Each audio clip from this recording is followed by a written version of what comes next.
Chapter 161. After a brief meeting, Lee Soo-yuk parted ways with Cha Min-woo. This encounter barely scratched the surface. Whether it turned out to be positive or negative, any substantial connection between them would only form once the preliminaries of the counterfight started. He has a strong competitive spirit. As they prepared for the stream, An Hyang shared her impression of Cha Min-woo. It's exactly what I felt from his streams. You watched Cha Min-woo's streams? A long time ago.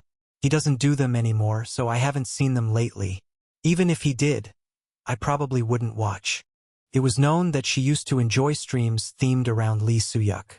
Before Lee Soo-yuk came into the picture, Cha Min-woo would have been a streamer that fit well with a Lee Soo-yuk concept. Were you curious about Cha Min-woo too, Soo-yuk? Partly. Indeed, Lee Soo-yuk had sought out Cha Min-woo deliberately, but it wasn't because he was curious about him. What Lee Soo-yuk was interested in was the company he kept. 2 companions. One of them was a player named Woo-young. She was nearby and was introduced to Lee Soo-yuk by Cha Min-woo, a female player who used a bow. There was nothing particularly special about her. She was simply another Blue Zone player participating in the preliminaries with Cha Min-woo. And the other one isn't with us right now. That person is currently. Let's leave it at that. Woo-young interrupted Cha Min-woo's words in the middle. The conversation felt unnatural, and from that conversation, Lee Soo-yuk was certain. Cha Min-woo was the man Dark Map had informed him about. How should I meet him? Inquiring more about his companions would seem unnatural. Asking if he came alone was a natural question to start with, but anything beyond that could reveal his intentions. He couldn't leave a suspicious impression. No matter how secure Dark Map was as an information guild, he couldn't underestimate a giant guild like Blue Zone. For now, I just need to make contact. Luckily, there was still time. Cha Min-woo was participating in this counterfight. As long as he didn't get eliminated, they would inevitably meet again. Do you think Cha Min-woo can pass the preliminaries? Lee Soo-yuk trusted An Hyang's judgment. Though it had been a while, she had seen Cha Min-woo's streams before. Surely she could evaluate his potential. The finals? It's 50-50. So, you mean you're not sure? Or? No, I mean exactly 50-50. I haven't seen him fight recently. Cha Min-woo wasn't a long-time player. Although his talent was proven by his rapid ascent up the ranks, he still lacked experience. So, 50-50 it is. This preliminary round held significant importance. Not just because of the stream. This counterfight seemed intertwined with his comrades too. Following Cha Min-woo might lead me to him. The player Blue Zone had discovered. The one who had been with Cha Min-woo. That person could very well be Hwang Kyu-seong. *****. Before anyone realized, the stands for the counterfight were filled. The start of the counterfight was imminent. With hundreds of thousands of spectators gathering, the surroundings were bustling. At the highest point of the stands, in the room provided to VIPs who paid expensive admission fees, Hwang Kyu-seong and Lee Won-jae stood side by side. Have you made up your mind? Hwang Kyu-seong answered Lee Won-jae's question with a sharper tone than he used with Cha Min-woo. What do you think? I believe we've made our position clear. You did see it. You tried to lure me with that kid, didn't you? The reason Cha Min-woo stayed by Hwang Kyu-seong's side until today was because Cha Min-woo was the most ardent fan of Lee Soo-yuk. Convincing him with words, even 100 or 1,000 of them, was futile. A few months was not enough time to trust someone. For that reason, Lee Won-jae chose Cha Min-woo. He knew how much Min-woo admired Lee Soo-yuk. He intended to persuade Hwang Kyu-seong by showing Min-woo's sincere admiration. Did it work a little? Just a tiny bit. That's fortunate then. Watching Lee Won-jae smile, Hwang Kyu-seong thought to himself that he didn't trust anyone. But despite that, he had no choice but to grasp this hand extended to him. He had waited far too long for this moment. As long as I can kill Kim Il-soo, that's all that matters. Hwang Kyu-seong smiled coldly. If that's the case, I don't care why you're using me. That's fortunate. Our goals align. He should be coming soon, right? His heart, which had stopped, now beat again. The moment he had waited over 20 years might be approaching soon. Below the arena, a massive crowd could be seen. Did they know that this place would soon turn into a battlefield? Asterisk, asterisk, asterisk. Play button. Can Suyuk make it to the finals? Impossible. Upvote. Possible. Downvote. A hot topic post on the community board. There was ongoing debate over whether Lee Suyuk would pass the preliminaries of the counterfight. Lee Suyuk had not yet become a ranker. Perhaps due to that, viewers' reactions were skeptical. Even if he says something plausible, lol. Upvoting for impossible, so disgraceful. He won't fail spectacularly, will he? Nope, it's gonna be an epic fail, oh. Does the counterfight seem like a joke to you? No matter how well he had appeared on the stream, he was still not a ranker. Expectations were bound to be different for him compared to Cha Minwo. The counterfight was a battle of stars. No matter how preliminary it was, many rankers participated, and there were numerous strong contenders who just missed making it to the finals. Apart from a few fans, most believed Lee Suyuk wouldn't make much of an impact in the preliminaries. No, I don't want to see my bro lose. Even those fans thought this time, Lee Suyuk would fall from grace.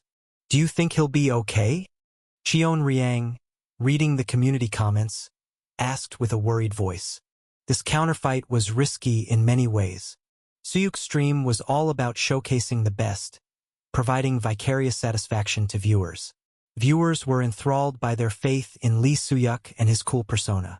But it was a double-edged sword. The moment he betrayed that trust even once, the sword would cut Suyuk's hand. Of course, he'll be fine. What are you asking? Of course. What does he know about the counterfight? And this is his first participation. No matter how fearless someone was, the first time always brought tension. Especially for a major competition like the counterfight. Even if Suyuk had the skills to make it to the finals, nervousness might lead to mistakes. And that's what An Hyang was worried about too. Let's start the stream already. Asterisk, asterisk, asterisk. Lee Suyuk has started streaming. It was a message that rang after a long time. Viewers who had been waiting for over 10 days. They swarmed in like bees. They're here. Explain yourself, Suyuk. Why the silence? Missed you, bro. The rapidly scrolling chats made it overwhelming. It seemed the viewers had been waiting for today. Lee Suyuk waved his hand to them. Hello, everyone. Nice to see you again after a long time. Chats demanding explanations and donations kept flooding in. With the donation messages piling up, he couldn't help but address it. The trial was in a region where streaming was impossible. I tried a few times, but it failed.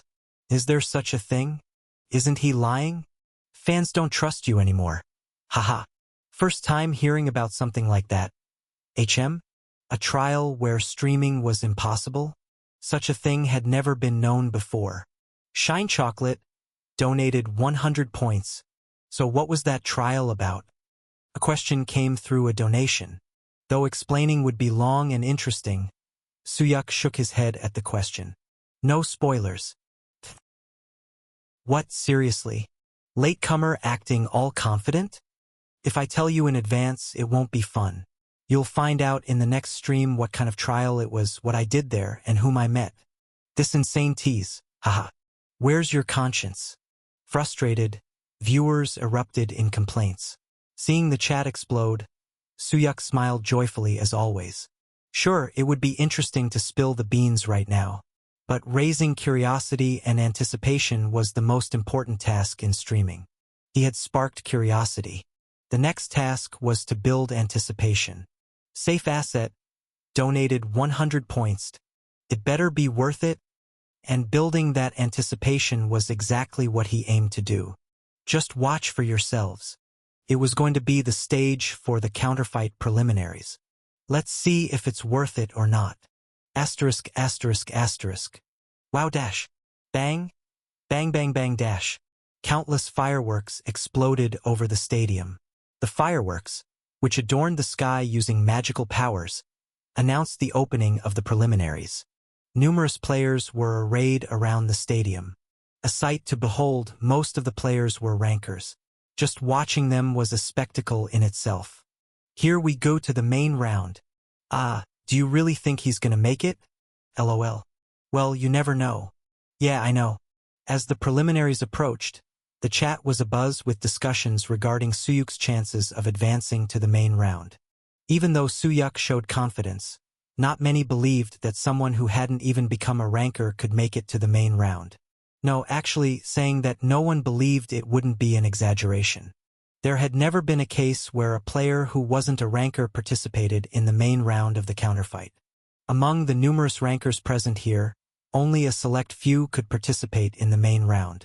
There you are. As Suyuk waited for the preliminaries, Cha Minwo approached him from the group of participants. Oh, are you streaming? Yes.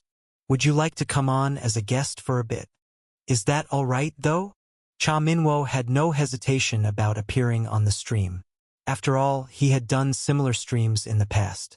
It's Cha Minwo. Why is he here? He's participating in the preliminaries this time. Were the two close? Cha Minwo approached Suyuk first. Suyuk didn't flinch at his approach and readily invited him to appear as a guest, which Minwo accepted. Since Cha Minwo had a lot of fans, it was great for the stream as well. Absolutely. Being a guest just means you will be chatting with me. Right? You don't seem to have much eloquence while killing time like this. Is it really that boring? Yes. No fun at all. LOL. Cha Minwo dropping truth bombs LOL. To be honest, his chat skills are not fun, I agree LOL. Cha Minwo's approach was also welcoming for this reason. For Suyuk, the hardest moments were when he did nothing. You're not here just to save my stream. Do you have something to say? Ah, I wanted to tell you something interesting. You'll find out soon enough anyway. Something interesting? Yes. What is it? The opening ceremony. The opening ceremony. An event marking the start of the preliminaries, typically featuring a famous star player by tradition. Despite being for the preliminaries and not the main round, people's expectations for the opening ceremony were always high enough that they would come to see it. I wanted to tell you first who's going to be attending. Seriously? Is it okay to reveal this on stream? It'll be out soon anyway LOL. Let's go. Viewers were thrilled at the chance of knowing the opening ceremony attendee before anyone else. But Cha Minwo's words made Suyuk's heart start to race a little faster. No way. A face appeared in Suyuk's mind. There was only one reason why Cha Minwo would know the attendee before others. It was because it's our guild master. At that moment, bang, pop pop bang dash. The second round of fireworks, signaling the start of the opening ceremony, began. Chapter 162. Bang, pop pop pop. Fireworks exploded in the sky. Although it was still midday, the lights from the fireworks were intense and beautiful, displaying an array of colors like a rainbow. Stretch. Watching the fireworks, Huang Xuziang clenched his hand into a fist. The veins on the back of his hand stood out as if they were about to burst. Just as ominous dark energy began to emanate, Li Wenjie, standing beside him, stopped him. Not now. I know. No matter how excited he wasn't that much of an idiot. If he revealed himself right now, it would result in the worst possible outcome. Knowing this, he was somehow able to suppress the dark energy and murderous intent that were about to burst out. He needed to calm down. When he saw him, he mustn't rush out immediately. Just as he resolved himself, he saw a familiar silhouette amid the fireworks. The face was half covered by a mask. His former comrade who had betrayed him, and his old friend, Kim Il-soo. The veins in his eyes burst. As anger surged, his vision turned red, and he felt his entire body heating up. He was right in front of him. He felt like he could grab him by the collar and tear out his throat within seconds if he set his mind to it. But what his rage and instinct told him to do was different from what his reason commanded. You must endure. Grabbing his throat right now was impossible. If that had been possible, he would have already rushed out. But Kim Il-soo was not someone who would be taken down so easily. If he ruined the opening ceremony, that would be the end. All the numerous rankers, spectators, and everyone else here would turn into enemies in an instant. It's difficult. Suppressing the murderous intent and dark energy, he clenched his teeth. At this moment, stopping himself from rushing at Kim Il-soo felt more arduous and intense than any battle he had ever fought. But no matter how difficult, he had to do it. He couldn't let one single mistake ruin the 20 years he had endured. During such moments, Huang Qiuxiang always thought of one person. You too. If it were Lee Soo-yuk, you would have done the same, right? Asterisk, asterisk, asterisk. Stretch. The veins on the back of his hand stood out. He had never felt so grateful for the mask covering his face. If it wasn't for that, everyone watching the stream would surely have noticed something was off about his face. Of all people, this bastard. He felt an overwhelming urge to tear off the remaining half of Kim Il-soo's face. The effort it took to suppress this impulse caused cold sweat to drip down his back. He was thankful to Cha Minwo. If Cha Minwo hadn't informed him beforehand, he might have reacted uncontrollably the moment he saw Kim Il-soo. Good afternoon. Kim Il-soo began the opening ceremony. My name is Kim Il-soo. Gulp. The moment he heard his name from his voice, the fury that he had barely suppressed welled up in his throat. He had to endure it. Currently, he doesn't have the power to approach him. He needed more time. He had to become stronger. This time, he would definitely make the lightning his own. He needed to find at least one of his comrades who might still be alive. Only then would he be ready to fight him. It is an honor to be invited to today's opening ceremony. Actually, this isn't the first time. I stood here 10 years ago too.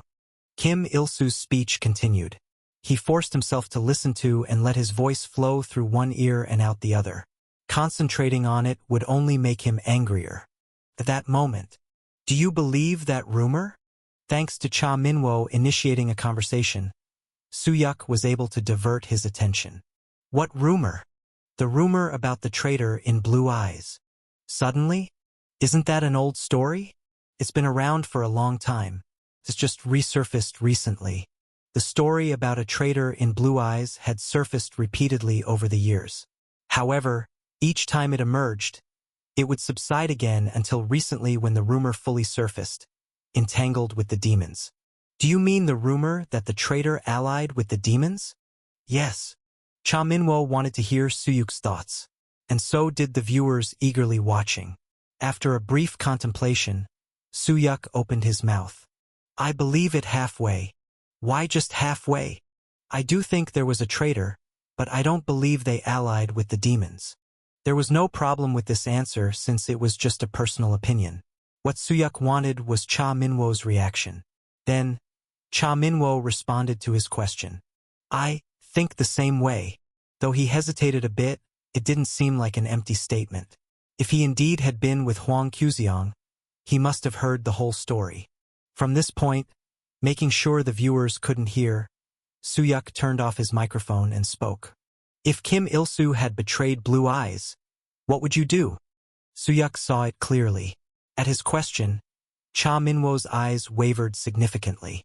The viewers clamored since they couldn't hear, but now was not the time to worry about that. Is it okay to talk about such things on air? No. That's why it's muted now. Is that so? Cha Minwo chuckled lightly before answering. If that were true, I wouldn't be able to stay there anymore. Why? Because I joined the guild admiring Lee Soo-yuk. At that moment, what Soo-yuk saw in Cha Minwo's eyes was pure and sparkling. For a very brief moment, Soo-yuk saw Hyang in his eyes. Their eyes looked completely different, but somehow there was an overlapping aspect. I wanted to become like him. Embarrassingly, at first, I thought I could really become like that. Cha Minwo's smile, which had started cheerfully, turned bitter as he spoke those words. But after seeing you, I realized it. Ah, it wasn't me. You mean me? I told you, didn't I? That I watched your stream. I was surprised. To think such a talent really exists. It gave me a glimpse of what Lee Soo-yuk must have been like. His words hit a sensitive spot.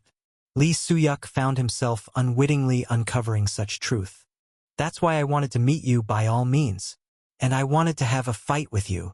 Is that why you entered this counterfight? Yes. To be honest, I felt that if it wasn't now, I'd never have another chance to win. Lee Soo-yuk laughed at this statement. Despite being hidden behind a mask, Cha Min-woo could tell Lee Soo-yuk was smiling. You have a roundabout way of asking for a fight. Is it difficult to ask? Passion burned in Cha Min-woo's eyes. He acted as if his entire life as a player had led up to this very moment. In any other situation, such behavior might have been burdensome, but now it was rather welcome. The more desperate Cha Min-woo was, the more valuable he would be as a card to Lee Soo-yuk. It's not difficult at all. Really? As long as you grant me one favor, I'll fight you 100 times if you wish. A favor.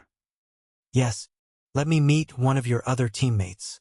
Cha Min-woo wore a puzzled expression. It was a rather out-of-the-blue request. Moreover, it was something he couldn't grant.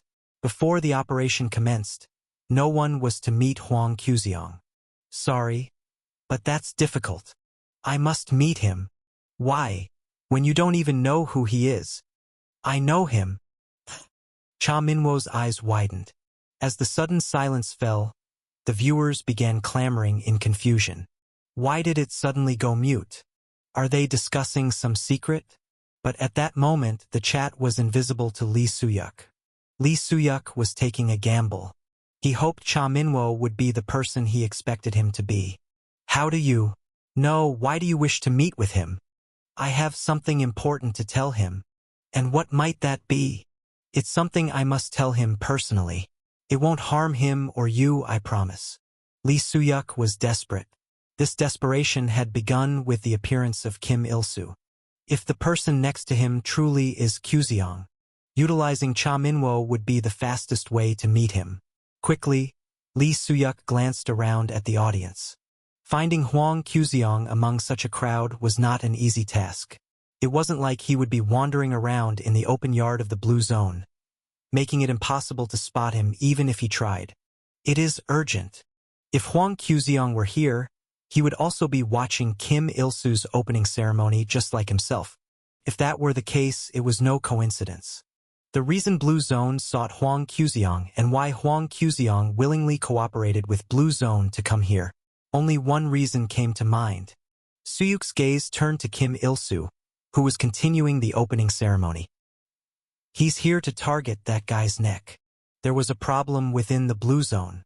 Someone was eyeing Kim Il-soo's position and aspiring to become the new master of the Giant Guild. There was only one person who seemed capable of such ambition. It must be Lee Won-jae.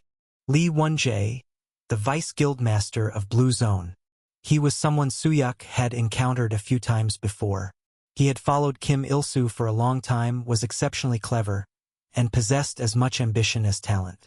If he was using Hwang Kyu-seong to target Kim Il-soo's neck and planning to become the new master of Blue Zone, then it made sense why Hwang Kyu-seong, who despised Blue Zone so much, was with them. If that were the case, I must stop it. Time was still on their side. Soo-yuk was confident that, given more time, he could become stronger than before. First, he had to meet him. Somehow, he would find a way. He might even reveal to Hwang Kyu-seong that he was truly Lee Soo-yuk. But there was no time. They didn't know when things would start. Therefore, Soo-yuk had to understand what kind of person Cha Min-woo was, and find a shortcut through him to meet Hwang Kyu-seong. Soo-yuk waited for Cha Min-woo's answer. Depending on his answer, they might find Hwang Kyu-seong quickly. It might take several days, or in the worst case, they might never find him. His answer came after a long time. All right. Then Cha Min-woo hurriedly added, but I have a condition. What is it? If I win, reveal what's behind your mask. It was an unnecessary proposal. There was no secret behind Soo-yuk's mask that he was so curious about. Soo-yuk's secret was not just a layer beneath the mask but much deeper. All right, let's do that. It's a promise. Your side too. Therefore, it was a condition he could accept. No. He would have accepted it even if asked to reveal his precise identity. Soo-yuk was confident of winning. Then, from now on, just then, the opening ceremony ended. After finishing his long speech, Kim Il-soo declared the festival to the audience who had been waiting for a long time. I announce the start of this year's counterfight. Boom, boom, boom, boom dash. Fireworks exploded even more magnificently as if to mark the finale. The opening ceremony ended, and it was the signal to start the preliminary rounds. Whoosh, the entire stadium was engulfed in light. The stands blurred, and the participants in the competition started disappearing one by one. Cha Minwo, burning with his fighting spirit even before the start, said, "Let's meet at the center." And so, Suyuk and Cha Minwo's figures vanished. Chapter 163. As the preliminaries began, the entire stadium became engulfed in white light. First-time spectators of the counterfight murmured with amazement. People expected the match to unfold in the wide arena, but the participants had disappeared into the light as soon as the event commenced. An Hyang and Cheon Riang, having seen counterfights before, were not particularly surprised. Cheon Riang, excited to witness the event live after a long time, held a bunch of snacks in his hands. Watching live is the best. The white light cluster acted as a colossal screen. Once all preparations were finished, that place would display the scenes of the participants. What were they talking about? Talking? What do you mean? I mean the stream. You've been just eating since earlier and not monitoring properly. Cheon Riang flinched at An Hyang's nagging. The excitement of being back at the stadium had caused him to neglect his monitoring duties. With a small sigh, An Hyang explained, "We've been on mute for a while now. It seems like Cha Minwo and him are having a conversation. Yeah. The viewers are going crazy. Is something happening? What's the big deal? They're probably discussing their next collaboration. Would they really mute it for that?" It indeed seemed strange. After all, they had only met for the first time today. What secret could they possibly have to discuss in private like this? Pondering for a moment, Cheon Riang muttered with a mouthful of snacks. Anything could happen if they end up meeting. Wouldn't that be amazing content? It won't be easy. The preliminary map is too vast. You never know. Maybe they've arranged to meet somewhere. If they have, it would indeed be interesting. As An Hyang was speaking, her face turned increasingly white. Her expression caused the atmosphere to freeze instantly. Only Cheon Riang seemed to notice this change. The surrounding spectators continued to cheer, completely focused on the stadium screen and oblivious to the shift in the atmosphere. "Hey, what's wrong with you?" Cheon Riang shook An Hyang's shoulder. For a brief moment, she felt detached from the tens of thousands of spectators. No matter how he thought about it, something wasn't right. "Why?" she asked with parched lips. "Why did you come personally?" "Personally?" Cheon Riang's eyes widened. His gaze shifted to the masked man sitting next to An Hyang. A man with his face half covered by a bamboo hat. The moment the man's face became partly visible, Cheon Riang froze. "You?" An Cheon Guk. He was sitting right next to An Hyang. "Does no one realize?" Cheon Riang glanced around at the surrounding spectators and then back at An Cheon Guk. An Cheon Guk was the second most powerful figure in Murim. He was comparable to Kim Il-soo, who had just given an opening speech over there. If it got out that he was sitting in the middle of the audience, there would be chaos. Yet curiously, no one seemed to notice his presence. "Don't make too much noise. You wouldn't want to ruin a delightful festival just because of me. Why did you come here? It's disheartening that you're so hostile. Isn't it permissible for a father to visit his daughter?" Though he smiled kindly, Cheon Riang felt that his demeanor was serpent-like. Each time Cheon Riang faced him, he was reminded of a white snake disguised as a human. An Cheon Guk, with his arms folded, greeted An Hyang, who was seated right next to him. "How have you been?" "My daughter." "Who are you calling your daughter?" "You're still saying that." "I'm not going back. Never."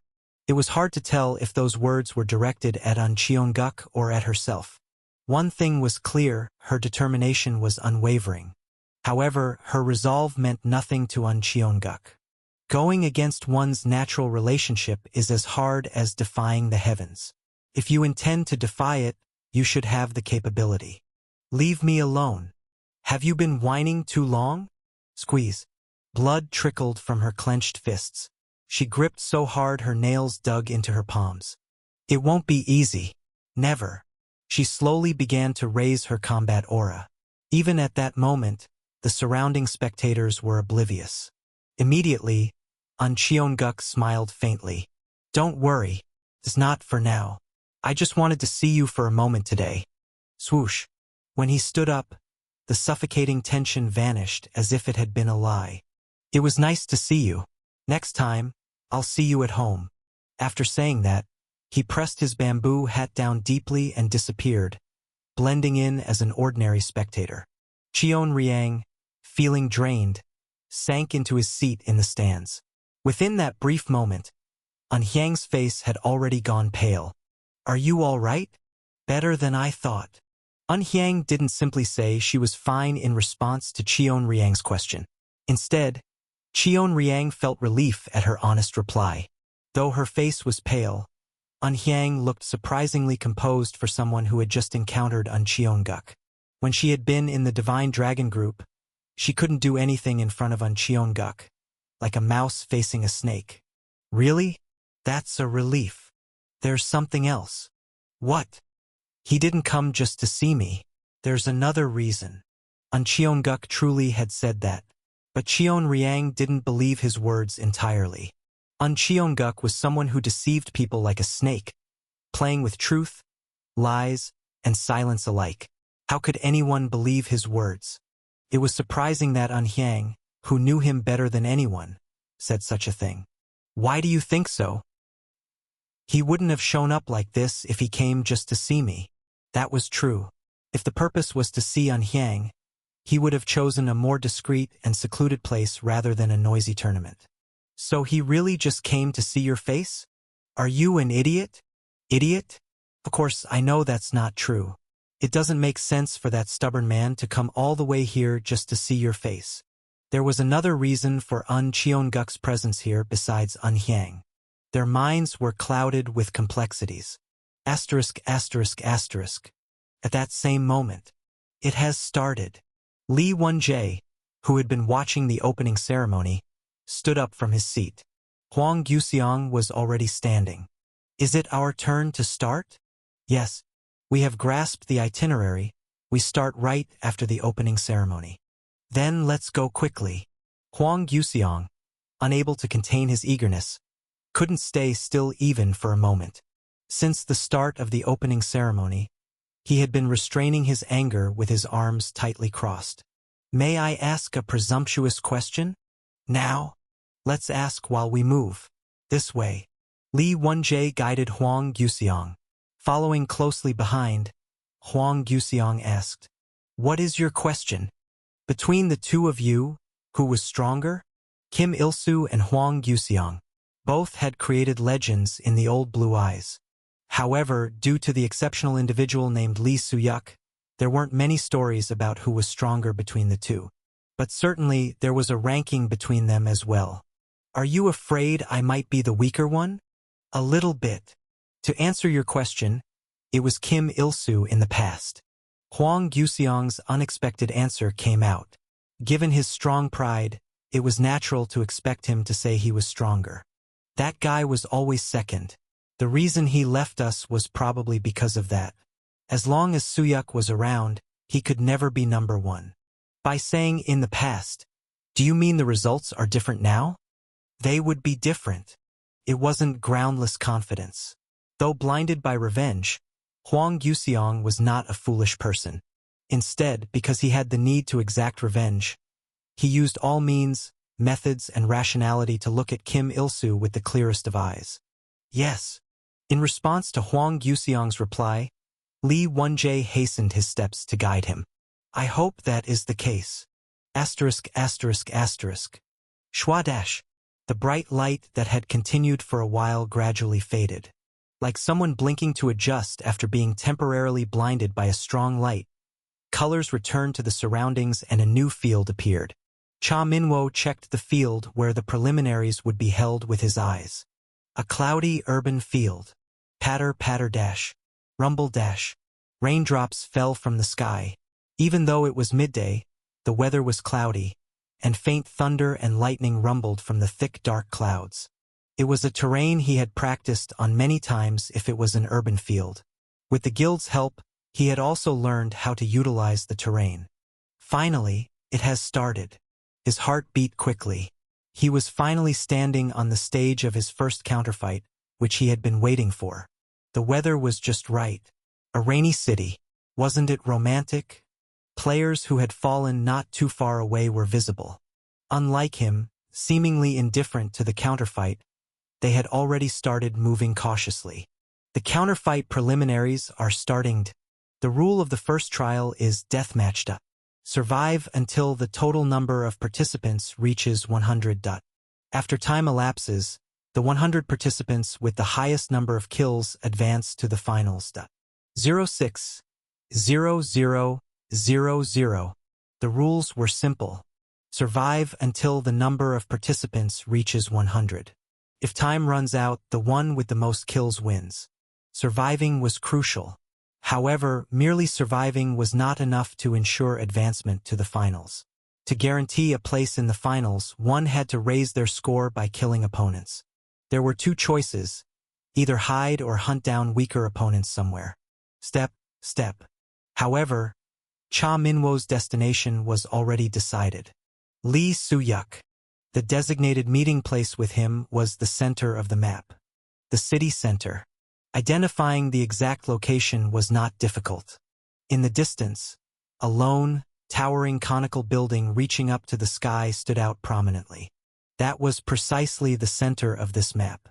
Just as Cha Minwo began heading toward the center of the map, whoosh dash! A spear flew past, narrowly missing Cha Minwo's head. Bang dash! Rumble dash! The missed spear struck the wall of a random building. The impact caused the several-story building to collapse into rubble. Cha Minwo turned his gaze toward the direction from which the spear had come. And at that moment, flash dash!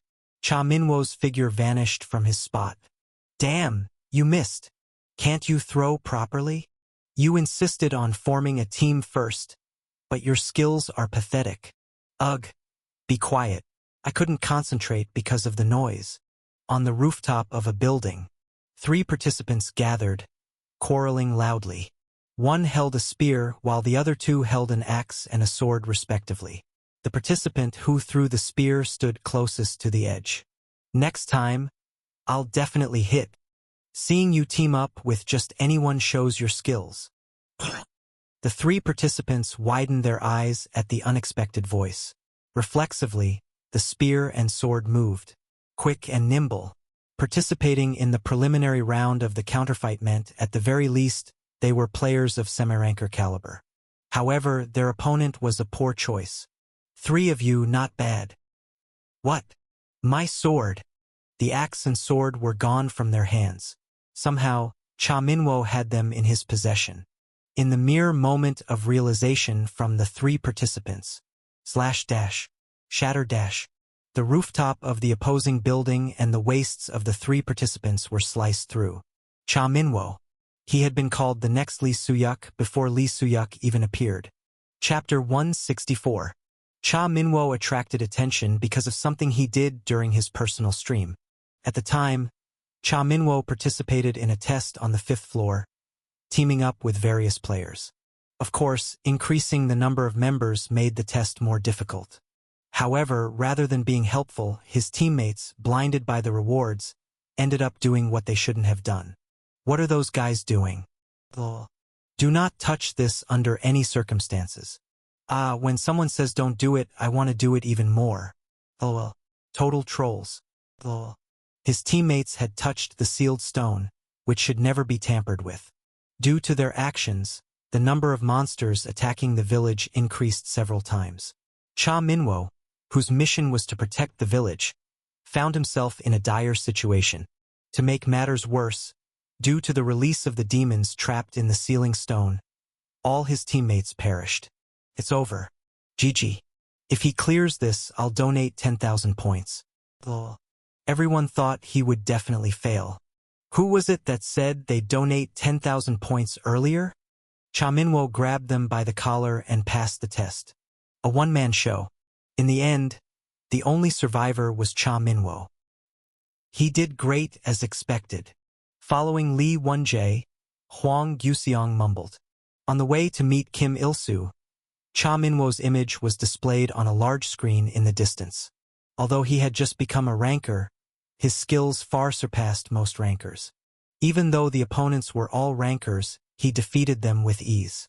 The difference was in their capabilities and the process of climbing the tower. He is the future of our guild.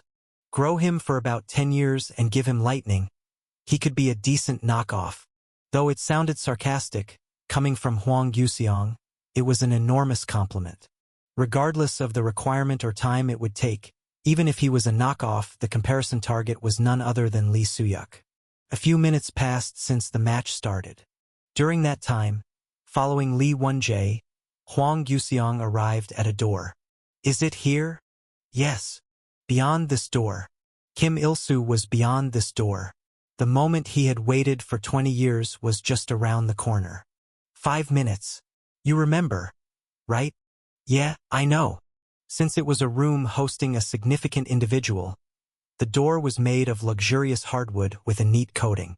Huang Yuxiang's teeth gleamed white as he reached out towards the door. Could there be a moment more joyful than this? Even though he could soon die, he couldn't contain his laughter. At last, creak. The door opened, and through the crack, Kim Il-soo's face appeared. Asterisk, asterisk, asterisk. In the distance, something sparkled. A few players stationed on the rooftop of the building rubbed their eyes. Did you see something over there? What? There's nothing there. Did I see it wrong? Didn't it just sparkle a moment ago? Sizzle. In an instant, the sparkle had already moved far away. Lee Soo-yuk looked up at the high spire that soared into the sky as if it was stepping on lightning. The moment the test began, Soo-yuk ran towards the center of the test field as promised. Urban field. The most cautious thing here was undoubtedly sniper attacks from a distance. Have some of them already secured positions? Participants capable of long-range attacks had already taken their positions. Early fights were likely to be battles for securing better spots. Under normal circumstances, Soo-yuk would have jumped into that fight. He was confident in sniping as he was skilled with spears, and he had never lost in early position fights before. Soo-yuk 22 has donated 100 points.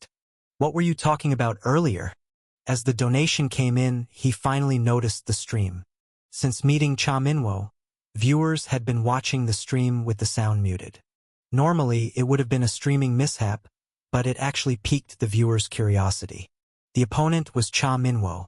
He was a famous streamer when he did streams, and now he was a promising talent representing Blue Zone. Naturally, people were curious about the conversation between him and streamer Lee Soo-yuk. Thud.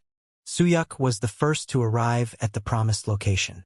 He had upped his speed explicitly to avoid any interruptions from anyone, so it was an expected result. Are you curious? He had some time now.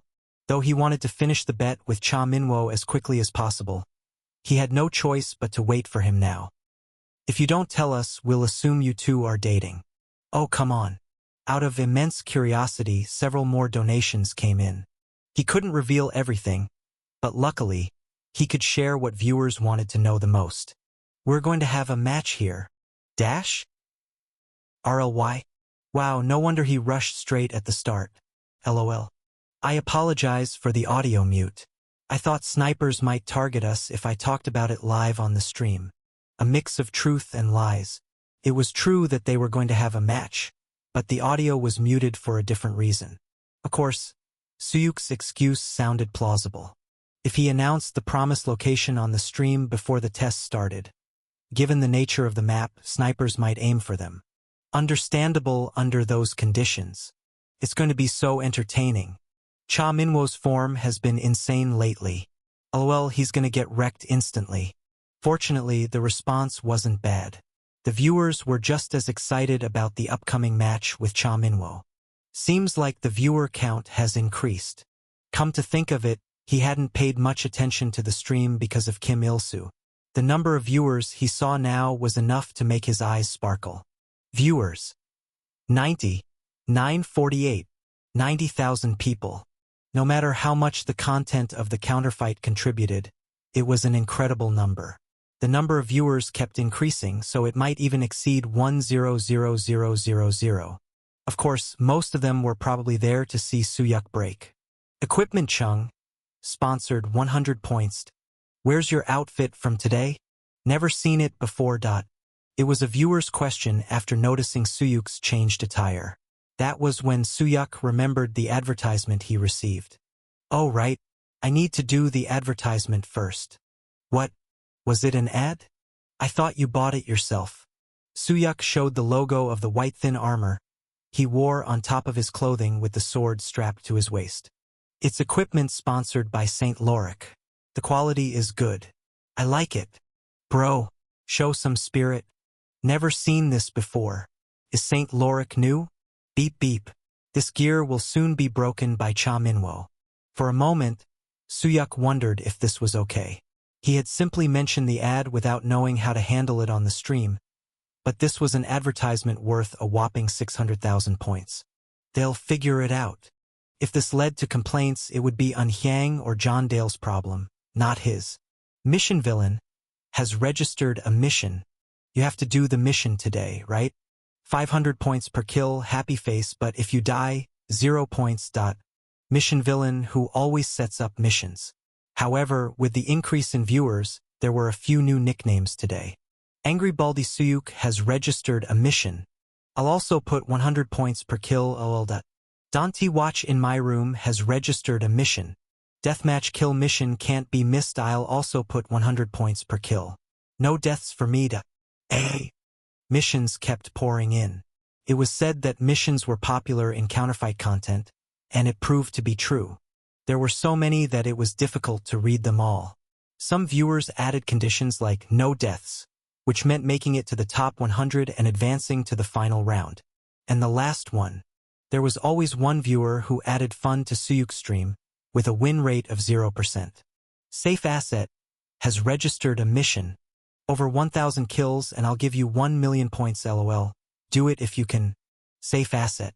As if he had been waiting, he again set up an absurd mission. Minus 1,000 kills? Has Safe Asset finally lost it? Not even making it to the finals LOL. Pissing on the mission, really?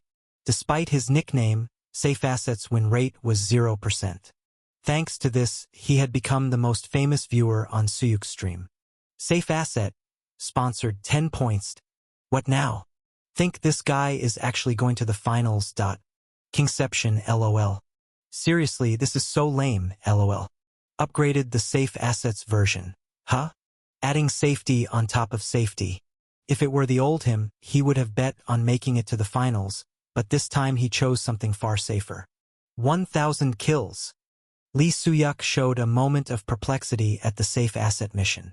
In such a deathmatch, even achieving 100 kills was an incredible record. Just finding opponents on the vast field was difficult, and he had to consider the continuous drain on his stamina during the fights. Moreover, the participants here were all players with ranker-level skills. Scoring such a record against them was something even top-ranked players found impossible. There's no penalty for failing, right? Suyuk asked after pondering briefly. Safe Asset has sponsored 10 points. Not completely heartless, oh. At that response, Suyuk nodded. Well, let's give it a try. You're really accepting this? Safe Asset finally gets a win, LOL. Today's winning streak might get broken. Why even do this? Accepting the mission was a considerable risk for Suyuk. While Safe Asset claimed there wasn't a penalty for failure, there was an invisible penalty, and it was quite significant. If a mission doesn't seem right to you, make sure to draw the line. For example, something like winning the counterfight. Hyang worried Suyuk might take on an excessive mission this time because Safe Asset always set such extreme tasks. Suyuk's winning streak has become the identity of the stream. The viewers are curious to see when his streak will break. So far, Suyuk had achieved a 100% mission success rate. At some point, viewers, especially Safe Asset, viewed missions with Suyuk as matters of victory and defeat, continuously setting seemingly impossible tasks. A 100% win rate. The longer the stream lasted, the more impressive the record became, turning Suyuk's show into a bigger draw. As long as that win rate is maintained, more viewers will gather, and more viewers will set missions. But if the win rate is broken, interest will fade, and missions will decrease. Yes, Suyuk, you're walking on a golden tightrope right now. A single defeat would be fatal. He was aware of that. Still, Suyuk accepted the mission. There's no easy way to walk the tightrope. That's right. He was on a golden tightrope. One misstep could cut him, but success would mean walking a golden path. Such was the reality of the tightrope he was on. Turning down a seemingly impossible mission was bound to have repercussions. On the other hand, the reward for succeeding in such a mission was sure to be several times the usual. More importantly, it's something I have to do anyway. From the moment he stepped onto the field, Suyuk had a picture in mind. And that picture wouldn't change whether he accepted the mission from safe assets or not. In any case, just in time, Suyuk needed to finish this ordeal as quickly as possible. One kill. Chapter 165. Footsteps echoed as Huang Yuxiang crossed the room towards the center. The room was filled with numerous rankers. They were all elite members belonging to Blue Zone. Who is he? That's a new face. Isn't that the Vice Guild Master behind him? There are a lot of guests today. Although they showed their displeasure at Huang Yuxiang, who entered without knocking, their looks quickly shifted towards Li Wenjie, who followed closely behind him. No matter how rude Huang Yuxiang might have been, they couldn't treat Li Wenjie's guest recklessly. The room was noisy and chaotic. Despite the presence of dozens of rankers, none of them existed for Huang Yuxiang. To him, only two people were in the room right now. Ilsu. He called the name quietly in his mind, feeling a difference in temperature from years ago despite it being the same name. He had traversed over 20 years. An old friend had become the worst enemy sitting right in front of him. Footsteps echoed again as Huang Yuxiang walked towards him. Noticing something unusual, one ranker stepped forward to intercept him. However, Kim Ilsu raised his hand to stop him. Just like Huang Yuxiang, Kim Ilsu too recognized that there should only be two people present here. It's been a while. Yeah, it's been a long time. At the greeting, mixed with profanity and hostility, the surrounding rankers flinched. Questions arose in their heads about who this person could be to show such an attitude towards Kim Ilsu. Yet no one dared to step forward. Kim Ilsu had stopped them, and it seemed clear that the two had more than just a casual connection. You've aged. I almost didn't recognize you. Even if everyone else fails to recognize me, you shouldn't. Really? Well, we were friends once. Yes, we were. It was surprising. He thought he would explode in rage or leap forward to strangle him upon meeting. However, he felt calmer now than he did when they were far apart. What is this? A strange sense of discord. It didn't take long to recognize its source. An eerie sound swooshed behind him. A dagger aimed for his back was caught by Huang Yuxiang's prepared hand. Li Wenjie. He had attempted to stab a brilliant green dagger into Huang Yuxiang's back. If it had been only one person, he might have somehow managed. No matter how suddenly they attacked from behind, Huang Yuxiang trusted no one. You damned son of a dash. But the assailant wasn't alone. Pyuk. Kim Ilsu. He stabbed Huang Yuxiang's side with a dagger identical to Li Wenjie's. Crrrrk. You're as perceptive as I've heard. The dagger dug into his flesh and twisted against his bones. Huang Yuxiang's eyes narrowed in burning pain. This heat could not simply be explained by the feeling of metal piercing the flesh. It was more like dash. Buzz dash. Bang dash. Huang Yuxiang's fist slammed into Kim Ilsu's face. With a shock powerful enough to shake the large room, Kim Ilsu's head was torn from his neck and flew off. Guild Master Dash. Touch the head. This is insane dash. There were intense reactions. They seemed quite flustered. If they thought about it for a moment, they would all know that Kim Ilsu couldn't die so meaninglessly. What a ruckus. Huang Yuxiang looked back at Li Wenjie after turning away from Kim Ilsu's fallen body. Having failed the surprise attack, Li Wenjie was trying to put some distance between himself and Huang Yuxiang. Then, the door opened, and uninvited guests entered. Has it already begun? It's a bit earlier than planned. His keen senses made it unavoidable. The bamboo-hatted man who entered first lifted the hat with his fingers, revealing his face. Huang Guxiang's brows furrowed upon recognizing him. Un Cheonguk? Can't you see me? With those words, Un Cheonguk stepped aside. At that moment, Huang Guxiang's eyes trembled fiercely, just like when he first saw Kim Il-soo. Leader. I'm retired now, so just call me by my name. Leader is a title from over 10 years ago. Neatly groomed white beard, kind eyes that juxtaposed with a steely gaze.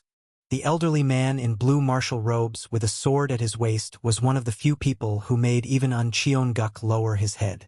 There was a saying in the vast Murim world. The number one in the Murim world was the retired Jin Doha, the number two was the leader of the Divine Dragon Group, while the leader of the Martial Arts Alliance was merely the third. And the person standing before him was indeed Jin Doha. Also, that's right, you were there too. 20 years ago, he had helped Kim Il-soo betray and stab them in the back. He hadn't forgotten. He had merely put it aside for later. Finding him was a task to deal with after ensuring Kim Il-soo. The top priority was fully dealt with. Did they send you instead of that fake? Kim Il-soo asked, pointing to the decapitated body of Kim Il-soo. Strictly speaking, it's not completely fake. Of course, the one I just spoke with was real. It was a trap. Kim Il-soo was the massive bait to lure him in. And hidden within were Jin Doha, the leader of the Divine Dragon Group, Un Cheonguk, and Lee Won-jae as the hooks. You planned to ensnare me from the start? Lee Won-jae remained silent. Huang Guxiang paid no further attention to him, consistent in his silence. What did it matter if it was from the start or if he had a change of heart later? Ultimately, having a change of heart meant he was just an enemy to be killed. Besides, now wasn't the time to worry about such things. Status. Poisoned has begun. Status. Poisoned has escalated to level 2. Status. Poisoned. A. The green sword that had pierced his body was coated with a lethal poison. Feeling his vision gradually blur, Huang Guxiang stared at the dagger in Li Wenji's hand. This isn't an ordinary item. It's a divine-grade item. Li Wenji continued, showing the cross-section of the dagger. It's something that holds significance even for you. Shit, I don't know any tea. Mid-sentence, Huang Guxiang's eyes flashed as if something had suddenly come to mind. The next moment, Virum dash. Huang Guxiang's body flew towards Li Wenji. Slash dash. Crack dash. Huang Guxiang's punch didn't reach Li Wenji. It was blocked. Un Cheonguk's sword sheath intercepted the punch midway. Un Cheonguk seemed to struggle with the force as the ground beneath him started to crumble precariously. Beside him, Jin Doha drew his sword, aiming at Huang Guxiang's neck. Could it be its Hydra's? I see you recognize it. Hydra, the boss and guardian of the 8th floor, it was the creature that had driven Lee Soo-yuk to his death. A gigantic snake with 9 heads that spewed venom. Back then, it was thought to be impossible to kill, but Lee Soo-yuk had eventually succeeded in hunting down the Hydra. Lee Soo-yuk faced the Hydra's venom with his 9 heads. He managed both attack and defense alone, ensuring none of his comrades were poisoned. It's the poison that killed your best friend. The reward for hunting the Hydra, that was the divine-grade item now before his eyes. Grit dash. Huang Guxiang gritted his teeth and glared at Li Wenji. The trap was deeper than he had anticipated. Not only had Li Wenji prepared Jin Doha, but he had also deployed a divine-grade item. Your death will be the first step towards the stability and peace of the tower. Jin Doha's sword moved slowly. Whoosh dash. Seemed slow, but it wasn't. Huang Guxiang's body moved contrary to his thoughts, instinctively stepping back several paces as the sword grazed his head. As for me, I don't care about peace or stability. But I had made a promise. Un Cheonguk loosened his wrist, which had just blocked Huang Guxiang's punch. Regardless of any pretenses, he was still the second best in the Murim world. This place is a bit cramped, isn't it? Swish dash. Li Wenjie pulled out a pocket watch with a frozen second hand. Do you remember? 5 minutes. Click dash. As he manipulated the second hand of the watch. Tick dash. Countless second hands appeared throughout the room. The second hands moved without any discernible pattern, some even running backward. You have entered Chronos time. The space will be completely separated for 5 minutes. Complete separation from the outside world.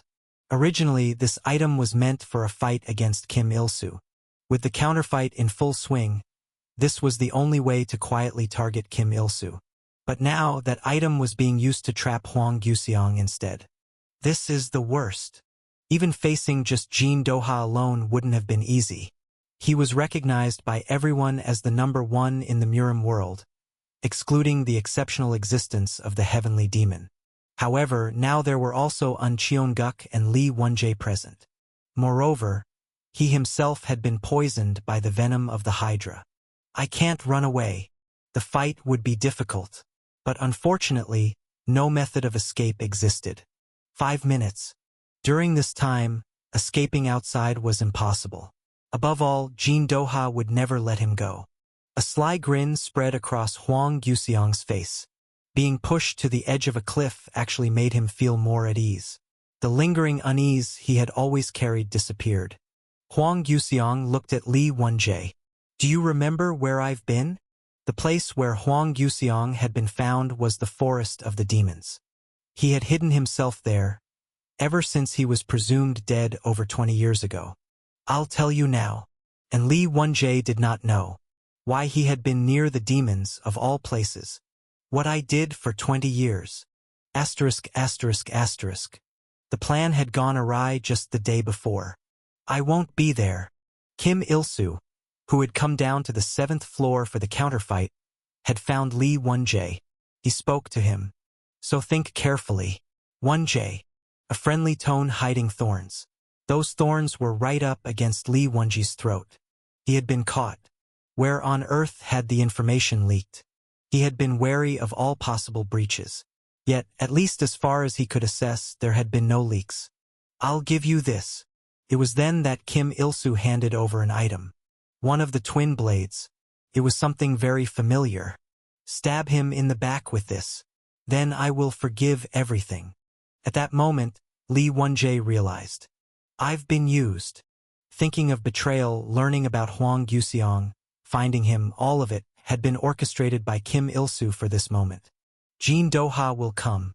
An Cheon-guk, too. Rankers from the Murim world and Blue Zone will lay a trap to catch him. Jin Doha and An Cheon-guk. They were the two towering figures of the Murim world. Jin Doha's ranking was even higher than Kim Il-soo's, who was standing right in front of him. Now choose. There was only one choice. Li Wenjie grabbed the dagger. Given the circumstances, the only option was to quickly subdue Huang Yuxiang by stabbing his back and poisoning him with Hydra's venom. Shouldn't have been hard. Even if the ambush failed, capturing Huang Yuxiang wouldn't be difficult with Jin Doha present. It should have been that way. What the hell? Boom! Watching the unfolding battle before his eyes, Li Wenjie sensed that something had gone terribly wrong. That monster. Chapter 166. Rumble. Rain fell from the dark clouds. The rain poured down thicker and faster than at first. Swish. Felt like a scene from a movie. At least that's how Cha Minwo felt at the moment. In front of him stood Lee Soo-yuk.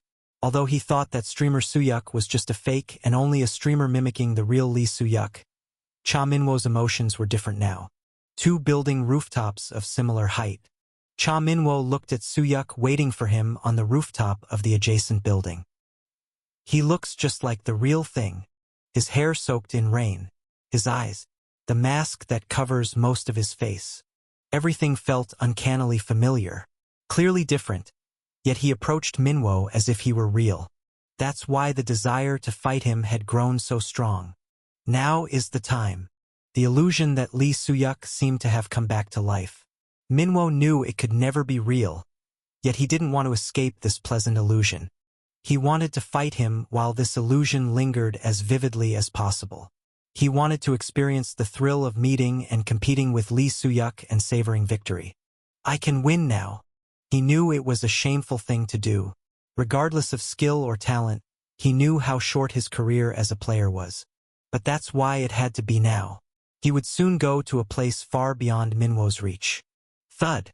Cha Minwo, who had subdued quite a few players on his way here, already gripped his unsheathed sword tightly.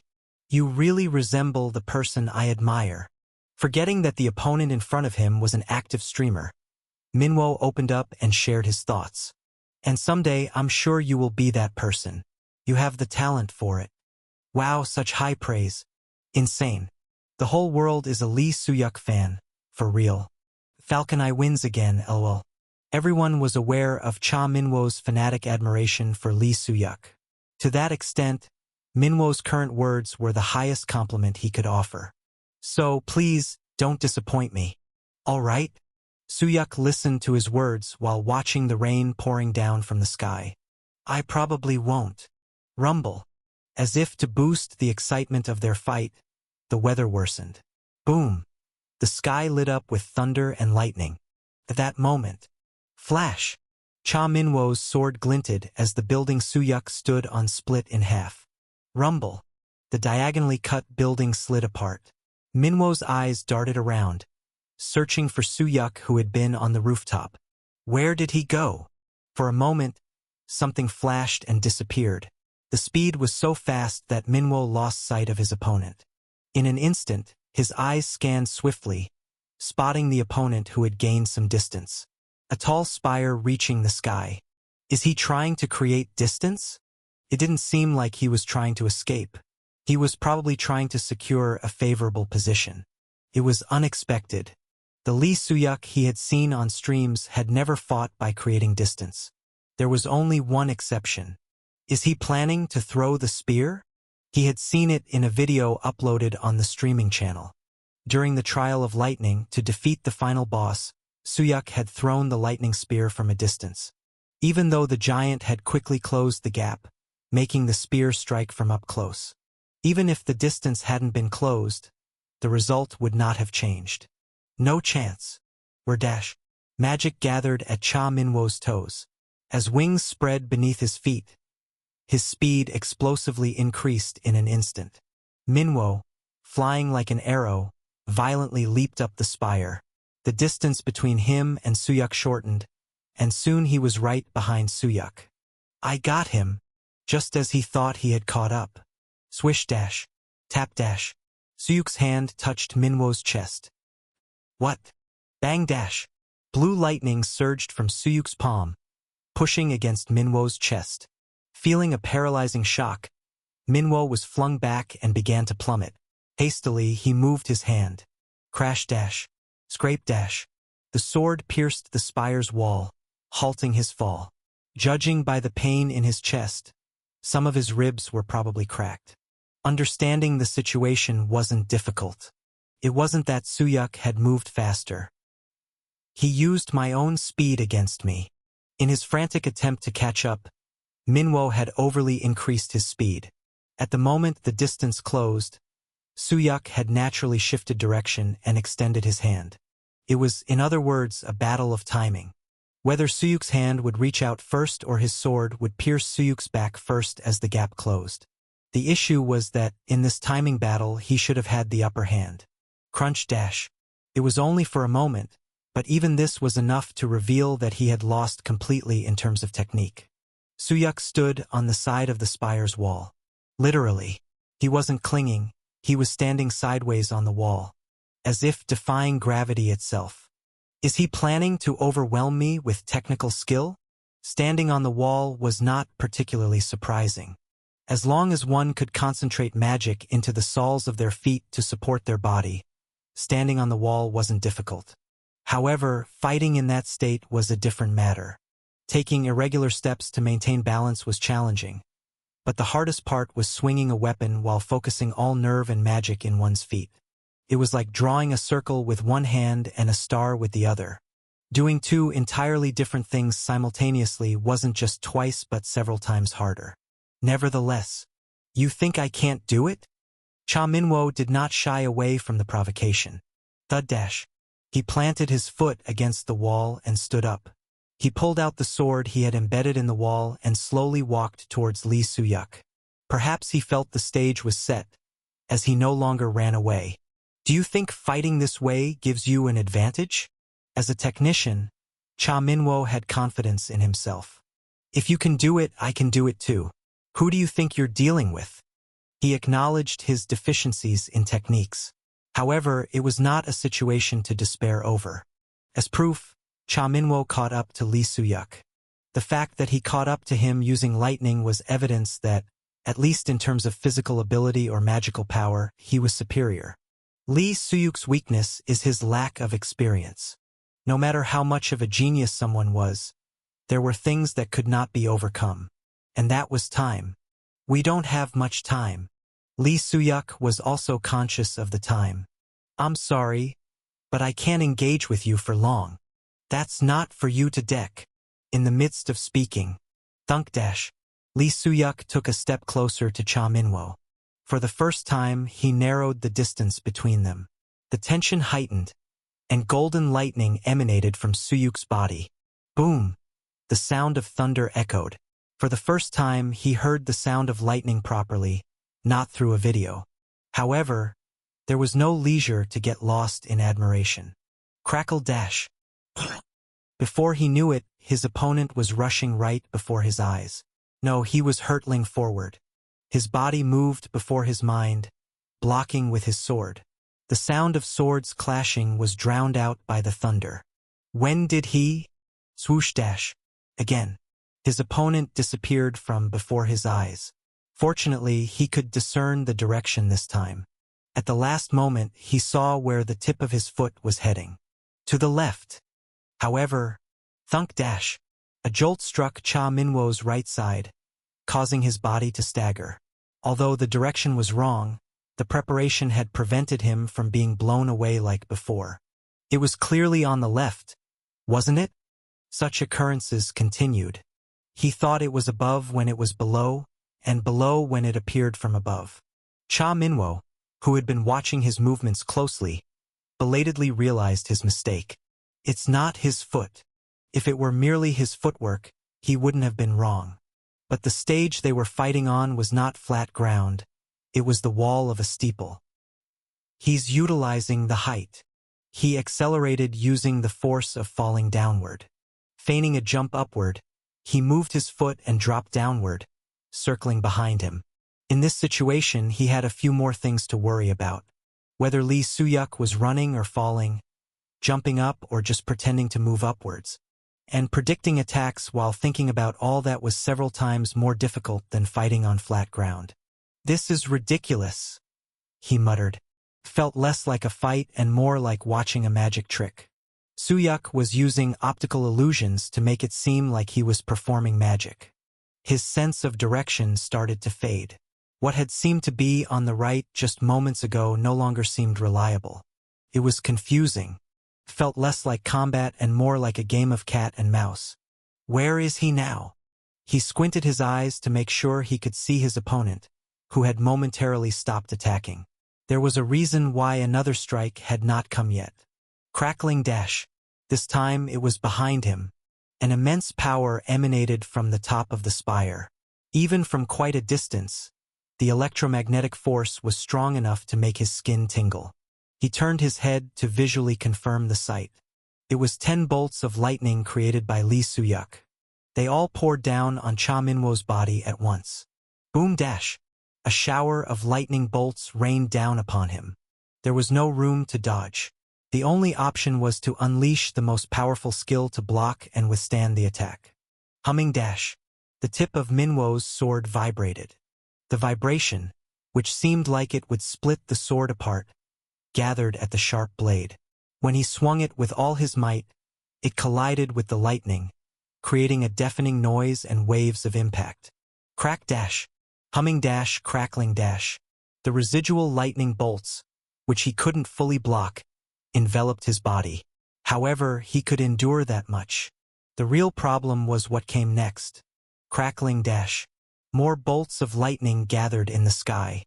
Having shown his skill, Suyuk now seemed intent on overpowering him with sheer force, as bolts of lightning rained down relentlessly. What is this? Surely his opponent should have been struggling by now. Even the flawless-looking Lee Suyuk should have been running short on time and naturally had a lower level. Hence, there should have been weaknesses due to his insufficient stats. But what is this happening now? It's no contest.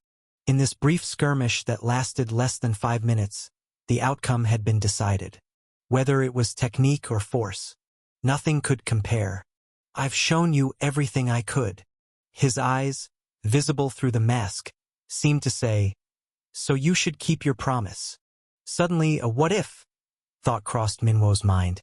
Maybe this was all a show of Suyuk's showmanship just to match his level. Is there a chance I could win? Thud dash. A chilling sound rang clearly in his ears. He felt the cold but hot sensation of metal in his chest. He saw the blade piercing his heart, a small, sharp dagger thrown by Suyuk, hidden within the countless bolts of lightning. Seeing it, Cha Minwo thought, wake up from this dream. Chapter 167. Inside the immense screen.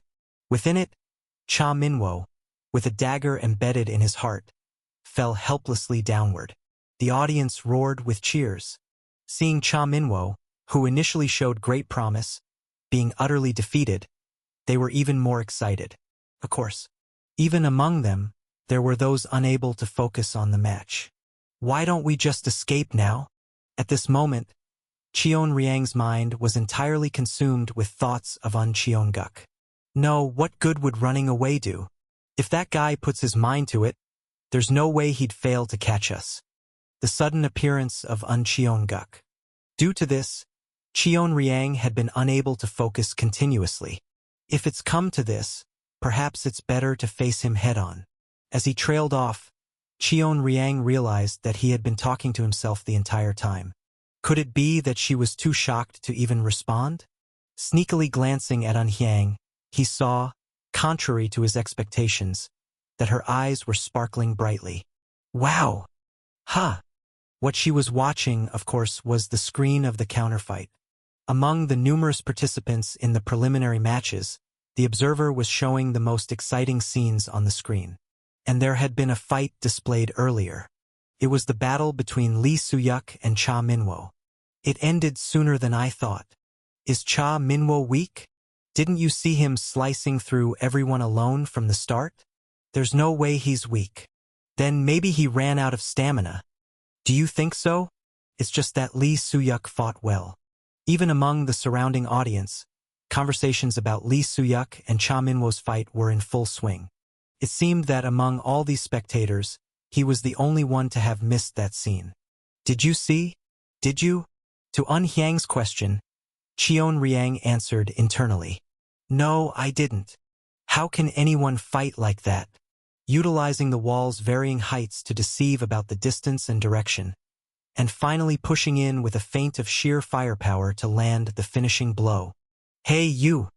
Cheon Riang, about to ask if she'd forgotten all about Cheonguk, held his tongue. It wasn't the time to agitate someone trembling with anxiety. It was rather an act of folly to stir things up. I suppose it's fortunate. Worried she might be trembling in fear, he found it a relief that she seemed vigorous. Whether she was pretending to be spirited or genuinely overcoming it, he couldn't tell. Yes, for now, let's put it aside.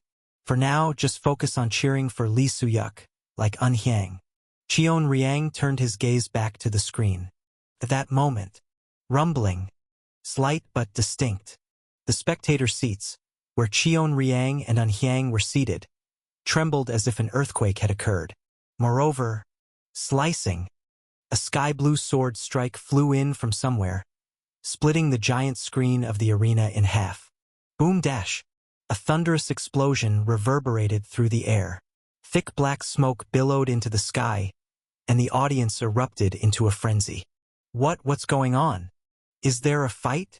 Some crazy guy dared to do something here dash. Rumble dash. Once again, the arena trembled. Cheon Riang took a sharp breath due to the suffocating pressure. Hyang's gaze was fixed on the thick black smoke rising above the arena. What are you looking at right now? Bang dash. Something flew through the VIP room in the spectator stands. It was moving so fast that its shape was unrecognizable until it crashed into the center of the arena. Out of the dense smoke emerged a human-like figure. If it was a person, could they still be alive? No, what kind of skill could have hit someone with such force that they could fly at that speed? These questions vanished like mirages the moment the identity of the figure became clear. Cheonguk. It was Cheonguk, the lord of the Divine Dragon Group. Her father fell into the middle of the arena, one arm dangling limply. What on earth happened? Cheonguk was at the heart of this sudden commotion. He was not someone who would get involved in meaningless brawls anywhere. Which meant, don't worry, it won't happen now. I just came to see your face for a moment today. It was true. From the start, he hadn't come to see Hyang. He just happened to find Hyang at a place where he had other business, so he merely came to see her face briefly. Should this be considered fortunate? Cheon Riang placed a hand on Hyang's shoulder and whispered softly, "It seems it's not really because of you?" Cheon Riang looked puzzled. Come to think of it, the direction Hyang's gaze had been focused on since earlier was strange. From before Cheonguk flew in until now, she had continually been looking in an entirely different direction, into the thick, billowing black smoke, toward the spectator stands where the VIP room was located. Deploy the heavenly net. Wongdash. A lion's roar filled the vast arena and the spectator stands that were packed with tens of thousands of spectators.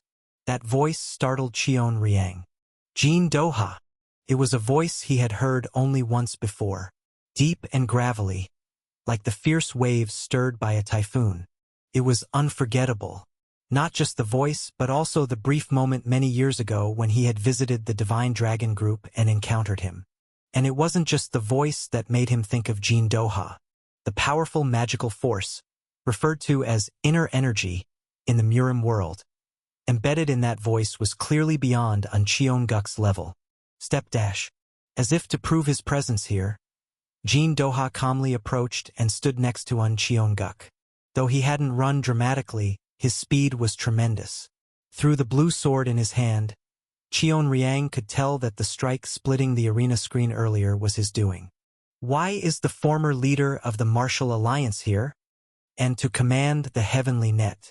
This net, meaning the net of heaven and earth, required an absurdly inefficient and outrageous amount of manpower to deploy. As the name suggests, it created a perfect encirclement with no escape routes, either in the sky or on the ground. It was an event that rarely occurred even in the long-known storied history of the Murim world. Even with Jin Doha, they need the heavenly net? It's because of that person. After a long silence, Hyang finally spoke. Cheon Riang, who had been engrossed in Jin Doha and Cheonguk, then turned to look in the same direction as Hyang. Black smoke billowed up, thick and ominous. At first, it seemed like a fire, but upon closer inspection, it wasn't that at all. It felt like peering into the abyss or a bottomless pit. A fierce and menacing aura twisted and consumed its surroundings, rising like smoke. It was no mere smoke. Demon? It was magic. Demonic energy. The kind that had driven countless players to their deaths. These beings were more monstrous than monsters themselves. That sinister power they wielded was emanating from that place. So it made sense that even someone as lethargic as Cheonguk had come all the way here, or that the former leader of the Martial Alliance, who was now supposedly retired, had commanded to deploy the heavenly net with such difficulty. It could all be explained by the existence of one individual. The Demon King, then. Cheon Riang naturally assumed it must be the Demon King. It was the only thing that made this situation believable. However, No. the one emanating that ominous and immense demonic energy was neither the Demon King nor a demon. As if to prove it, Jin Doha, who revealed himself towards the spectators, raised his sword high and shouted, "From now on, we will hunt the traitor Huang Yuxiang. Asterisk, asterisk, asterisk." Sa! Boom! Rain poured down. Thunder and lightning roared in the sky as if they might crash down at any moment. Cha Minwo, with his heart pierced, fell to the ground. He did not die instantly. His heart convulsed, spurting blood like a fountain, but the dagger that had pierced his heart wasn't that large. Splish! Lee Suyuk approached, stepping on a puddle. In his hand, he held another dagger, identical to the one embedded in Cha Minwo's chest. A hollow laugh escaped his lips. In case Cha Minwo managed to block or evade, Lee Suyuk had prepared another attack. This way, it's not even disappointing. This was a fight he was destined to lose. Had there been even the slightest chance to win, it might have been a different story, but losing so perfectly made it neither regrettable nor disappointing. Are you satisfied? Is that what you came to ask? I made a promise, after all. Lee Suyuk seemed worried he might not keep his word. Why did he care so much about meeting him? Cha Minwo nodded weakly. The result was different from what he'd expected, but the process had exceeded his expectations. It truly felt like fighting the real thing. Would it feel like this to meet Lee Suyuk again, alive and in the counterfight? Climbing walls, ghost-like movements, handling lightning, and the ingenuity of mixing it with daggers in battle.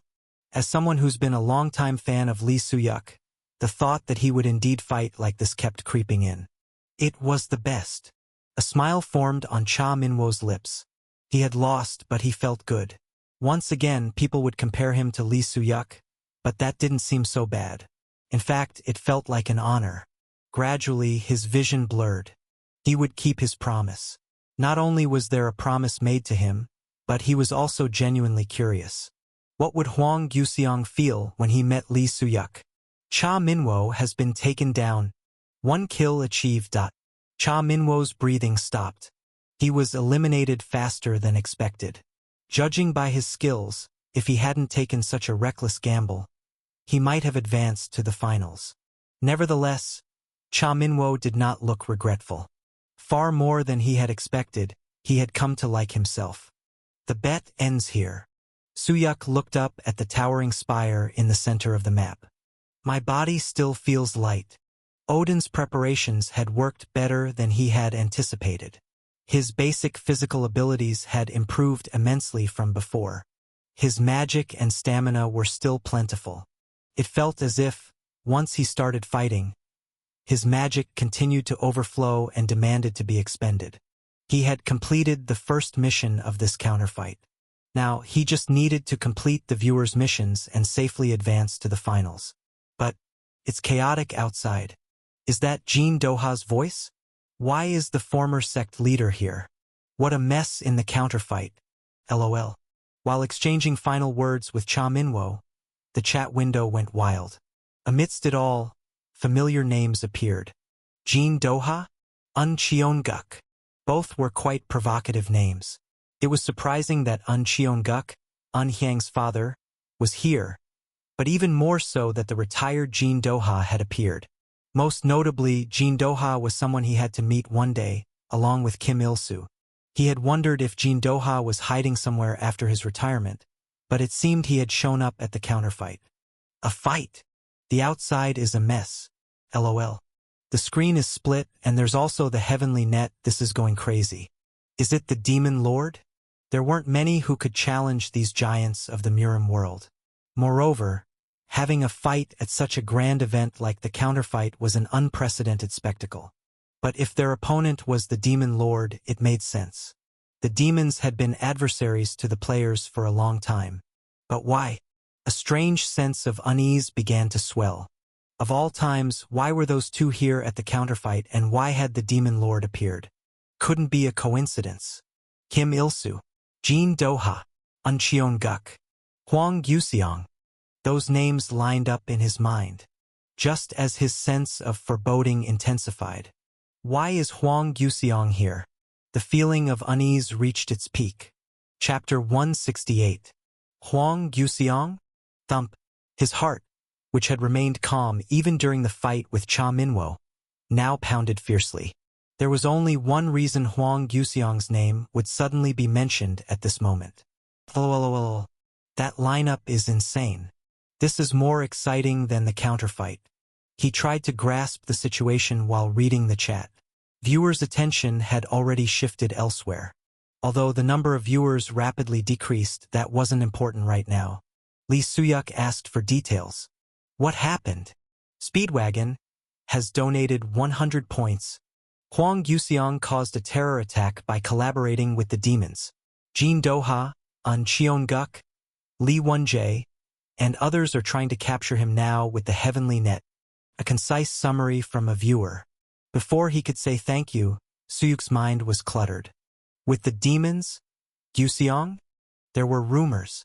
20 years ago, on the day Lee Suyuk died, there had been a traitor within Blue Eyes, and this traitor had collaborated with demons. It was an outrageous rumor. Suyuk, as someone present on that day, didn't even need to question its veracity.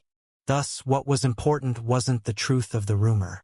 It was why such a rumor had spread. A mix of truth and lies. That there had been a traitor was a fact. It wasn't necessary for him to reveal it to the world. Not all players present during that event 20 years ago could be silenced, so the rumor had spread, albeit subtly. And knowing Kim Il-soo's nature, he wouldn't have ignored the rumor completely. That's why. Kim Il-soo had spread the rumor that Blue Eyes traitor had colluded with demons. Was he planning to pin it on Yuxiang? Huang Yuxiang did have deep ties with demons.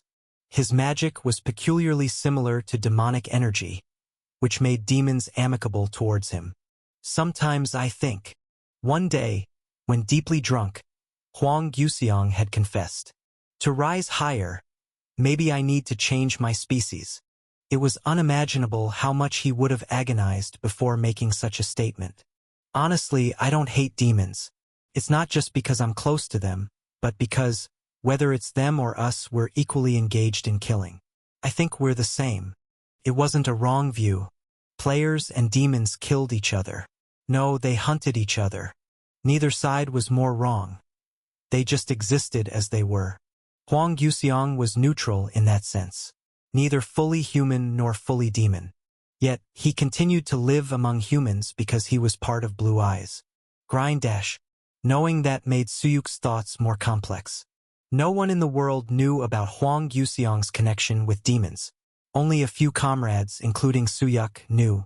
And one of those few was, indeed, Kim Il-soo. Was this his plan all along? Suyuk had assumed Kim Il-soo was preparing an ambush aimed at Yuxiang. But it seemed the plan had been in motion long before the counterfight began. They had been setting up a trap to catch Yuxiang and pin all the blame on him. By the time Cha Minwo asked how this had happened, he had already been eliminated. To talk to him, he needed to finish the trial, but doing so took too long. There's no time. It was much faster than expected. And the situation was the worst. He needed to finish the preliminaries as soon as possible. For the trial to end, certain conditions had to be met. Either all the time had to elapse, or only a limited number of players had to survive. Dying right now was not an option. Even if he did, he wouldn't be able to leave this place until the trial ended. I will end it with my own hands. Hoping that Huang Yuxiang would be safe until then, Lee Suyuk looked up at the top of the tower. Boom dash. From the sky, thunder and lightning continued to pour down along with the rain. Asterisk, asterisk, asterisk. The arena had turned into chaos. Spectators in the stands chose to flee to avoid getting caught up in the fight. Watching a fight was entertaining, but not many were willing to risk getting swept up in a war and meet a meaningless death. Over 1,000 rankers had formed a siege formation. Outside the stadium, even more rankers had set up a defense net. But the arena, shrouded in dark energy, had its sense of spatial distance distorted. Some of the ordinary spectators, who were not players, suffocated and died just by witnessing it. Huang Yuxiang's dark energy was enough to mistake him for a demon king. There was only one person here who could face him head-on. Jin Doha, the former leader of the Murim Alliance and the best swordsman in the Murim world. Whiz-dash. A blue flash grazed the tip of his sword.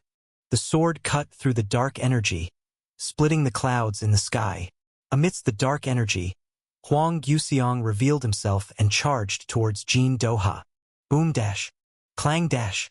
Fist and sword clashed. The resulting reverberation echoed around, shaking the ground. The screens projecting the match had already shattered. Could no longer be called a counterfight. Your skills have improved significantly. Creak dash. Cold sweat dripped down Jean Doha's forehead as he blocked the punch. It felt as if he was swinging a fist made of adamantium or millennium iron. Each punch was so threatening that it even emanated a chilling frenzy. I've abandoned everything. It's only natural. It seems so, seeing as you've joined hands with those vile demons. No, that's not it. Snap dash.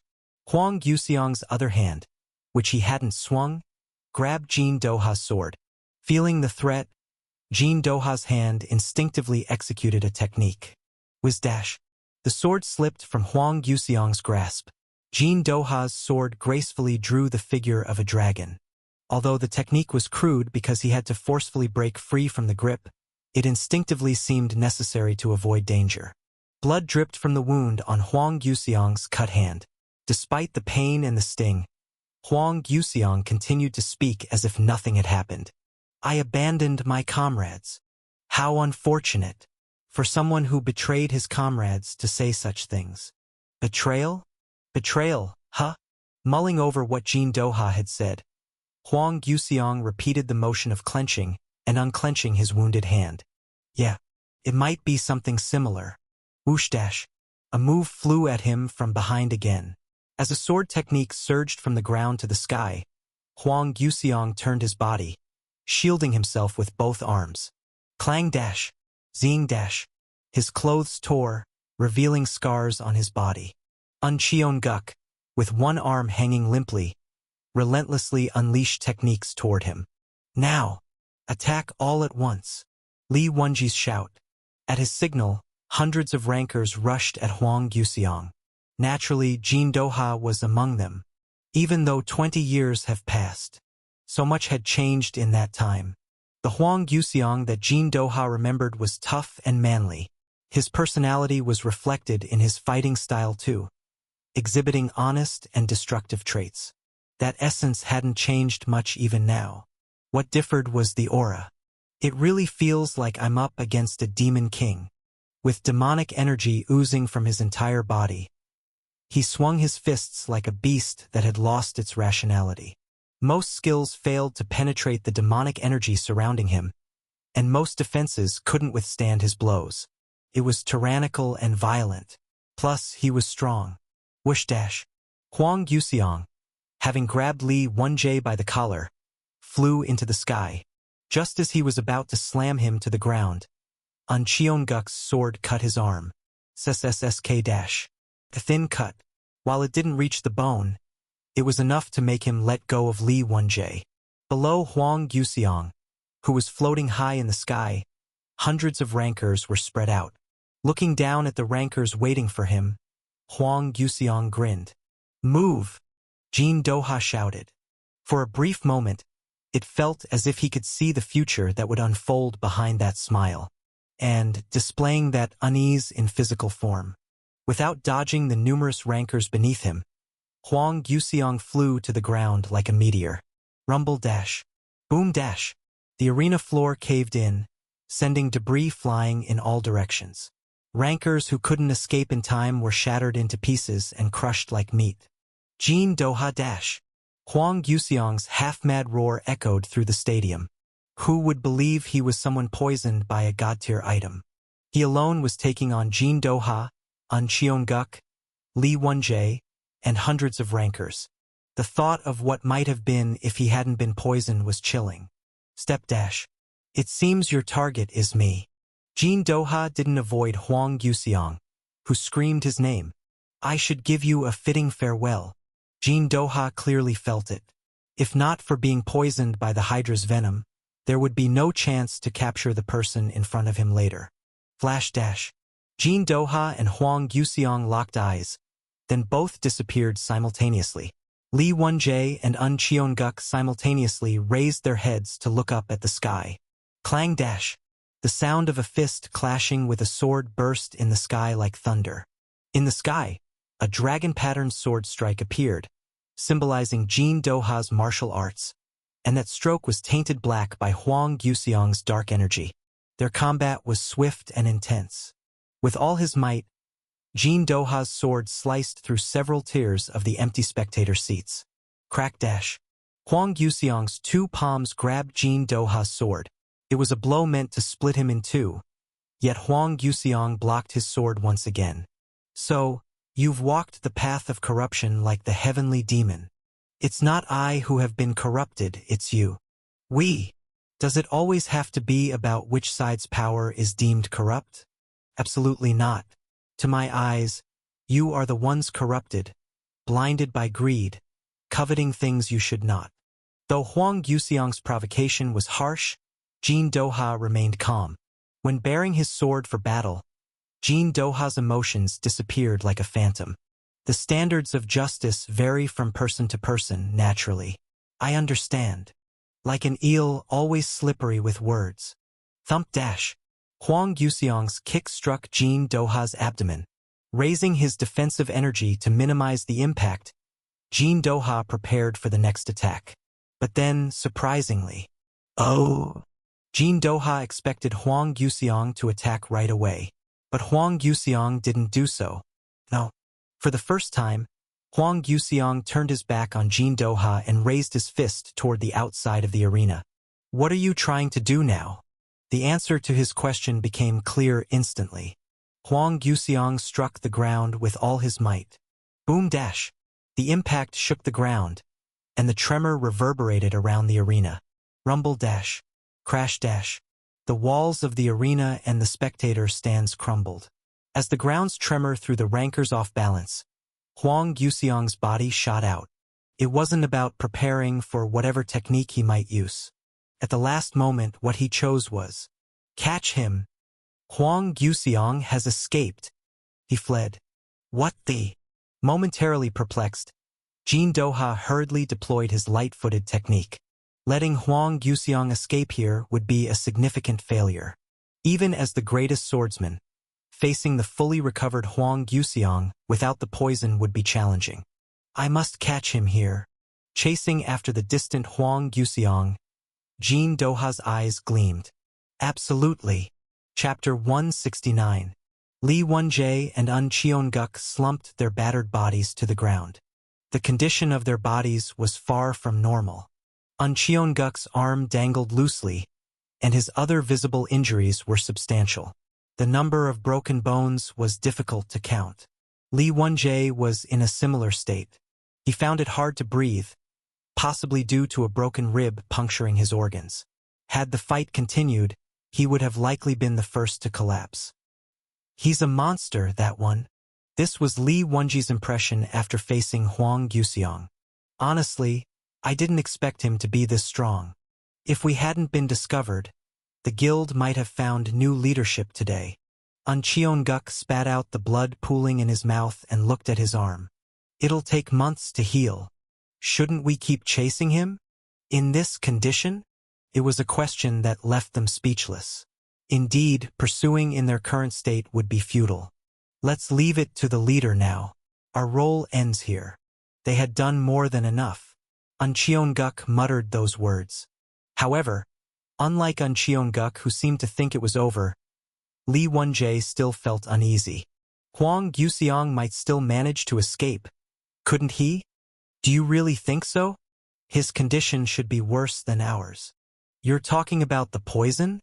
And he's pretty wounded, isn't he? It was true. From the ongoing fights, Huang Yuxiang had accumulated quite a few wounds. While he didn't have any major injuries, constant minor ones would eventually break him down, like clothes getting soaked in a drizzle. Most importantly, Hydra's venom was a lethal poison that had even brought down Li Suyuk.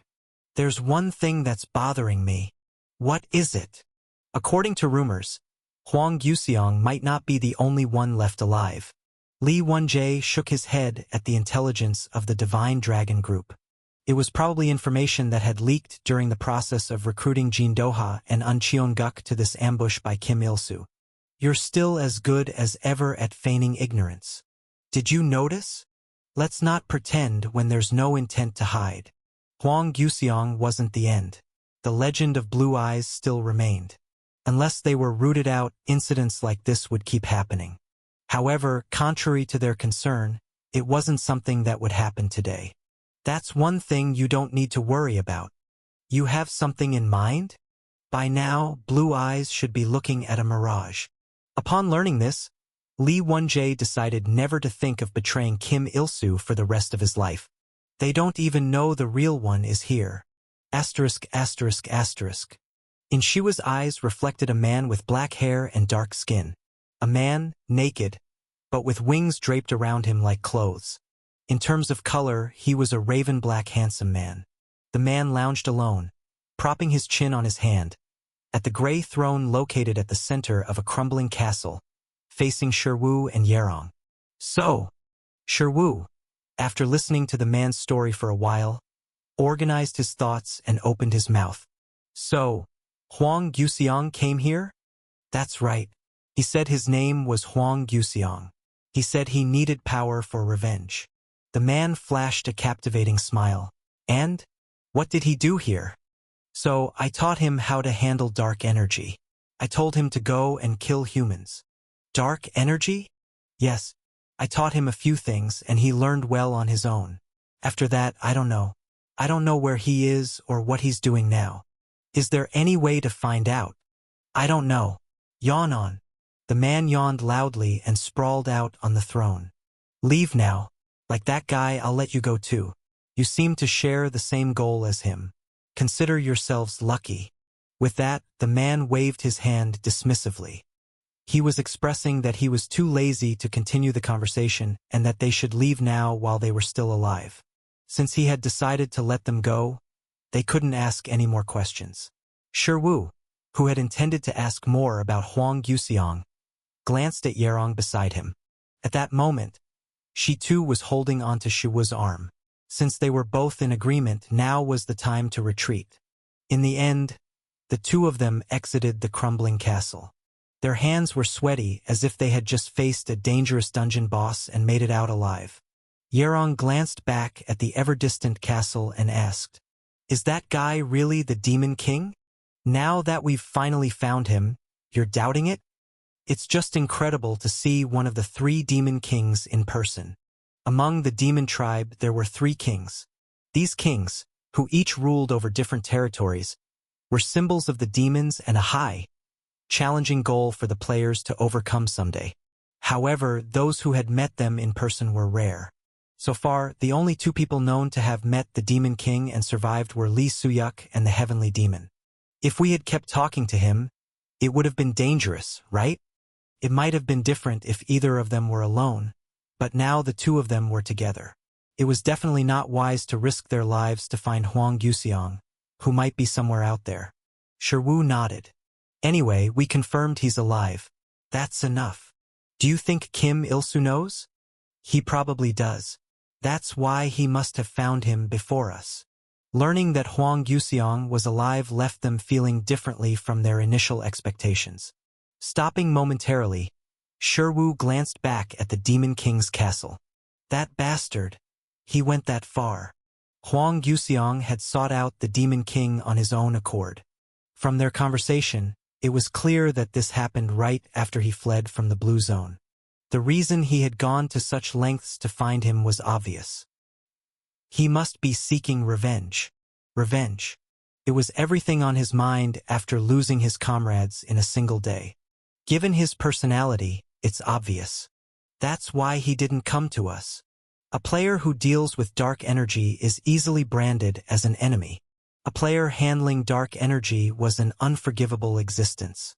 Knowing this, Hwang Guseong, despite realizing he had a knack for dark energy, had refrained from getting close to it.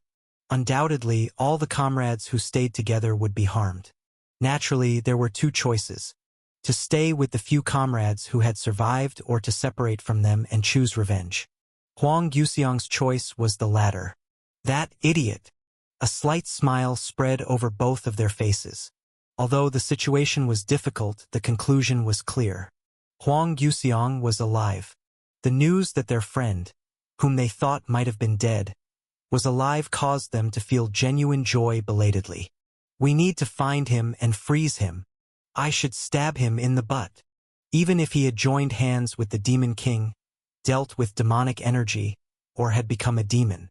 As long as he was alive, they could meet him. Because he wasn't dead like Lee Soo-yuk. Asterisk asterisk asterisk. Swadash. In the city where the rain was getting heavier, Woo-young slipped into a tall building. To avoid being spotted by other players, she quieted her footsteps and concealed her presence. Her breath was rough from moving quickly to avoid sight. She was still shocked by the message she had received a few minutes ago. Cha Minwo got eliminated so quickly. Participant, Cha Minwo, has been eliminated. It was a message that rang for all participants. Even at that moment, messages about eliminated participants continued to update. But none of the eliminations were as surprising as Cha Minwo's. Having observed him closely, she knew how brilliant Cha Minwo was. Is it because of Lee Soo-yuk?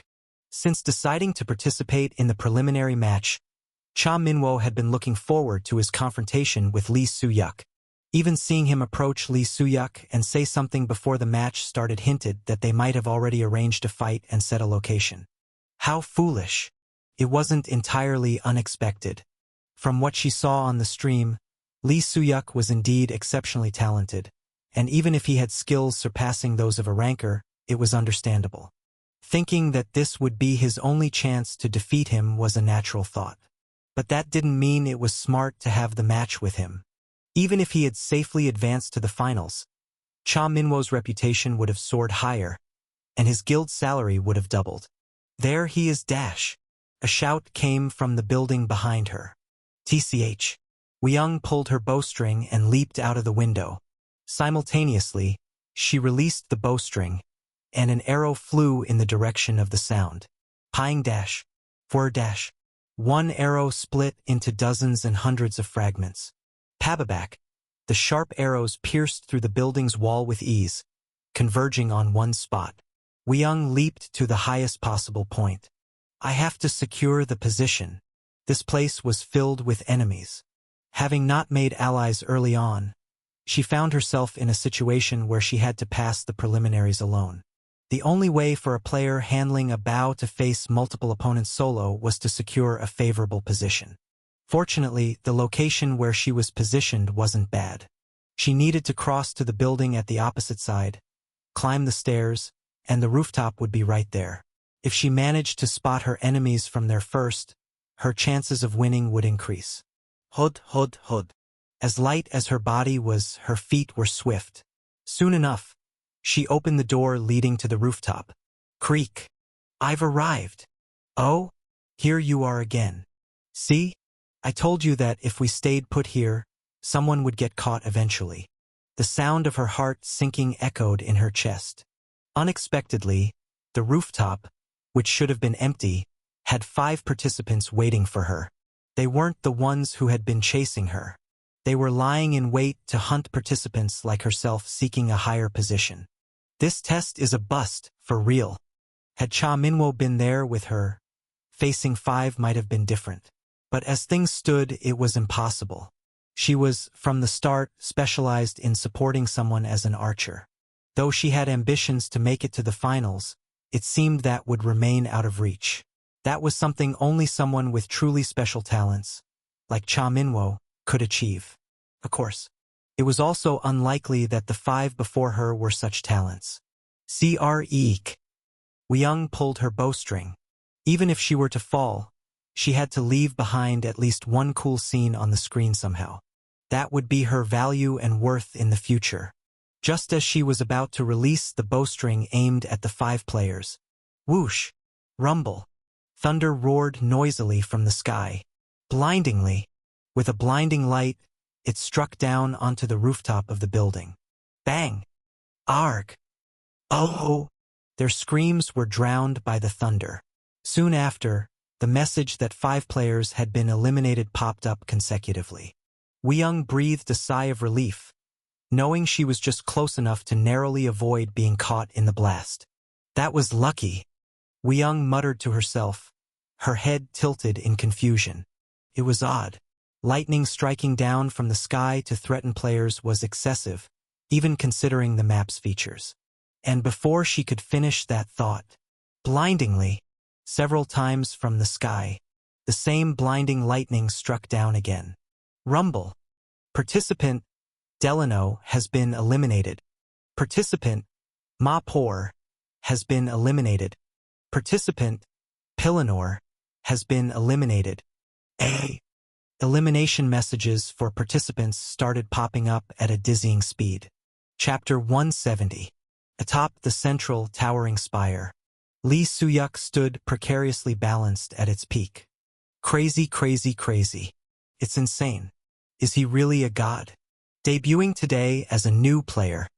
Oh yeah, he's a newbie lol. Lee Soo-yuk hurled bolts of lightning. Literally, from the top of the spire he threw lightning towards the participants who appeared as small dots in the distance. Can you see anything? Just dots lol. The spire was immensely high. Standing at its peak, the buildings below seemed like toy blocks, and people appeared as tiny black dots like baby ants. He could see the entire map at a glance. Participants engaged in fierce battles below, those hiding in alleys, or conversing to form teams. He saw everything. Of course, it was only Soo-yuk who could see such things. As if the purpose of this place was just for this. Lee Soo-yuk made the spire his stage. Generating lightning. Boom dash. Lightning fell from the sky into Soo-yuk's hand. With the weather aiding him, he grasped it like a god from mythology. We Love Lee Soo-yuk has donated 1,000 points.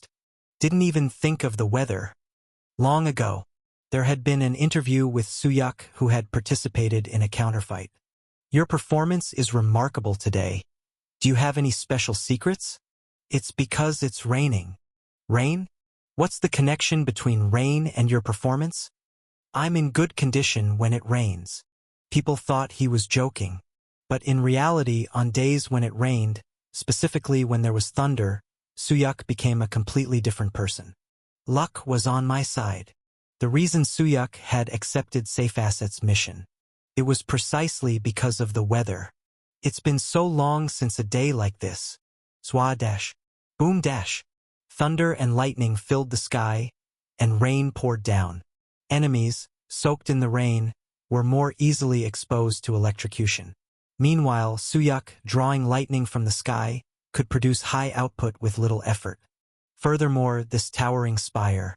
It was the perfect map optimized for unilateral slaughter by throwing lightning. Boom dash. The lightning that flew from his hand struck a group of participants. 3 fell in quick succession and he prepared the next bolt. And around that time, they have caught on. Below, one by one, there emerged those who realized that someone was hurling lightning from up above. He never thought he could hide it until the end anyway. The participants here were all top-rank players. Soo-yuk was well aware that he could never deceive them till the end. How many did you take out so far? About 100, maybe? 129 kills. Including Cha Minwo, it's 130. It was a lot, but there was still a long way to go. However, it didn't matter. This was actually a bit slower than he had anticipated. It's just the beginning. Even if they realized who was above their heads, it was impossible to respond immediately. Most participants already had enemies around them, and if they took their eyes off for even a moment, they'd fall to the nearest threat. This was the second phase Lee Soo-yuk had planned. It won't take long. For now, the enemies in front of them would seem more daunting, but as time passed, their priorities would inevitably change. Soon, he would likely become the enemy of everyone here. But this is the only way. He erased the mission from his mind. It was now a secondary objective. All he could think about was ending this test as quickly as possible and getting out of here. You have defeated Dorito. You have defeated Denma. You have defeated Michael Lift. Boom dash. Every time he threw lightning, messages kept popping up. He didn't pay attention to them. The target count was still far from his goal, and the end of the test was even further away. He saw more targets in the distance. No, he focused all his senses so he could see them. Just as they appeared small to him, he too appeared small to them, just a dot. For now, he had no choice but to maintain his superhuman concentration. Ping dash. At that moment, he noticed a small glimmer of light. His head turned reflexively. Whoosh dash! Something brushed past his head with the sound of a strong wind. It happened so quickly, but he could instinctively tell what it was. An arrow. Someone had aimed an arrow accurately from this distance. Not an ordinary skill. Once the arrow attack began, more arrows continued to rain down. SHSSSHHH. Arrows poured from all directions, converging on a single point, aiming for Suyuk's heart. Flash! The sword in Suyuk's hand sliced through the converging arrows. Simultaneously, the lightning in Suyuk's other hand shot toward the direction the arrows had come from. Boom! Lightning surged in the distance. The opponent was a lone archer. You have defeated Kim Weung. That was the beginning.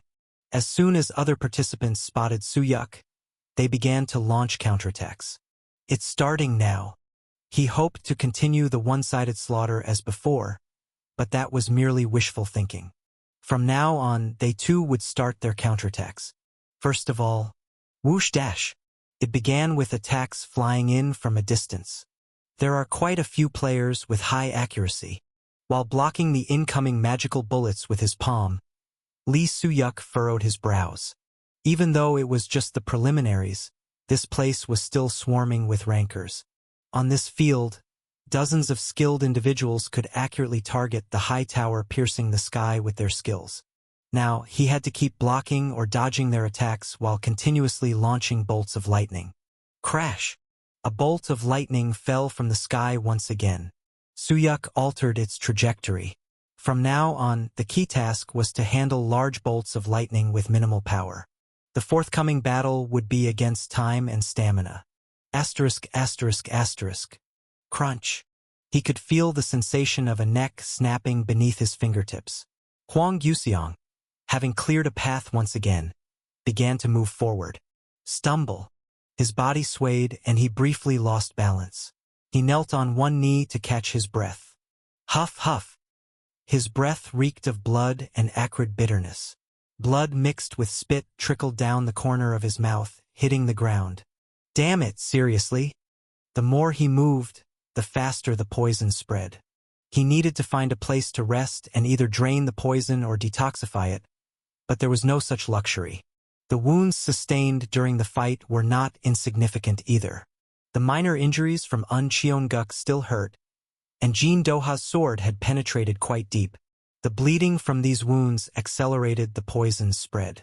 Status effect, poisoned state. Status effect, poisoned, is. The messages continued relentlessly, but he couldn't remain still forever. The encirclement he painstakingly breached would thicken with time. Step, step. Barely standing on his feet, Huang Yuxiang began to change locations. The more the poison spread, the more he thought, that bastard, Lee Suyuk. He recalled the back of his friend, who had continued fighting despite being afflicted by the same poison. He must have suffered terribly. Until then, he couldn't imagine it. Lee Suyuk losing a fight? It was a scenario he'd never considered, no matter how many enemies his friend faced or what condition he was in. But now, having been struck by the poison himself, he understood why. This was the power of a divine-tier item, one of the few in the world. This poison had the strength to push even the mightiest players towards death. Cough. 2. Blood surged up from inside. Just staying still caused his muscles to tear and his internal organs to twist in pain.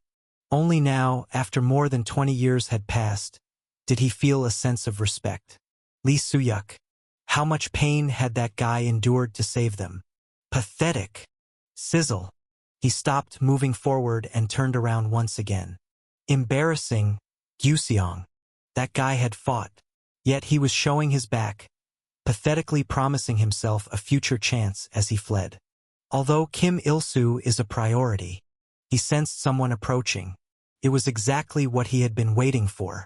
To die like this would be so humiliating. How could I ever face that guy? Shoo! He caught up quickly even though he had just decided to rest for a moment. Probably, even if he had tried to keep running without stopping, it wouldn't have been long before he was caught. Jin Doha emerged from the direction of the arena, parting the bushes. He stood before Huang Yuxiang, maintaining a distance, without immediately swinging his sword. "Aren't you going to run?" His tone was polite, unlike at the beginning. In front of everyone, he had to brand Huang Yuxiang a traitor, but now there was no need for that. This was the nature of Jin Doha. He was the finest swordsman and, at the same time, a strategist. Because it's humiliating. Humiliating, you say? I see. Yes, even I would have felt the same. Jin Doha immediately understood Huang Yuxiang's words. He had been there with him on the last day of the Blue Eyes. You've thought well. Even if you manage to break through me and the heavenly net, there will be another trap waiting for you. Indeed, he had thought it wouldn't end like this. It was certain that Kim Il-soo, a perfectionist to a fault, wouldn't entrust everything to the Murim world. Once he broke through Murim's heavenly net, it was clear that Blue Zone would be forming another trap. Dying by my hands would be better than by theirs. It would be a more honorable and a less unjust death. Are you speaking as if you are worried about me? Wouldn't it be unfair for you to die at the hands of those who robbed you of all your glory? Come to think of it, that was true too. The Blue Zone had taken away all the legends and glory the Blue Eyes had built. But to die at their hands, now that would be even more unjust. However, there was no need for such thoughts right now. That doesn't matter. In the first place, he hadn't stopped in order to die. I am not going to run away. I will kill you and everything else outside. I will simply walk out. Don't you realize that's impossible? Maybe. No, actually, he knew. In his current condition, it was not just difficult to get past the heavenly net or Blue Zone's trap beyond it, but even Jin Doha right in front of him. Nevertheless, Huang Yuxiang had made up his mind. So what? I have to do it. Whether it was possible or not. At the very least, he resolved not to harbor the thought of running away. As Jin Doha looked at Huang Yuxiang, he overlapped with another person in his mind. He resembles Lee Suyuk. Even though over 20 years had passed, he couldn't forget that day. A man who burned everything, even in a body that could die at any moment. A warrior who fought through his limits with the determination to save his comrades. All right. Swoosh. Jin Doha lifted the sword he had pointed downward with both hands, holding it straight up. From now on, I will unleash 5 techniques. These 5 essences encompass my entire life. Buzz. Rumble. The sword, imbued with innate energy, emitted a crying sound. The dry sky trembled, the clouds shook, and winds blew like a typhoon. As if a dragon were ascending, the aura surrounding him shimmered like a mirage. If you withstand this, I'll let you go. I promise on my life and honor. Should I thank you? No need. Right now, I am the one who should apologize for acting cowardly. Jin Doha bowed his head in a respectful gesture. I am honored to see the legend of Blue Eyes once again. Chapter 171. Why don't you use a weapon? He wondered at what point this became obvious. Huang Yuxiang hadn't used a weapon since the first time they met. Even using fists was fine to an extent, but he didn't even use common gauntlets. It looks cool. That's it. There's that too. The first reason was absurd, and the next was even more preposterous. If my body becomes the ultimate weapon, then I shouldn't need to use any weapon in the first place. A body better than any weapon. His ideals were set higher than himself. Suyuk smiled at his words. He didn't bother wearing a mask when he was with his comrades. You stuck to that flimsy reason pretty well. Oh, you caught me? It's obvious. What's left of you if your pride is gone? What's left? Manliness, of course. As he said that, Huang Yuxiang showed his much larger fists. Indeed, his fists were quite manly. Even though Suyuk's hands weren't small, Huang Yuxiang's hands were almost a finger's length bigger. After finishing his display, Huang Yuxiang looked up at the sky. It was early dawn. While their comrades were all sleeping, only the 2 of them stayed awake. Why aren't you sleeping at this hour? It was Suyuk who broke the short silence. To keep up with a talented friend, I have to strain myself. What can I do? Who? You, obviously. Did you ask because you didn't know? You unlucky bastard. Of course I knew. Just wanted to ask. Huang Yuxiang laughed as though he was dumbfounded by Suyuk's cheeky response. That's about me. But why aren't you sleeping? Even when you don't need to strain yourself. I feel uneasy. What about? The event that will start someday, you know? It was the message engraved on all players when they received the tower's call. Wondering when it'll happen, what will happen. It makes me anxious. The better the player, the greater the anxiety about that day. Maybe it's like a curse. Maybe it was because of the late hour, but they revealed deeper parts of themselves not usually seen. Knowing more about this world, I feel this way. What are they planning to make us do by giving us such power? Don't think too seriously about it. Whatever it is, you won't do it alone. I won't do it alone. Even so, clenching and unclenching his fist nervously, Suyuk spoke about the decision he had kept hidden for a long time. Whatever it is, I will be at the front. Really? Huang Yuxiang knew he wasn't speaking lightly. He wanted to ask with a smile why he thought he would be at the front that day. But he couldn't. Huang Yuxiang was certain. No matter what that foretold day would bring, Li Suyuk would definitely represent all the players in this world. I can't take the lead instead of you. That's all Huang Yuxiang could say. If you die, I'll definitely avenge you, brother. ****. You idiot. Mixed feelings of anger and gratitude came to mind first. Huang Yuxiang's actions were reminiscent of a promise he had intended to keep, even though it wasn't on the predicted day. Selfish sacrifice LV8 resisted the damage from thunder. Heart of lightning, controlled thunder. ZZZZ-. Boom dash. A blue lightning bolt struck the ground where the participants, wary of Suyuk's lightning, were gathered. The impenetrable barrier, formed through the collaboration of several individuals, shattered in an instant.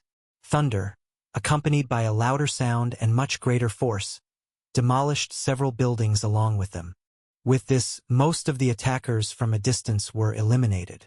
Suyuk checked the number of remaining participants. 100 more to go. There were roughly 200 participants left. Just 100 more to deal with. Once that was done, the test would end, and he would be able to leave. Blur dash. For a moment, his vision turned white, and he felt his strength drain from his body. No matter how much help he received from the weather, using lightning excessively had taken its toll. Despite bathing in the holy water of Asgard, eating the leaves of Yggdrasil, and drinking from Mimir's well, this was the extent he could reach. No. Because of those blessings, he was able to come this far. Didn't he surpass 1,000 kills? Yep, just did. Total annihilation, LOL. Now he just needs to survive smartly. The mission was already completed. From the start, it seemed an impossible mission, likely set to provoke him, but Suyuk had accomplished it. Moreover, it wasn't all over yet. Is this even possible? Seems like a high-ranker level. Falcon Eyes drooling over this. For a player who hadn't even become a ranker to make it to the finals was a miracle. It was as difficult as a newly fledged bird crossing the ocean. However, Suyuk had not only made it to the finals, he alone was dominating the entire test. Things are crazy outside too. It's chaotic here as well. Despite his outstanding performance, there weren't many viewers. No matter how incredible the match in the preliminaries was, something even more extraordinary was happening outside. Crackle dash. A group scaled the wall of the spire. They either dodged or blocked the precisely aimed lightning bolts as they closed in. They've come. He gathered his wits one last time. Stopping them was the final task of this test. They were formidable opponents, capable of completely blocking lightning from a distance. Moreover, Suyuk was currently exhausted to his limit. I don't need to handle all 100 remaining participants. No need to rush. Even now, survivors were dwindling one by one. A phenomenon that occurred as the test approached its end. Tempers flared naturally among hastily formed teams. What about you? Perhaps it was the same on their side. Suyuk ceased firing lightning and focused on the base of the spire. The approaching participants fanned out. There were about 20 of them. That mask. Is that really Lee Soo-yuk? Just as I thought. The participants who moved swiftly recognized Soo-yuk up close and clicked their tongues in amazement. The name of the streamer Lee Soo-yuk was now known by quite a few players.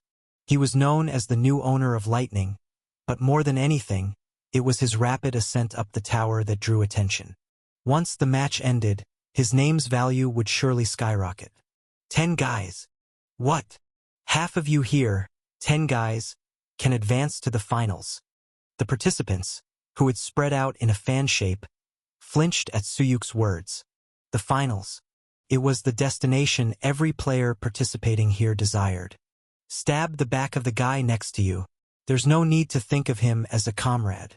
Anyway, you all just met today, right? Beep dash. Participant R.A. Junmyeong has been eliminated. In the meantime, another participant had been eliminated. Don't think it's shallow. Your chances of advancing are higher this way than fighting me. Crackle dash.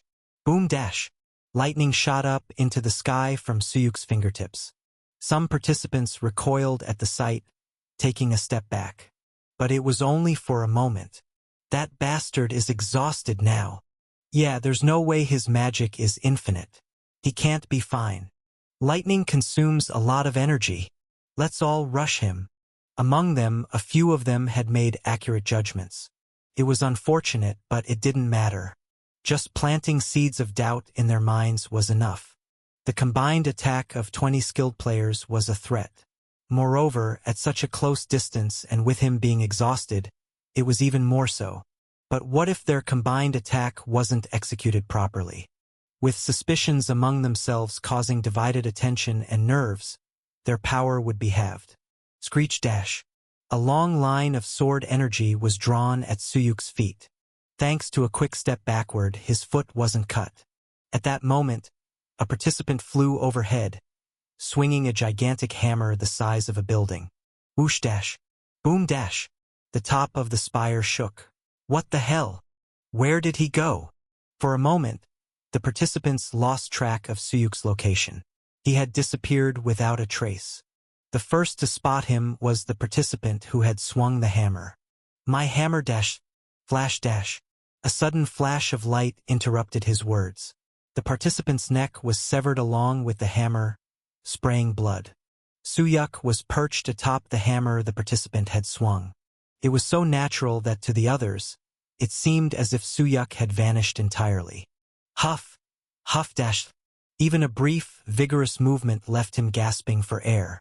Soo-yuk's current state was that bad. Not until I'm the 101st. He didn't mind being the 101st to die. What mattered was finishing this test as quickly as possible. Soo-yuk didn't stop moving. Even if he was out of breath, even if every muscle in his body screamed. They had to keep moving now. You don't need to keep promises. He didn't expect revenge or anything like that. That was his own burden to bear now. What he wanted from the person now was just to stay alive. That bastard is exhausted. As expected, I knew it. Keep attacking dash dot. Thwack dash. With a swift motion, a blade was thrust into the opponent's neck who had been shouting. Half-dazed, Lee Soo-yuk fought, relying on a single blade. His fatigue level had skyrocketed past 90. It reminded him of the day he battled the Hydra long ago. Back then, he felt like he was squeezing out every bit of his strength and will too. Just one more. Thrust dash. Pulling out the sword that had pierced through a heart, Soo-yuk's eyes searched for the next opponent. More dash dot. Thud dash. A powerful impact was felt on his back. The pain was so intense it felt like his spine was shattering, causing his consciousness to blur momentarily. The only thing that kept him together was his sheer willpower. Grinding his teeth, he fought to hold onto his fading vision. Thanks to clenching his knee with one hand, his body didn't completely collapse. In that position, Soo-yuk spun his body in a full circle. Whiz dash. Slash dash. Following the path of his sword, the enemy's neck was cut along with a hammer. At the same time, Soo-yuk, whose eyes had flipped, threw himself at the remaining participants. Thwack, crunch dash. Slash dash. He stabbed hearts and snapped necks. Blood spurted from the slashed wounds, covering Suyuk's body and face. The participants who survived his rampage tried to flee. Suyuk did not chase after them. In truth, he couldn't. His legs trembled and refused to obey. The remaining number was 130. He only needed to reduce that number by 30 more for the test to end. Besides, anyway, right? No matter where they ran, as long as they couldn't pull him out from the top of the spire, the result wouldn't change. Crackle dash. Lightning started. Thunder started. Heart of lightning. Selfish sacrifice LV8. Try running. Lightning and thunder soared from Suyuk's hands to the sky. His entire body screamed for him to stop now. Suyuk spoke to his body that had reached its limit. This would be the last. Even if he died after throwing this, it didn't matter. Even if he died and was eliminated from the test, this would end the trial. Flash dash. Suyuk hurled the spear toward the participants fleeing far away, and toward those struggling to survive beneath the spire. Suyuk shattered lightning and thunder into dozens of pieces and threw them with all his might. Rumble dash. The test has ended. You have died. Chapter 172. When he opened his eyes again, everything around him had changed. The sky was shrouded in thick, gray clouds. The spectator stands were completely empty. The ground was riddled with craters and numerous traces of past battles. He had returned to the arena. Just moments ago, even moving a finger had seemed impossible, but now his body felt light. The test was completely over. Throb dash. Ugh dash. Just as he tried to get up, a sharp pain surged in his head. Even though his body had recovered, mental fatigue still lingered. No matter how trained a human body was, mental strength was not infinite. His body and mind were telling him to rest, asking how long he intended to keep pushing himself. However, Lee Suyuk ignored all of these signals. Where is he? Suyuk strengthened his grip on his mask and scanned his surroundings. He had successfully hurried to end his match. The problem was that, even after exiting, Huang Yuxiang was nowhere to be seen. It seemed that the battle here had already been concluded. The participants were visible, but Huang Yuxiang and the other rankers who should have been fighting were missing. He needed to find the direction. Suyuk opened all his senses, scrutinizing his surroundings carefully. Lee Suyuk dash. Just then, Cha Minwo approached Suyuk. Lee Suyuk. His face was a mix of resignation, surprise, and admiration. I watched the match. Honestly, it's kind of embarrassing. Having been quickly eliminated in a fight with Suyuk, Minwo had observed the rest of the match from the sidelines. Naturally, his interest was solely on Suyuk, and he had watched Suyuk's performance from beginning to end. I'll keep my promise. If you have time, come with me now. We must end the stream here. What? Minwo's expression turned puzzled by Suyuk's abrupt remark. Shortly after, the stream has ended. Suddenly, Suyuk's stream ended, and thunder roared from beneath his feet. Boom dash. Suyuk's figure rapidly disappeared. Asterisk asterisk asterisk. In the middle of the empty spectator stands. Despite the life-or-death chaos, one person remained. This is incredible, really? Wearing shabby clothes with abnormally large glasses and trembling hands. The man, big mouth, mumbled to himself while looking at the spot where Lee Suyuk had vanished. It was worth coming here personally. Big Mouth was a streamer specializing in hot topics. His current focus was on the streamer Lee Suyuk. He felt that his instincts had been right up until now. Suyuk's skills were overwhelming, enough to quickly overpower the promising Cha Minwo. If he somehow overcomes all this miraculously? A miracle? Yes, miracles sometimes happen, don't they? In truth, that miracle had occurred. Moreover, Li Wenjie, Un Cheonguk, Jin Doha, clench. He felt strength in his hands at the thought of finally catching a big fish after a long time. Huang Yuxiang too, a name that had slowly been forgotten. The legend of Blue Eyes appeared in the world once more. It had been known that only Kim Il-soo survived. But there was another. The rumor that there was a traitor in Blue Eyes turned out to be true. Too many incredible events had transpired in such a short time that it was hard to keep up. People would certainly focus their attention on Huang Yuxiang. But just as exciting as his return was the emergence of the new legend that would follow them, which whetted the appetite of Big Mouth. Beep. Big Mouth turned on his kit and dialed a number. A moment later, Falcon Eye answered. "Are you watching the stream too, Big Mouth?" Falcon Eye's voice was filled with excitement. It seemed he too had been watching Lee Suyuk's stream until just now. "Yes, I saw it. I confirmed with my own eyes that Lee Suyuk, the streamer, has returned. What do you think?" "It exceeds expectations." The expectations for Lee Suyuk translated directly to the expectations from Falcon Eye's review. Therefore, Big Mouth made a decision he never had before. "You remember when I declined your offer? A joint stream?" "Yes, let's do it." Big Mouth had previously refused a joint stream with Falcon Eye. While Lee Suyuk's review was enticing, he didn't think it was worth straying from his original plan.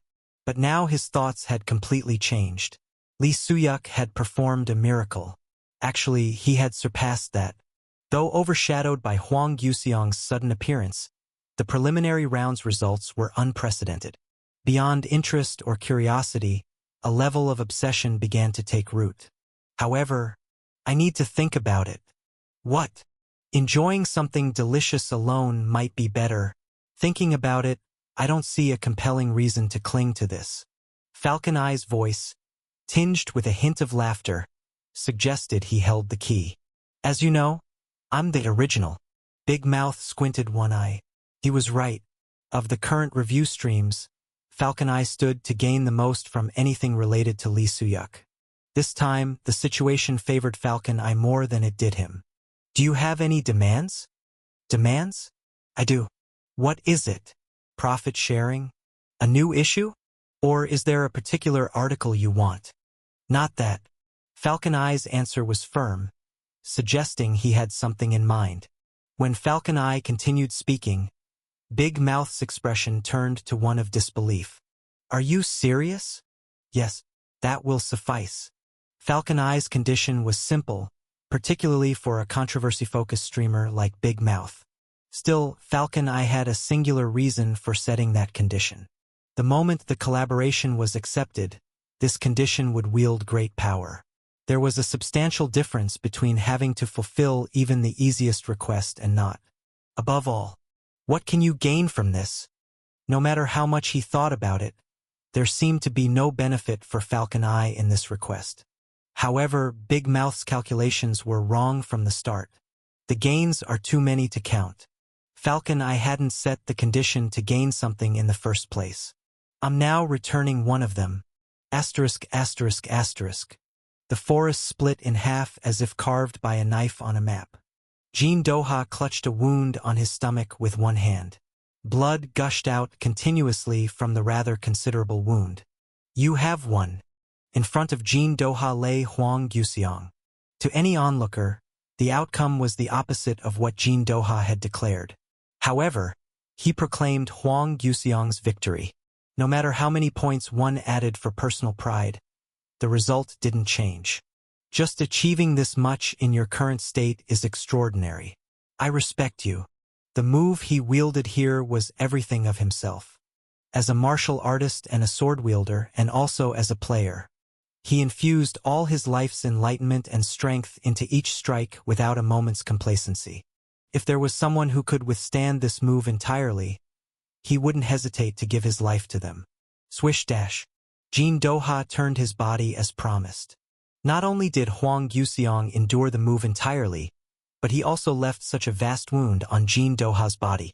This wound would never fade, remaining as a deep scar both on his body and soul. It was an honor, truly. Poof dash. With those words, Jean Doha vanished as promised. The state in which Huang Yuxiang was left behind was in utter disarray. No, disarray couldn't begin to cover it. He was a wreck. His chest and waist had been sliced, leaving his body in tatters. Poison seeped through the wounds, turning his skin pale and decaying in places. 9 out of 10 passers-by would surely consider him a corpse. Nonetheless, I'm alive. Huang Yuxiang was alive. Rather vividly at that. He was undoubtedly in the throes of death but could still comprehend Jin Doha's words. Yet, there was too much regret to fully savor the joy of victory. If it was going to be like this, I should have died back then. In the end, his final thoughts were accusations towards himself. He had lived for decades driven by revenge, yet all he had achieved was leaving a blemish on Blue Eyes. With this, the stigma of a traitor that had clung to Kim Il-soo like a scarlet letter would be erased, and in its place, Huang Yuxiang's name would be written. Are you moving separately? He regretted it. Yes. His decision at that moment. Why? There's something I can only do alone. Is it dangerous? Whatever it is, let's do it together. At the end of the day, you think the same as we do, right? I also agree with Sherwu. Whatever you're thinking, let's not split up any further. Please. He should have held their hands back then. He should have weakened at the sight of Yerong's eyes, which seemed like they would cry at any moment, and he should have been persuaded by Shiwu's earnest eyes for the first time. If he had done so, they would have stopped him when he was about to make a foolish choice like now. No. I have to do it alone. The disgrace of allegedly partnering with demons was a burden enough for him alone. It was sufficient for him to bear the scalding and dirty water alone. If there had to be someone to bear it with, it should have been Kim Il-soo. But in the end, this was the result. Is this what you wanted? It felt like he could hear Sherwu and Yerong's accusatory voices. Why did you leave us like this? Didn't we say to stay together? The two of them constantly badgered him with questions. Damn it. His body became weak with utter hopelessness. No matter how strong his mental fortitude, he did not think he could survive this situation. All that remained was to await the moment of his death. And then, bang dash, a loud sound from somewhere snapped him back to awareness. His vision was blurry, likely from losing so much blood. The smell of burning filled his nostrils, and a wave of relief surged deep within his chest. He squeezed out his remaining life force to focus his vision. As it gradually returned, he saw a familiar and welcome face. Lee Soo-yuk. The streamer Lee Soo-yuk. A streamer wearing a mask identical to his beloved friend. Huff, huff, huff dash. Having run so fast, he was gasping for breath. Sweat trickled down from beneath his mask and fell. The mask hid his face. He had always wanted to see the expression behind that mask if they ever met, but never expected it to be like this. Those eyes. In Lee Soo-yuk's eyes looking down at him, many emotions were conveyed. Worry, anger, regret, pondering, longing, a gaze mixed with all sorts of emotions. How could someone he met for the first time today display such eyes? You. He had many things he was curious about, but seeing those unmasked eyes in person, all his questions disappeared. He finally understood why he had been so interested in just a streamer. You're alive. Chapter 173. You're alive. His sudden question left Lee Soo-yuk speechless. Just moments ago, he had been wondering how to start the conversation. But with that one question, the man erased all his worries. No. Soo-yuk shook his head. I'm not exactly alive. If you're not alive, does that mean you're dead? Well, I was dead back then. What are you talking about? Seeing him chuckle slightly brought a brief sense of relief. But soon enough, upon noticing his pale face and his half-tattered state, Soo-yuk snapped back to reality. It was a miracle that he was able to breathe and converse even now. Huang Yuxiang's condition was so dire that it wouldn't have been surprising if he had ceased breathing at any moment. Well, that's how it is. His words held countless meanings. He continued speaking without any sign of pain or hardship. Don't waste your energy trying to save me. I don't plan on wasting my time trying to stay alive either. It's too precious to squander on futile efforts. Right? At his words, Soo-yuk stopped what he was doing. He understood. It was impossible to save him. Even if Ji-young, their team's best healer, had been there instead of him, she wouldn't have been able to save him with certainty either. True. Wasting precious time and energy on an impossible task was just too unfortunate. Eventually, Suyuk withdrew his hands and asked, "What happened?" "I got double-crossed like an idiot. This time it was by that guy's brother." Lee Wonjae. Suyuk's eyes flashed with intensity. He had asked with certainty, but Gyu brought up something entirely different, likely pressed for time. "By the way, I'm relieved." He smiled brightly, a stark contrast to his dying state. "I thought I couldn't keep my promise to avenge you." Each word was a struggle to get out. "As long as you're alive, it means I didn't entirely fail." "Idiot! Who asked you to keep such a promise?" Frustrated, Suyuk regretted his words immediately. Now wasn't the time to act on shallow emotions. Bowing his head deeply, Suyuk bit his lip. "No. Forget what I just said. I'm sorry. Honestly, thank you so much. Really. Don't worry about it. It's not a misunderstanding. If it were me, I would have cursed too." Hag. Gyu sudden burst of laughter caused him to cough up blood, which he must have been holding back. Realizing time was running short, he stopped laughing and continued, "Do you remember? The event that will start eventually. Why bring that up now? I can't explain in detail." Gyu seemed aware that his time was almost up. "Try to meet the 3 demon kings if you get a chance. Then you might understand. Why mention this all of a sudden? Just do as you're told." Ugh. Gyu blood splattered onto Suyuk's face.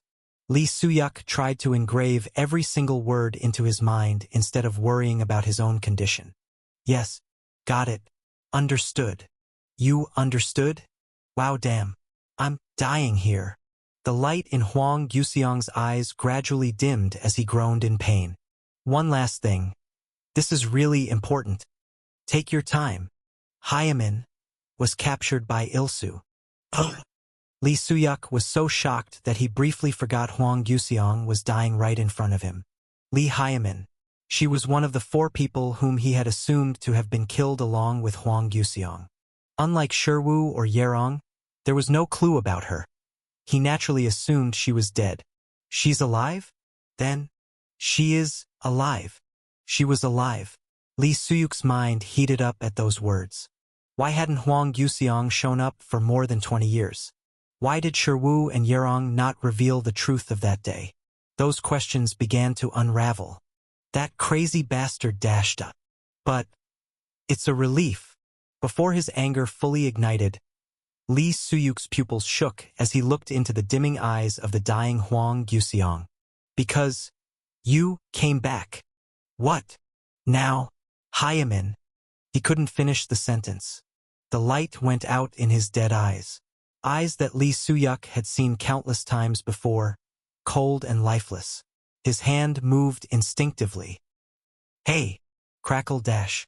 He shot lightning into Huang Yuxiang's chest. "Don't die!" Zap dash. Huang Yuxiang's body convulsed and shot up from the ground, hoping for his heart to beat again, hoping for a miracle, just momentarily. "I barely made it back. As you said, ZZZZT dash." Lee Suyuk continued to hit Huang Yuxiang's heart with bolts of lightning. "What do I do if you leave now, you bastard dash?" Asterisk asterisk asterisk. Had his body ever felt this comfortable? The temperature was just right. The air was as soft as down feathers. The monochrome scenery was neither dazzling nor dark. Standing in the middle of it all, Huang Yuxiang couldn't comprehend why he was there. Suddenly, I see, I'm dead." Realizing his situation, he scratched his head with his thick hands. There probably isn't a person who hasn't wondered what dying feels like. People think about death because they either want to die or want to live. So this is it. Nothing special. In that sense, it was anticlimactic. He expected something more extraordinary. But at the end of life, there was nothing. Thud dash. He started to walk, determined to follow the path to its end, even though he did not know where it would lead. It felt as though he was taking steps in place, as the scenery did not change. He began to wonder whether this path had an end. How long had he been walking like that? For the first time, he saw something different. Faint human-like silhouettes appeared. They waved at him. "Do they know me?" He could not see their faces clearly. The only distinguishing characteristic was that the person in the middle was very tall. He needed to get closer to be sure. The silhouettes seemed to be saying something to him. His pace quickened. As the distance between them lessened, their forms became more defined. Ha! 3 familiar faces greeted him. The tall one in the middle became clear first. Suhoon dashed up. To the left stood a small and talkative guy. Min-jae dash. To the right was someone he had liked for a long time. Ji-young. They waved at him. Suhoon appeared delighted. Min-jae seemed on the verge of tears, and Ji-young looked angry. Thump dash. He ran. He had never run this fast before with all his strength. The distance closed quickly. As he had hoped, they were his friends. Hwang Yuseong's friends. Hey dash! He shouted as he rushed toward them, hugging all 3 at once. For a while, he could do nothing but suppress the emotions surging inside him. It took a long time before he loosened his arms from around them. I must really be dead, seeing you guys again, or this is all just an illusion. He did not voice the doubt that flashed through his mind. If it was true, he feared this fantastic illusion would vanish the moment he spoke it. Had he really met people who had died, or was it just an exceptionally realistic illusion because he knew them so well? As expected, Ji-young was the first to express anger. Are you happy with this? Aren't you glad to see me? Do you think we'd be happy that you're dead? Suhoon seems pretty happy. At that comment, Suhoon's face twitched with a guilty expression. It's been a while. It happened without thinking. And you can laugh right now? Gladness is gladness. Ji-young, you should smile too. Smile. Yes, Ji-young, calm down. Yuseong tried a very hard. Choked up dash. He tried very hard. Something boiled inside him at Minji's added words. He had fought tooth and nail against the demons to keep one promise. He had saved Hyamin and isolated himself for decades to prevent Sherwoo and Yerong from being tainted by his corruption. It was lonely and painful. In truth, he wanted to come back. To this place where he could never return again. Wait? Hey, he's crying. Hwang Yuseong cried loudly. When things were so hard, not a single tear had fallen. But seeing these 3 faces, his tears flowed uncontrollably as if his tear ducts were broken. Swish dash. You did well. Ji-young embraced the sobbing Hwang Yuseong. You really did well, Yuseong. Thank you. The tears didn't stop and it felt like his throat was tearing apart. Ji-young didn't try to stop him from crying. Instead, she gently patted his back as if saying it was okay to cry more. Hwang Yuseong, who had been crying in Ji-young's arms for a long time, thought. He retracted his words that it was nothing. Asterisk, asterisk, asterisk. Naturally, Hwang Yuseong's heart never beat again. Lee Soo-yuk sat there for a while, blankly staring down at Hwang Yuseong's face. He's smiling. He didn't know how he himself was feeling. Hwang Yuseong had the happiest smile Soo-yuk had ever seen. It was thanks to him. Emerging from the shock, being able to get up again. All right, you go first. Hwang Yuseong had left, leaving all his burdens behind. If left here, Hwang Yuseong's body would fall into the hands of Blue Zone and Murim. They would probably take pictures, releasing them, and perhaps even mark him as a traitor and display him. Crackle dash. Whoosh dash. Lee Soo-yuk snapped his fingers, causing sparks around Hwang Yuseong's body. The continuous sparks set the body on fire. Watching his friend's body burn brightly, Soo-yuk continued the words he hadn't said earlier. I'll take care of Hyamin. Considering his personality, it was a miracle he had endured until now. He probably couldn't act recklessly for Hyamin's safety. Don't worry, I'm better at holding back than you. I won't do anything foolish. He wanted to storm into the Blue Zone right now, grab Kim Il-soo by the collar, and demand Hyamin's release. But he knew he couldn't do that. Even with the same level of power, the one holding the hostage had a significant advantage. Currently, he couldn't even face Blue Zone, let alone Kim Il-soo. Nevertheless, it probably won't take long. Lee Soo-yuk promised his burning friend. Just as he had spent decades keeping his promise to him, he too would do the same. He sensed people slowly approaching from afar. There was no more time to delay. It was time to conclude the farewell. Rest well. I'll be back again. Biting his lip hard enough to draw blood, he turned away. And belatedly, he added the words his friend might have been waiting to hear. Next time with Sherwu, Yurung, and Hyaman. All together. Chapter 174. After the abrupt end of the stream, Anhyang continuously searched for Lee Suyuk. She knew it was probably an unnecessary worry. No matter how much she thought about it, this situation unfolding right now had nothing to do with Suyuk. But why, then? Somehow, she couldn't shake off the feeling that he might be at the epicenter of this typhoon. And perhaps that was why, amidst all this chaos, she remained calm. This way. Rustle dash. She bent down, following the traces of the battle, moving quickly. From the traces, it looked like Huang Guxiang had fought his way through numerous rankers and advanced quite a distance outside the city. A shiver ran down her spine. He had single-handedly confronted 2 second-in-commands of a massive guild and also faced Jin Doha at the same time. After that, he had managed to escape the arena and break through the heavenly net. The legend of Blue Eyes once again shook the world. But this is the end of the line. Huang Guxiang's blood, which had fallen to the ground, corroded the tree. The level of poison he had encountered must have been severe. He was lucky to be alive with such blood flowing in his body. Moreover, is it you, Yang? More importantly, the person who was tracking him was none other than this man. In the end, Huang Guxiang's fate was sealed. It's been a while. Yeah, it has been. You remember? Huh. Jin Doha emerged from the forest. Though he bore some wounds, he did not look like a defeated man. He was neither a victor nor a loser. Somewhere in between, Anhyang asked, "What happened to him? Are you talking about Huang Guxiang?" "Yes, that's right. You've always been fascinated by the legend of Blue Eyes since you were young." Jin Doha, assuming the reason she came here, answered her question. "I lost the battle, but fate was not on his side." "Could you speak more clearly? You're still as rude as ever."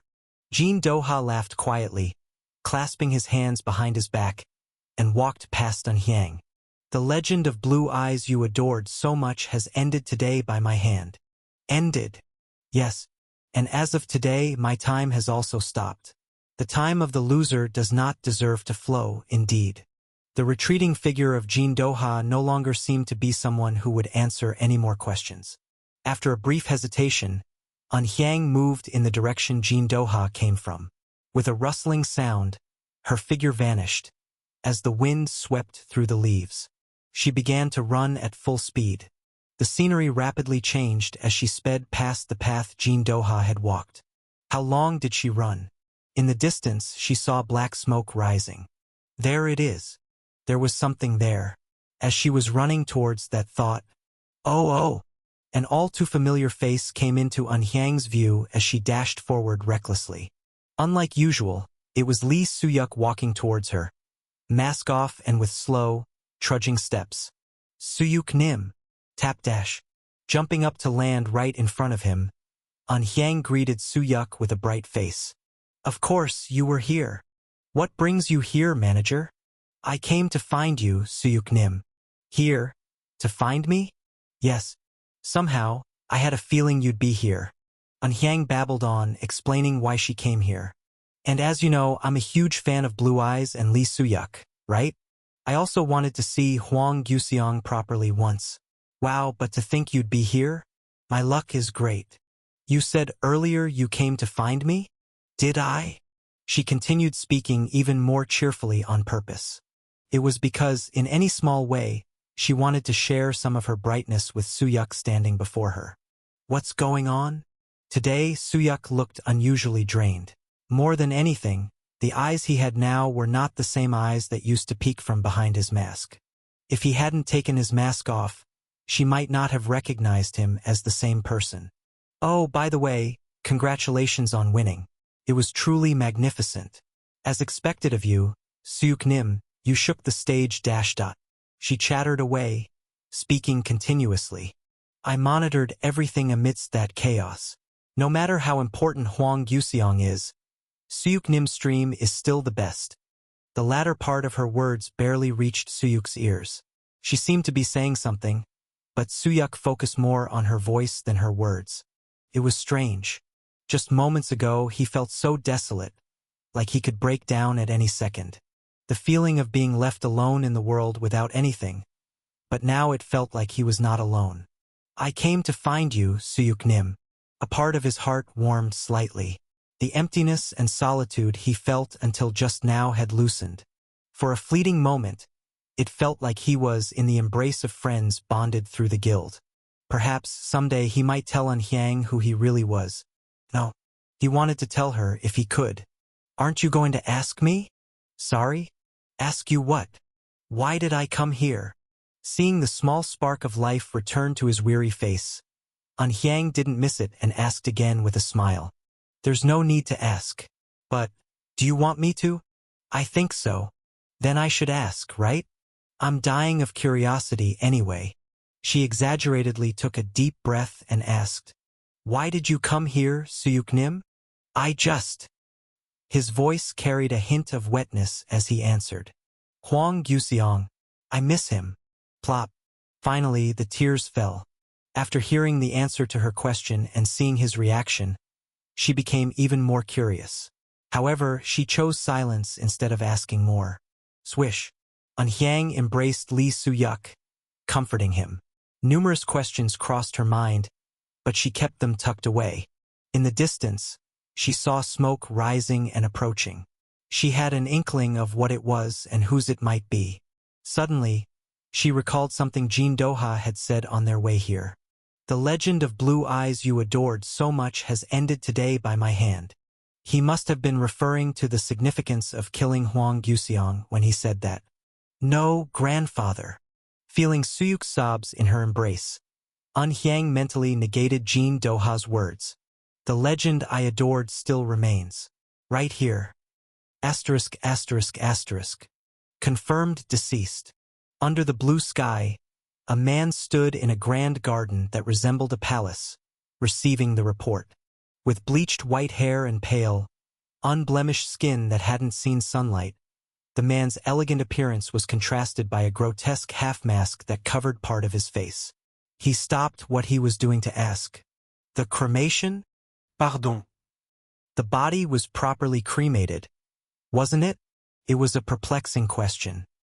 He had meticulously planned the death of his old comrade, only to now inquire about the cremation.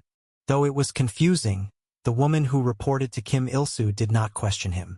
Yes, by the time we arrived, it was already burning. Already burning? Yes. Wasn't Jin Doha supposed to handle it? Kim Il-soo knitted his brows, bewildered. What could have caused Huang Yuxiang's body to catch fire in a fight against Jin Doha? He wondered.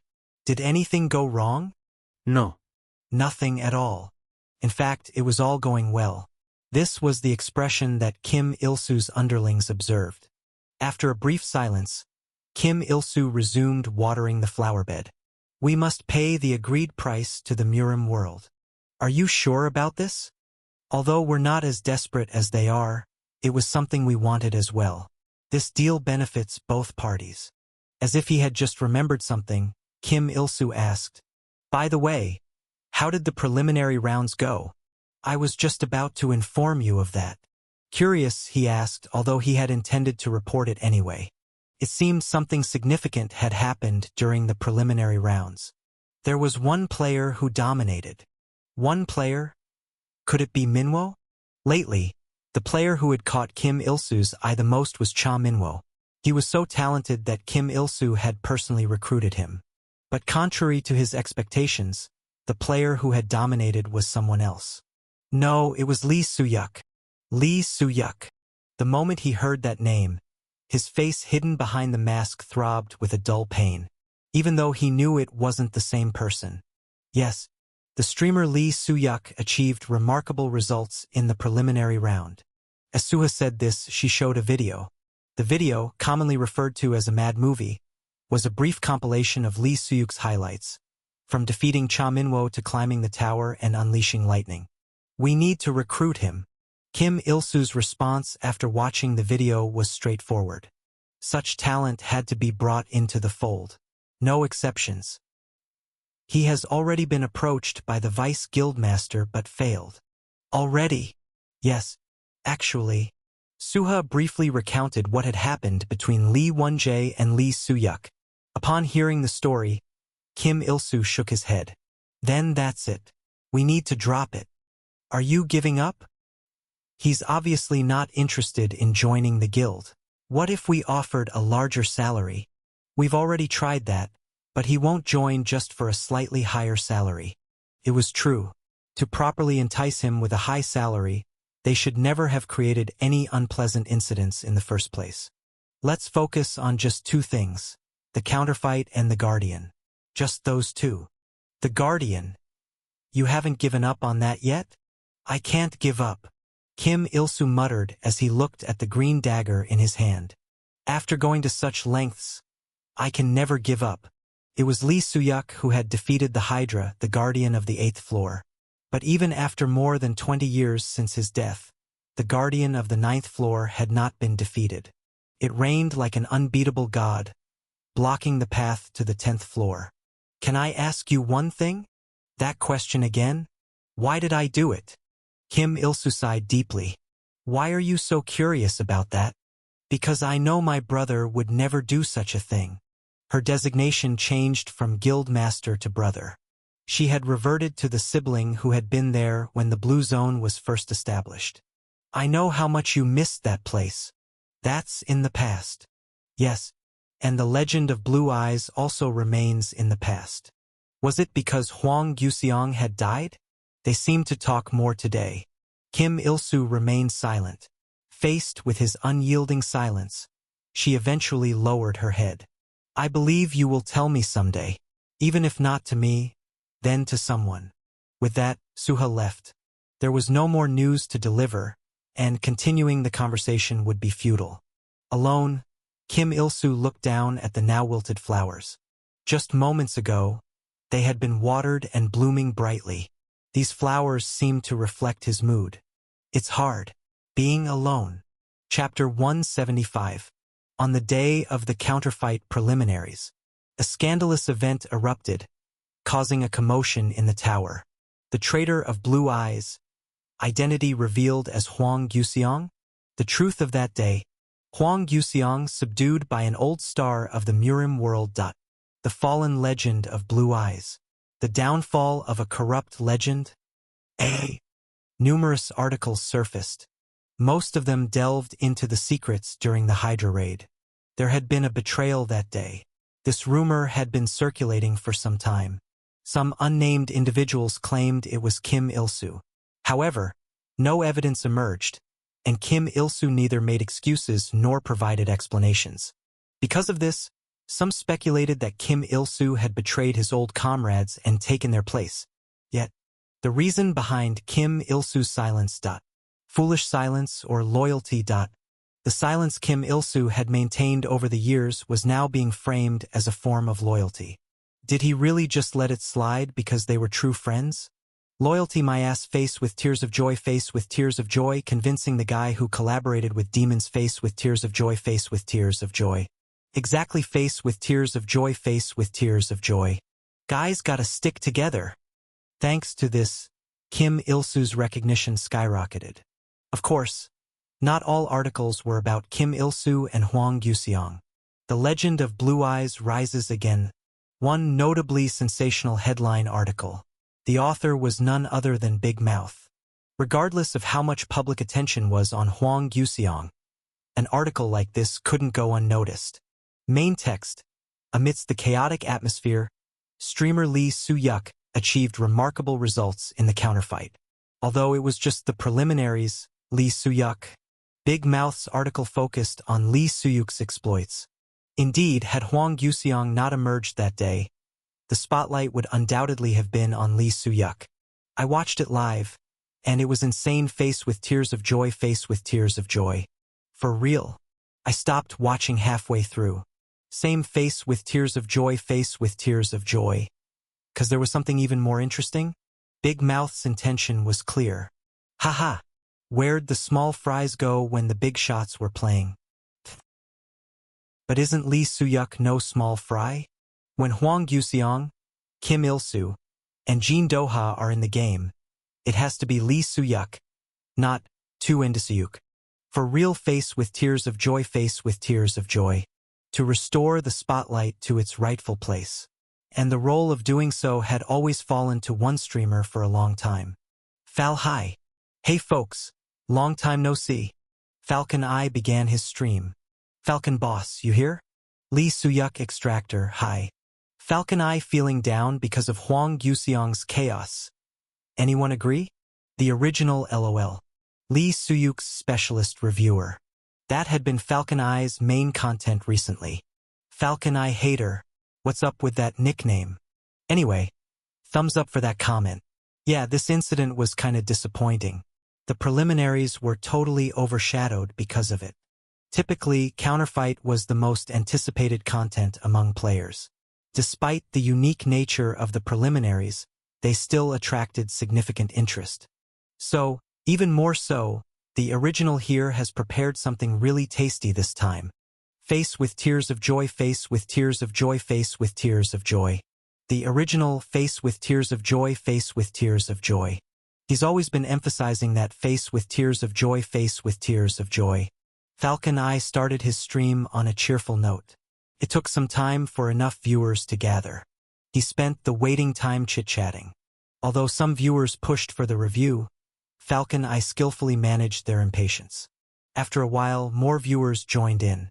Tooth Grinder donated 100 points. A lot have gathered now, time to start? 40,000 viewers. Falcon Eye waited until this point before starting the review in earnest.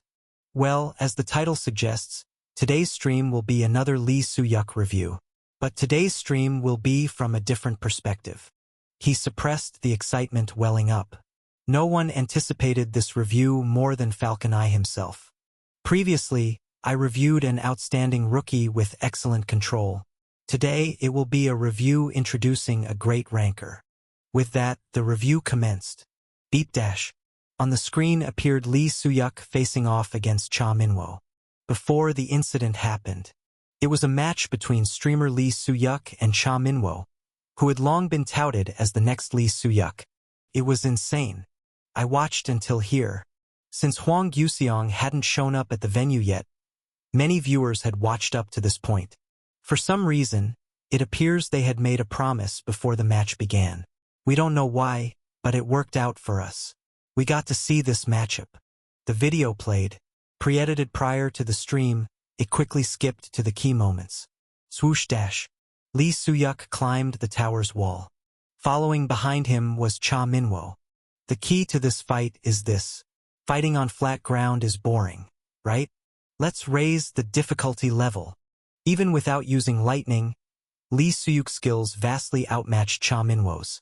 Let's replay the video to make it look as if it's on flat ground. Doesn't Cha Min-woo look foolish? He couldn't properly locate Lee Soo-yuk and flailed around, even though he wasn't moving all that fast. I also thought this was strange. Such a setup, isn't it? There we go again, setup trash talker. Exactly, face with tears of joy, face with tears of joy. No way Cha Min-woo would rig this, face with tears of joy, face with tears of joy. When viewed with the video turned sideways, it appeared much more bizarre. The fight seemed less about how amazing Lee Soo-yuk was and more about how Cha Min-woo was flailing by himself. The key is the feet. Falcon Eye paused the video for a thorough review analysis. If you look closely here, you'll see Lee Soo-yuk's toes turning to Cha Min-woo's right. But, click. In the resumed video, Soo-yuk was moving in the opposite direction. How is it? It's the opposite, right? Wow, it really is. I didn't even consider the foot positioning. How did that happen? To the bewildered viewers, Falcon Eye continued his explanation. Of course, it had to be this way. We manually rotated the video, but in reality, these two are fighting while clinging to a wall. As such, the variable of gravity, something we usually don't even consider, multiplies by hundreds. Falcon Eye's speech quickened, a habit that surfaced when he was excited. Lee Suyuk managed to freely utilize speed and sense of direction. While we comfortably rotated the video, Cha Minwo's senses must have been in disarray. A previously fast opponent suddenly seemed slow, a slow opponent seemed fast, and one he thought moved to the side appeared on the opposite side. He spoke more steadily than usual with a quicker speed. Falcon Eye might have been a reviewer with a bias towards Lee Suyuk, but there wasn't a bit of falsehood or exaggeration in his reviews. This is the pinnacle of control. It's not just about handling weapons well or using magic proficiently. His instincts are simply crazy. Okay, take a breath. Wow, he'll pass out at this rate. Despite the viewer's pleas, Falcon Eye showed no signs of calming down. Just based on this part, I was certain. I thought this segment would be the highlight of today's stream. Since the review wasn't over, that was a given. But it wasn't. In fact, what I thought would be the highlight seemed trivial. A lengthy introduction. It was around this time that Huang Yuxiang swept through the tournament hall, causing the preliminary matches to fall into disarray. Due to that, the spotlight on Lee Suyuk's stream and the preliminary rounds faded. Falcon Eye knew the best way to restore that spotlight. Let's all just appreciate the rest together. It was simple, just watching it together. That exceptional and fantastic match. Asterisk, asterisk, asterisk. The match was one-sided. Lee Suyuk, who climbed the spire, rained down lightning from above. He dominated the sky, overwhelming everything on the ground below like Zeus, the great heavens god from mythology. Everything was astonishing, producing such potent lightning continuously, accurately finding participants who appeared as tiny as ants from the tall spire. The precision in hitting them, everything seemed mystical. Gosh, it's a one-man show, oh my. How's this even possible? Seriously, can he reach 1,000 kills? In no time, he surpassed 500 kills. Such a count was awe-inspiring, yet Lee Suyuk wasn't stopping. For viewers who missed the stream due to the incident, their interest peaked belatedly. The battle with Cha Minwo was now a distant memory. As the video neared its end, click. As usual, Falcon Eye paused the video midway. Huh? Oh no, here we go again. I knew this would happen, lol. Much as I want to rewatch till the end. As you know, this isn't my video. The primary purpose of the review stream was to promote Lee Suyuk's stream. Now everyone knows, right? If you want to see the full version, it should be uploaded by now, so go watch it. Okay. It's up now. Really? Heading right over. Viewers decreased rapidly. The count that had exceeded 50,000 dropped by 10,000 in an instant. Though many viewers left, there were still quite a few remaining. They aimed to watch Falcon Eye's review till the end instead of the disappearing video. Makery has donated 1,000 points. Makery of today. No, what's the overall review? Falcon Eye's overall review was often referred to as Makery. So much so that some viewers specifically tuned in for this segment. To the extent that a video titled Falcon Eye Makery Compilation was made separately. Overall review? Let me think. Overall review. Falcon Eye pondered. He never prepared in advance for any review. Following a broad framework, natural reviews always led to the overall review. But this time was different. After watching such a magnificent match, what review could he give? Today's overall review is, after a not-so-brief deliberation, he uttered a review of a different nature than usual. Things seem noisy because of what happened at the tournament. I saw the articles too. Talks about the fall of the Blue Eyes or the end of a legend. He deliberately avoided bringing this up. Falcon Eye believed Lee Suyuk, who should have been the focus due to that incident, was overshadowed. Nevertheless, when thinking about how to wrap up the stream, he couldn't help but mention that incident. No, my opinion is different. It's not over yet. Not just Huang Yuxiang, but all the legends led by Lee Suyuk and the Blue Eyes. I'll dare to say, he voiced a thought he had kept hazy and unspoken for a long time. This marks the beginning of a new legend. People said that yesterday marked the end of a legend. The remaining Blue Eyes legend faced demise, and thus, a sacred legend was branded with betrayal.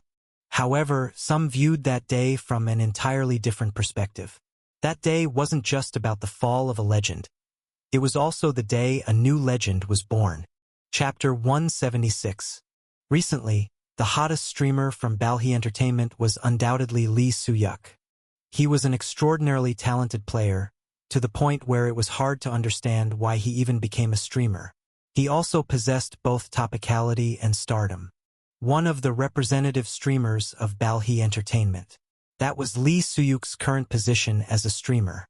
It's been 5 days already. Consequently, John Dale couldn't help but worry about Lee Soo-yuk's stamina and mental state as a streamer. Taking a break from streaming without any reason. Sure, Lee Soo-yuk isn't in a position where he would be affected by such things anyway. But shouldn't we know? What do you mean? Why is he taking a break? Is he really taking a break, or is he just resting for a while? Eventually, John Dale contacted Eun Hyang. He was worried about Lee Soo-yuk, who hadn't streamed for 5 days without any contact or notice. Having been in this industry, he had seen countless streamers neglect their streams and get caught up in leisure and entertainment, intoxicated by fleeting success. John Dale didn't worry about such people. There was no need to. They were just those kinds of people who couldn't climb any higher. They didn't have the vessel or capability to do so. But Lee Soo-yuk was different. From the preliminaries to the main event is just a month. 5 days have already passed. This was something that would never happen with the usual Lee Soo-yuk. So far, Lee Soo-yuk has spent his time without rest, whether it was streaming or training, as if something was chasing him from behind. This was an extremely important period for him. Moreover, it was a time when his stock value had hit its peak. Lee Soo-yuk was not just a player who was good at fighting. According to John Dale, he was someone smarter than anyone else. He surely knew the importance of this period and wouldn't have wasted a single second if he could help it. Taking a break at this crucial moment? It wasn't about the company's loss due to his break from streaming. As mentioned earlier, Lee Soo-yuk's reputation wasn't something that could be shaken by a few missed streams, and he was too outstanding a streamer to be scrutinized for that. The problem lay with his condition. Did something happen? I have a gut feeling about this. Injury? Burnout? Or perhaps some higher level of damage. It didn't matter as long as it was something that could be recovered from. Such worries piled up when. Don't worry, he'll be back starting tomorrow. Tomorrow? Yes, that's what Soo-yuk said himself, so he'll definitely keep his word. John Dale blinked at Eun Hyang's reply. Had he worried for nothing? Maybe it was presumptuous to think he knew everything about Lee Soo-yuk just because he had known him for a long time. Don't worry too much. He's just taking a short break. Right? Everyone needed a comma in their life. For Lee Soo-yuk, that comma had just arrived suddenly without notice. I was being too impatient. Only then did John Dale realize how petty he had been. An unannounced 5-day break. A strange sense of unease. And his arrogance from thinking he knew Lee Soo-yuk too well. Those things combined to make it seem as if Lee Soo-yuk had taken a significant hit. All right, let's let him rest well. And please, make an announcement. Asterisk, asterisk, asterisk. Oh, he's so nagging. Eun Hyang grumbled after the call with John Dale. She was in the refreshment room of the best and most expensive lodging on the 7th floor. I haven't hung up yet. Yes, I said it so you could hear it. Now I'll end the call. I'm still your sub. Beep. The call was coldly cut off as if there was nothing more to hear. Lee Soo-yuk, who had been listening from across the room, asked, Is that all right? What is? He's still your boss. Is he? Seems like it when you say so. As if it was a problem she had never considered. She pouted and tilted her head. Then she brought a fork full of cake to her mouth. How she liked sweet things so much, and how she didn't gain weight despite eating them every day, was a mystery. Lee Soo-yuk, who usually didn't touch sweets, looked at the desserts filling the table for a moment. These luxurious desserts and the sparkling, lavish lodging. All of it was paid for happily by Eun Hyang. Sweets are the best when you're not in a good mood. Eun Hyang's expression, with her cheeks full of cake, added genuine persuasiveness to her words. Have a taste. Why aren't you eating these delicious things? Is it all right? What is? This lodging. It can't be cheap. It was a lavish lodging that he hadn't been able to visit often, even in his past life. It might cost thousands, maybe even tens of thousands of points just for one night. No matter how big Balhi Entertainment was, they wouldn't let their streamers stay in such lodging daily. So this was clearly coming out of Unhyang's own pocket. Are we really going to talk about that again? Yes, I should. If you're going to suggest going 50-50, that's a no. This conversation is over. Lee Soo-yuk was baffled by Unhyang's firm refusal. While he appreciated her kindness, it was too much, and he worried about her financial situation. Also, a part of him found it intriguing. Is it the wealth of the Divine Dragon Group?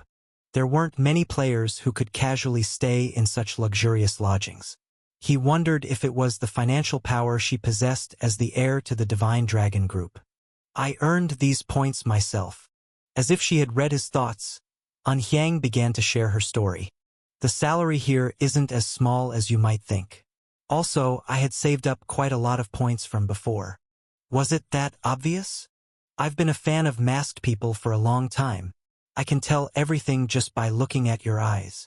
Feeling a bit awkward, Lee Soo-yuk finally brought the cake he usually avoided to his mouth. Seeing him like that made Unhyang giggle quietly. Don't feel so bad about it. This is for you too, Soo-yuk. What do you mean by that? To be honest, I've put a lot on the line with you, Soo-yuk. Put a lot on the line? Do you mean a bet? I never expected it, Lee Soo-yuk asked incredulously, and Unhyang nodded in response. Given how she had often grabbed Cheon Riang's neck over his gambling issues, it was indeed a baffling turn of events. I'm different from Cheon Riang, she said. So it was obvious again? He asked. You're not exactly trying to hide your expressions in the first place. At this rate, you might as well be reading my mind. Unhyang, clearly exasperated, continued to talk about Cheon Riang, who wasn't present.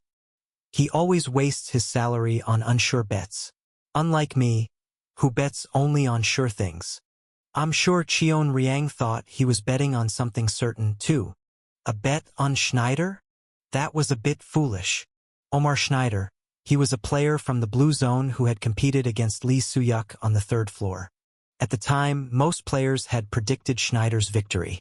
Despite Soo-yuk gaining the Heart of Lightning, most believed it would be difficult to beat Schneider, who had spent over a decade mastering the Thunder Cave on the third floor. But in the end, it was Soo-yuk who emerged victorious. You must have bet on me, Unhyang. Of course, she replied, exaggerating a shrug that made Soo-yuk chuckle. He seemed to understand what it meant that she considered this his win as well. Truly, her words brightened his mood a bit. Feeling a bit better now? She asked as they were halfway through their cake. Soo-yuk cocked his head for a moment before nodding. After all, he had been resting for days. I wasn't that tired to begin with. You know, there was no chance of getting hurt during the counterfight. No, not that. Grinning mischievously, Unhyang looked at him. Instinctively, Soo-yuk knew what she was hinting at. I thought you said you wouldn't bring that up. I said I wouldn't ask for the reasons. Isn't that essentially the same thing? Not quite. She stabbed a pancake drenched in syrup with her fork. Sometimes, people need to eat delicious food in a nice place and get a good sleep. Physical exhaustion isn't the only fatigue one can feel. Invisible fatigue and wounds need healing too. That day, she had unexpectedly brought Soo-yuk to this place without asking for a reason. Don't worry, I won't ask why you're feeling this way. Interestingly, she seemed to see right through him both then and now. It's not the type of wound that'll heal quickly, he responded, his face showing a smile for the first time in 5 days. But I won't stay down for long. He had a promise to keep. An extremely important one he couldn't afford to break. But that wasn't all. I need to find them too. Huang Yuxiang and Li Haimin were alive. That possibility gave Soo-yuk hope that Sherwu and Yerong might also be out there. His mood brightened as he thought of Sherwu and Yerong. Feeling better now? Unhyang observed, startling Soo-yuk into touching his face. She seemed to understand him better than friends who had been with him for decades. Suyak awkwardly changed his expression several times. The sight made Unhyang burst into laughter. But suddenly, clatter, empty plates on the table began to shake gently. The previously pleasant atmosphere turned grim instantly as a suffocating pressure filled the air. Looking around, Suyak saw others at the tables seemingly unaffected, continuing their conversations as usual. What is this? He couldn't sense any special power, any recognizable magic, or any skill. It was just a presence. A familiar feeling he couldn't easily forget. An overwhelming presence he had encountered before. No way. Thud. The presence slowly approached from beyond the restaurant door. Tremble. Unhyang's face turned pale, and her shoulders tensed up, trembling like a leaf. Only the two of them, Suyak and Unhyang, seemed aware of the approaching presence. Run, Unhyang managed to say, her lips quivering. They're here for me. So, you're wrong. When had he gotten so close? Suyak had thought he was far away, but now he was standing right behind Unhyang. Long, jet-black hair cascaded down his back. His stern, combative gaze focused on them.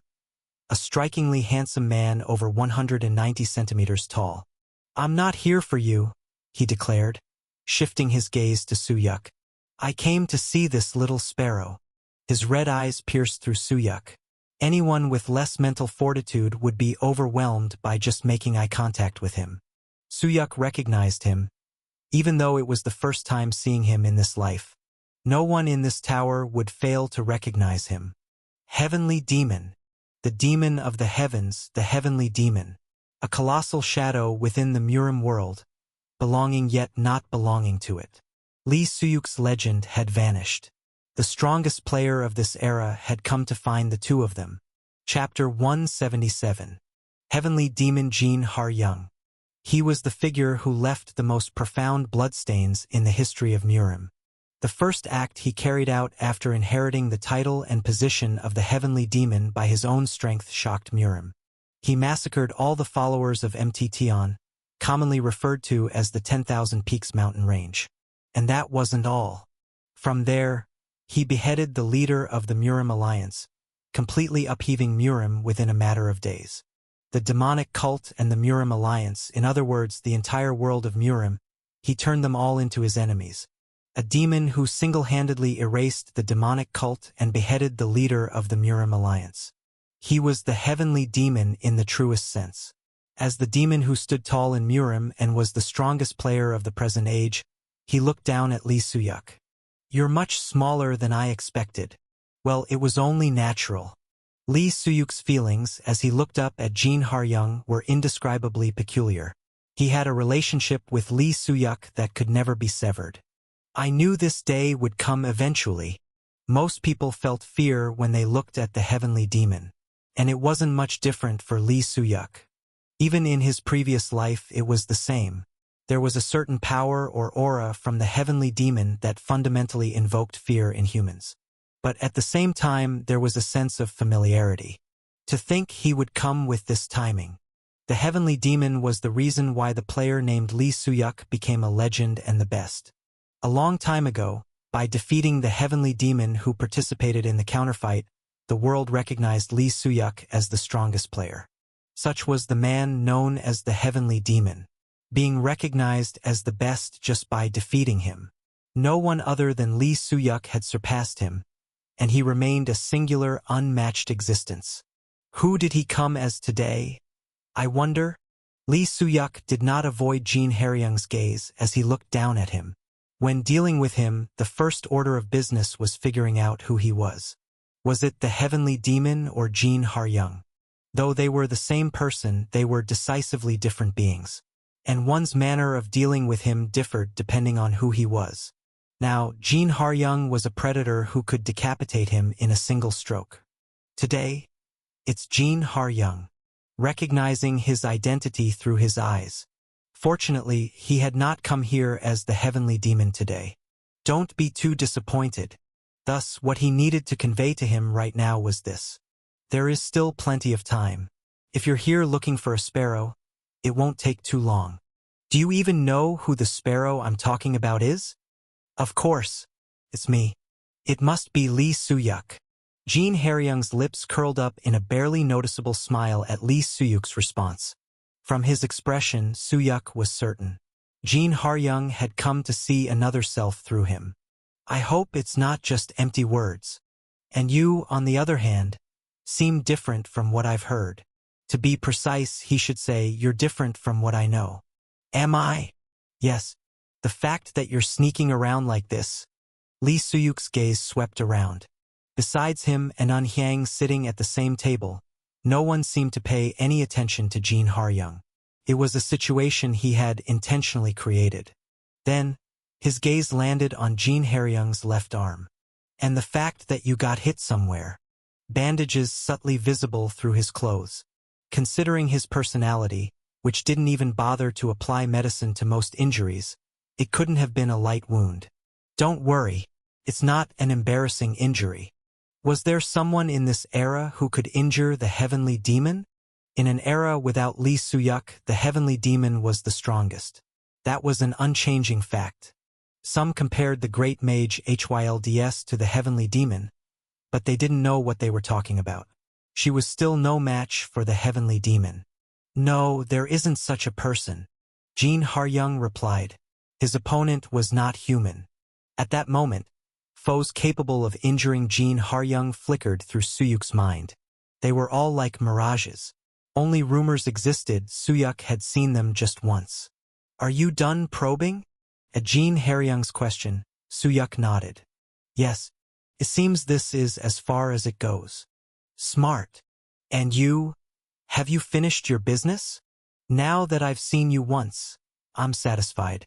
I was curious to see what kind of fool was pretending to be a sparrow.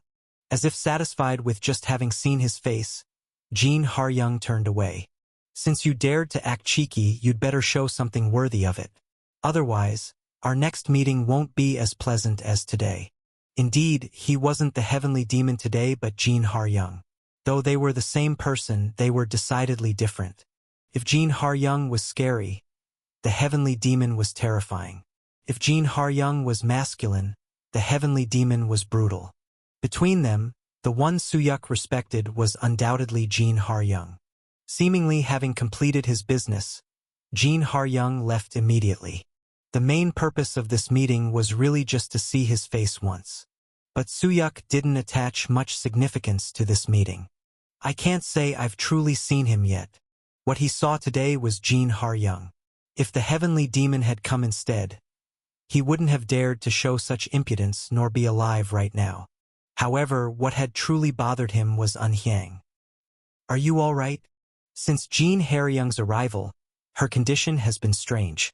She appeared terrified and frozen. It even seemed hard for her to take a single breath, as if she were a patient about to breathe her last. Even though the heavenly demon was a figure of fear. Something is off. In normal circumstances, today's Jin Haryung had deliberately concealed his presence when approaching. Even though he revealed himself to them, it was still odd that Eun Hyang was quivering in such fear. Though not comparable to the heavenly demon, she possessed the skills to hold off Cha Eun Hyop, the Heaven Thunder Sword. Maybe. Don't ask me anything. When Eun Hyang stood up abruptly, he was just about to ask something. Just, for now, nothing. Quickly, Eun Hyang turned and followed behind Jin Haryung. As she walked away for the last time, Soo-yuk noticed the resolute determination on her face. Soo-yuk watched her quickly retreating figure. She always seemed bright and positive, but getting closer and peeling back the layers, her true self wasn't just a beautiful flower garden. The Divine Dragon Group, Eun Cheon-guk, the Heavenly Demon, and Eun Hyang. Pieces of a puzzle appeared one by one without fitting together. Gradually, he began to see what kind of picture it would create when they all came together. He wanted to ask her what had happened in the past. But there's no way I could ask. I came here looking for you, Soo-yuk. I had a feeling you'd be here. There's no need to ask. But would you like to? She never asked him anything. She must have found it odd. But she waited for him to speak first. So, just as he waited for her to open up first someday. It's still far off. The table, which had felt narrow and close just a moment ago, suddenly felt distant and large. Just as he had secrets he couldn't tell her, she had reasons she couldn't tell him. Now, knowing they both had secrets, did that mean they were closer or further apart? Asterisk, asterisk, asterisk. Anhyang hurried outside. There were many people outside. The lodging where Suyuk and Anhyang stayed was in the busiest street on the 7th floor. A mixture of players and residents, there for shopping or leisure, crowded the place. Anhyang plunged into the crowd. If he had come outside, he would be somewhere here. Where could he be? Even without sensing his presence, she knew he hadn't gone far. He was definitely nearby. Sure enough. Surprisingly, in the bustling crowd, the same voice from earlier came from directly behind her. It's surprising you're here. I thought you might have run far away. She didn't have the courage to turn around. Regret for following him welled up. She hadn't known. There would come a day when she would chase him rather than escape desperately. Leave my streamer alone. Your streamer? Is that person special to you? I'm his manager. So taking a deep breath, she spoke out with courage for the first time. If you plan to harm him, then do it to me instead. Harm? His fading voice was laced with laughter. Well, I haven't decided yet whether to harm him or not. How it will go. Absolutely not. But there's one thing that's certain. Jean Haryung's voice grew closer. Don't think you can affect me just by trailing after me. Look at you. You can't even meet my eyes, let alone fight me. Sizzle. Everything around them, except her and Jean Haryung, vanished. The ground they stood on felt like a lava-filled hell, and the sky turned blood-red. He's here. Jean Haryung disappeared, and the heavenly demon appeared. And that was the true form of him that she knew. He was back. Back to the world she originally belonged to. Thump, thump, thump. Her heart pounded violently as if it would burst. She struggled hard to escape this place, but here she was, returning on her own feet. An overwhelming fear crept in, making her regret her hasty decision to run out. The lava was scorching, and the smell of blood was overwhelmingly pungent. Meanwhile, don't be so afraid. Whoosh! The oppressive aura binding her heart disappeared as if it had never existed. The lava-filled ground and the blood-red sky returned to normal. Jean Haryung's voice faded. I don't plan on taking you right now. My interest lies elsewhere, exactly as you feared. Just as his presence began to fade. Absolutely not. Anhyang quickly turned around. What? A passing woman looked at Anhyang with a puzzled expression. Jean Haryung had vanished. Realizing this made her legs give out. Ha! Thud. A few people glanced at her as she sat down. Regardless, Anhyang was overwhelmed by a mix of worry and relief. That's right, he was always like this. For a very brief moment, he showed the true face of the heavenly demon she originally knew. Someone who could turn the world into hell with just a thought. And such a person had taken an interest in Lee Suyuk. She thought she had barely escaped. But now, because of the streamer she managed, she got entangled with him again. Really? Sitting on the ground, she muttered in a voice full of weariness. Being a manager is tough. Chapter 178. The next day, contrary to worries, thankfully, Anhyang was cheerful. He has said he isn't interested, so get out quickly. We're busy preparing for the stream right now. This marked the umpteenth visit from guild scouts seeking Lee Suyuk.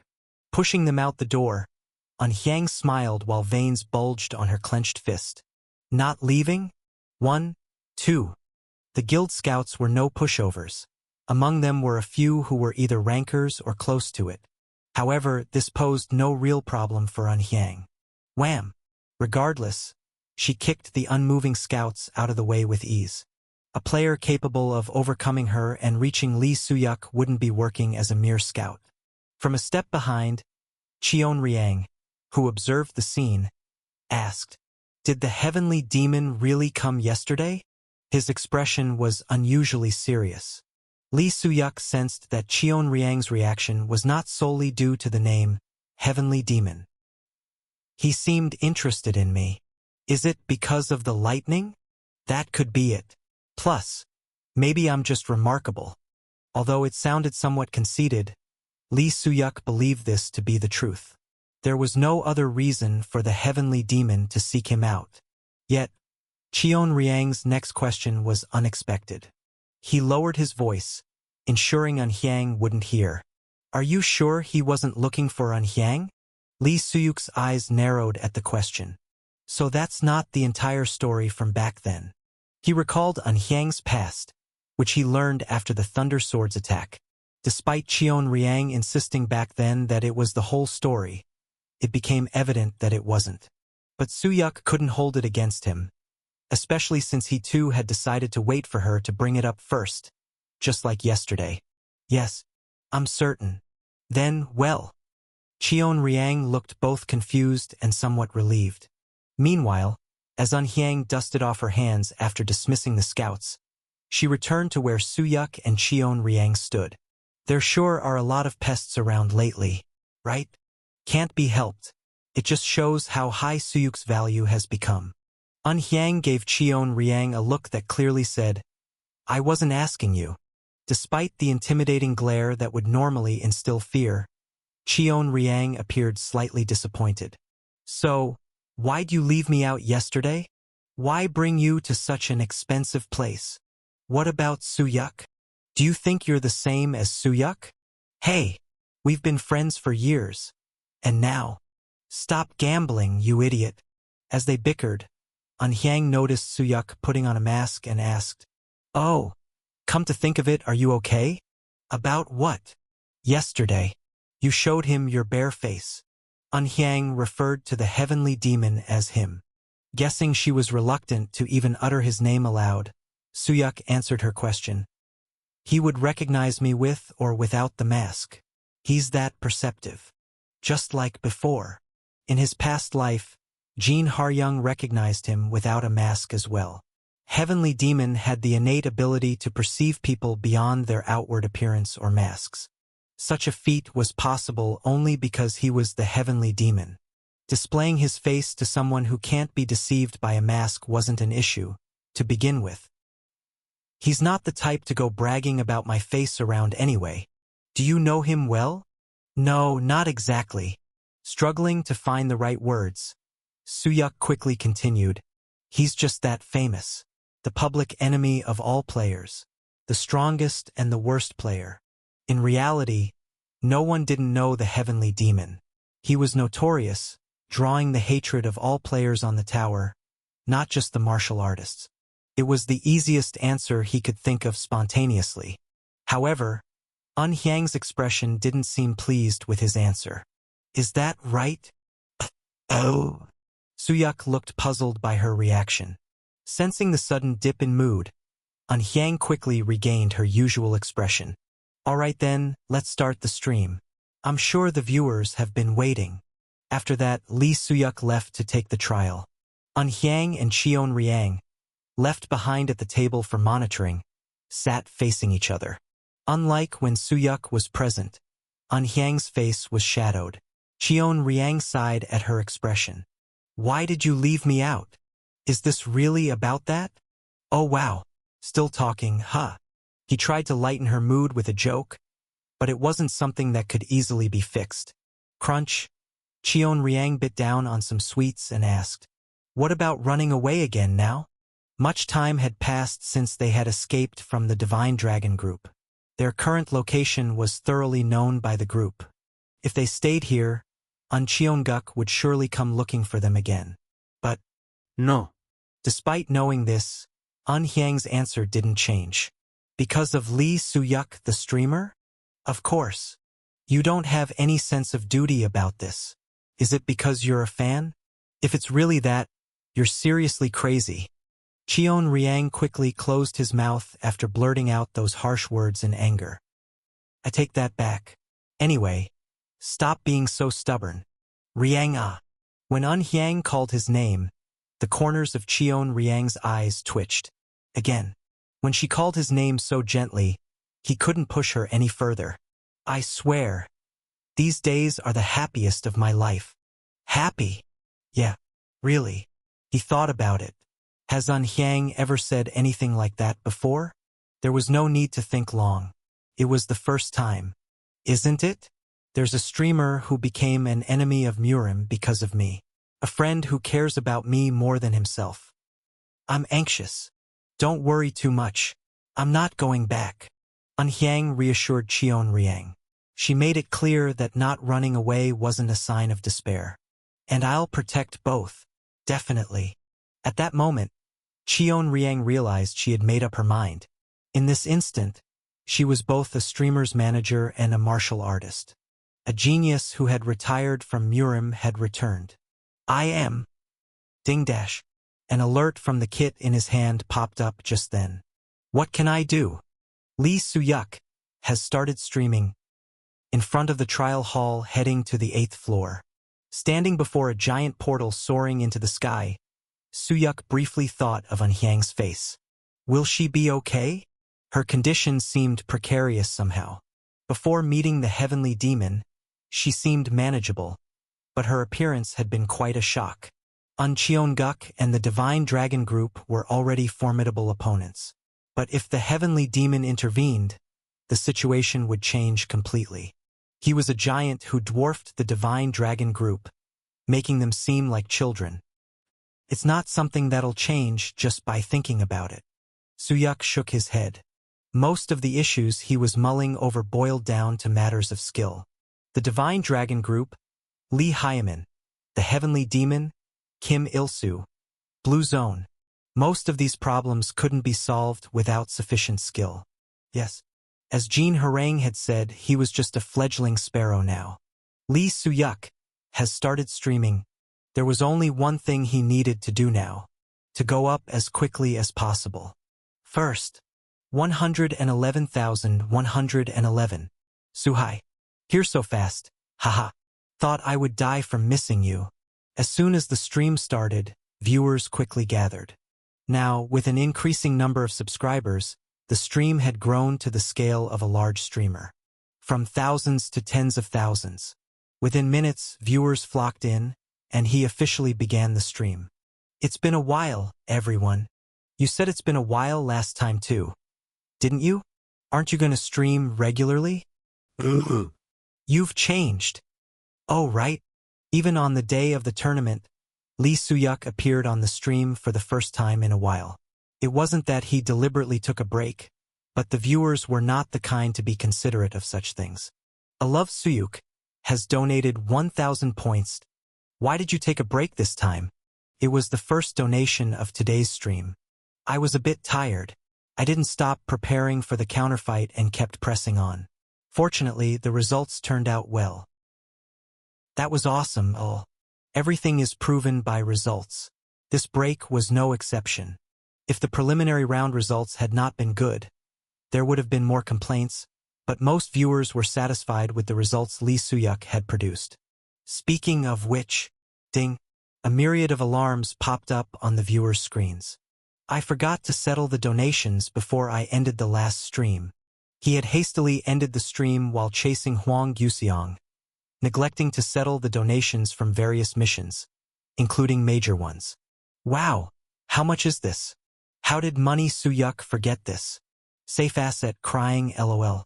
The amount was indeed huge. Looking at it now, it was hard to believe he had forgotten. That showed how preoccupied he was at the time. Mission completed. Safe Asset has donated 1 million points. Mission completed. Mission Villain has donated.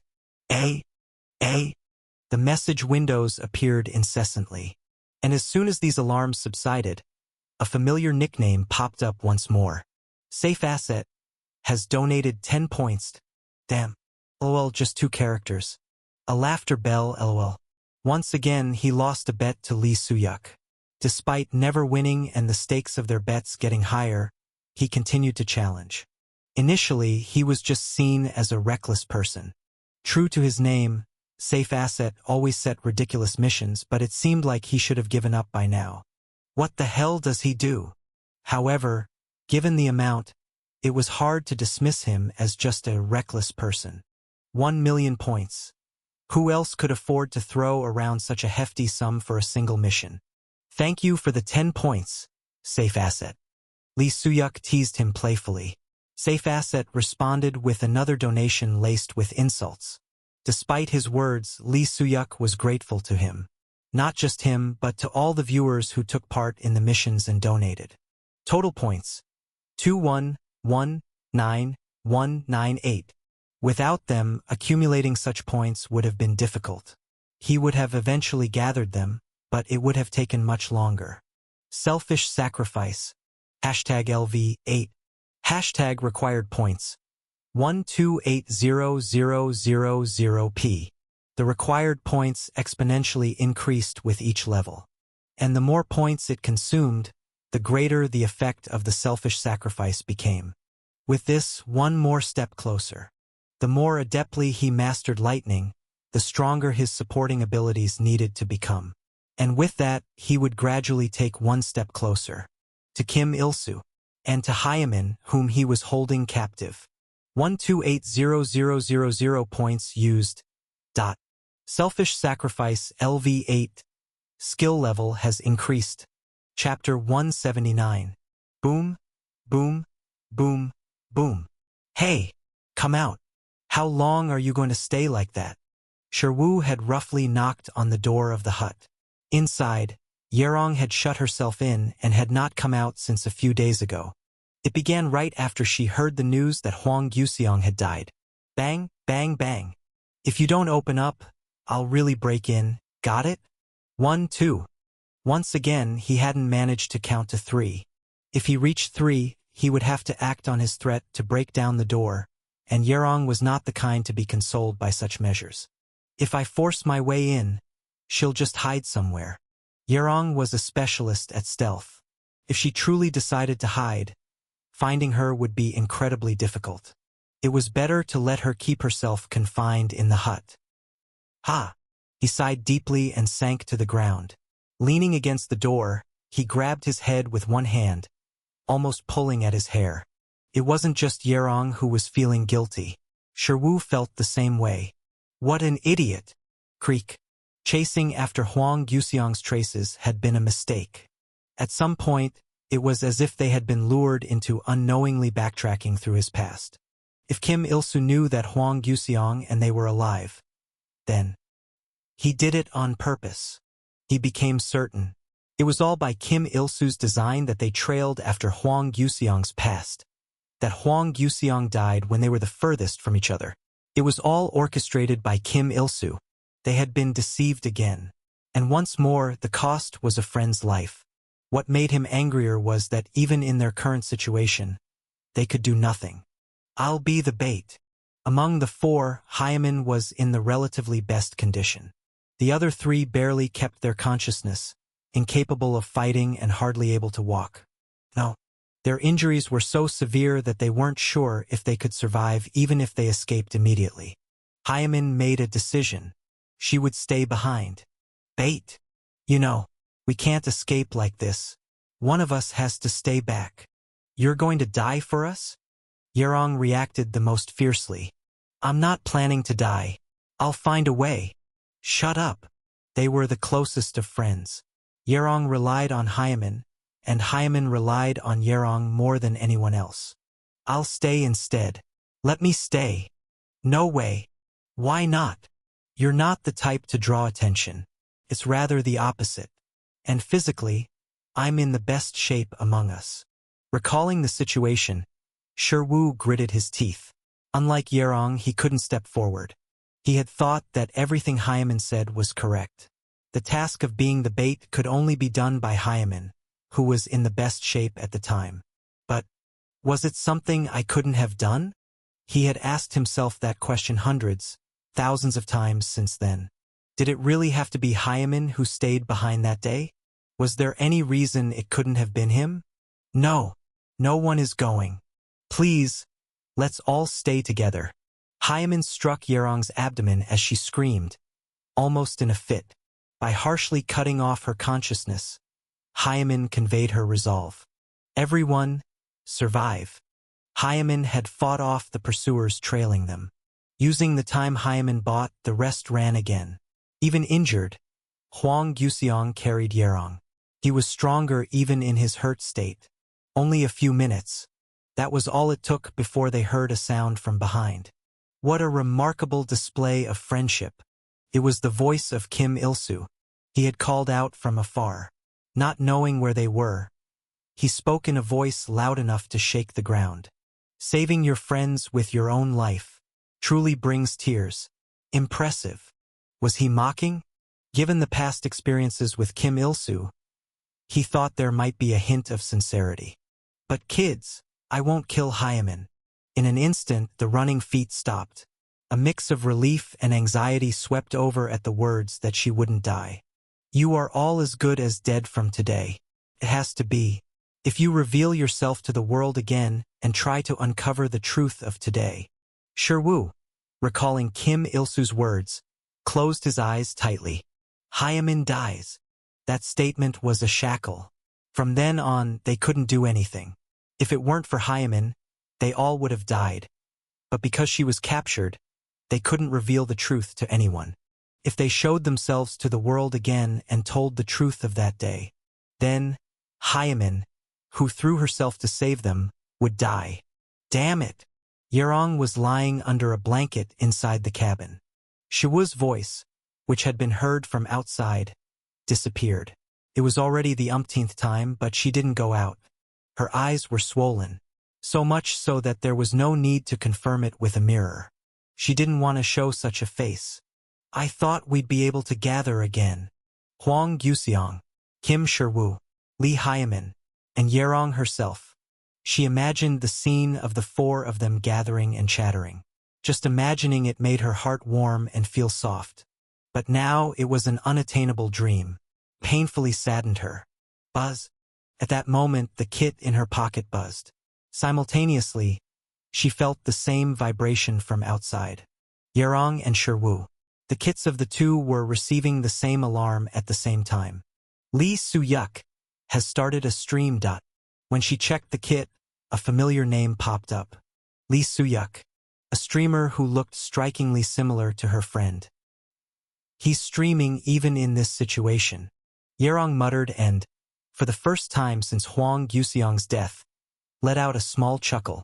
She thought inadvertently, if this guy were really Lee Soo-yuk, there's no way he'd be leisurely streaming. She realized she had thought the same every time she watched his stream. If it were Lee Soo-yuk, he would do this. If it were Lee Soo-yuk, he would do that. Oh, this is just like Lee Soo-yuk. It was the most fun to have such thoughts. Sometimes, she felt as if it really was their friend Lee Soo-yuk streaming, and her heart would swell enormously. As if possessed by something, she entered the stream. I am a bit tired. Haven't stopped because of the preparations for the counterfight. But as a result, he had just started the stream and was still chatting with the viewers. The stream was no different from usual. Awkward speech and flow compared to his popularity. It made sense why she thought Lee Soo-yuk might be the one streaming.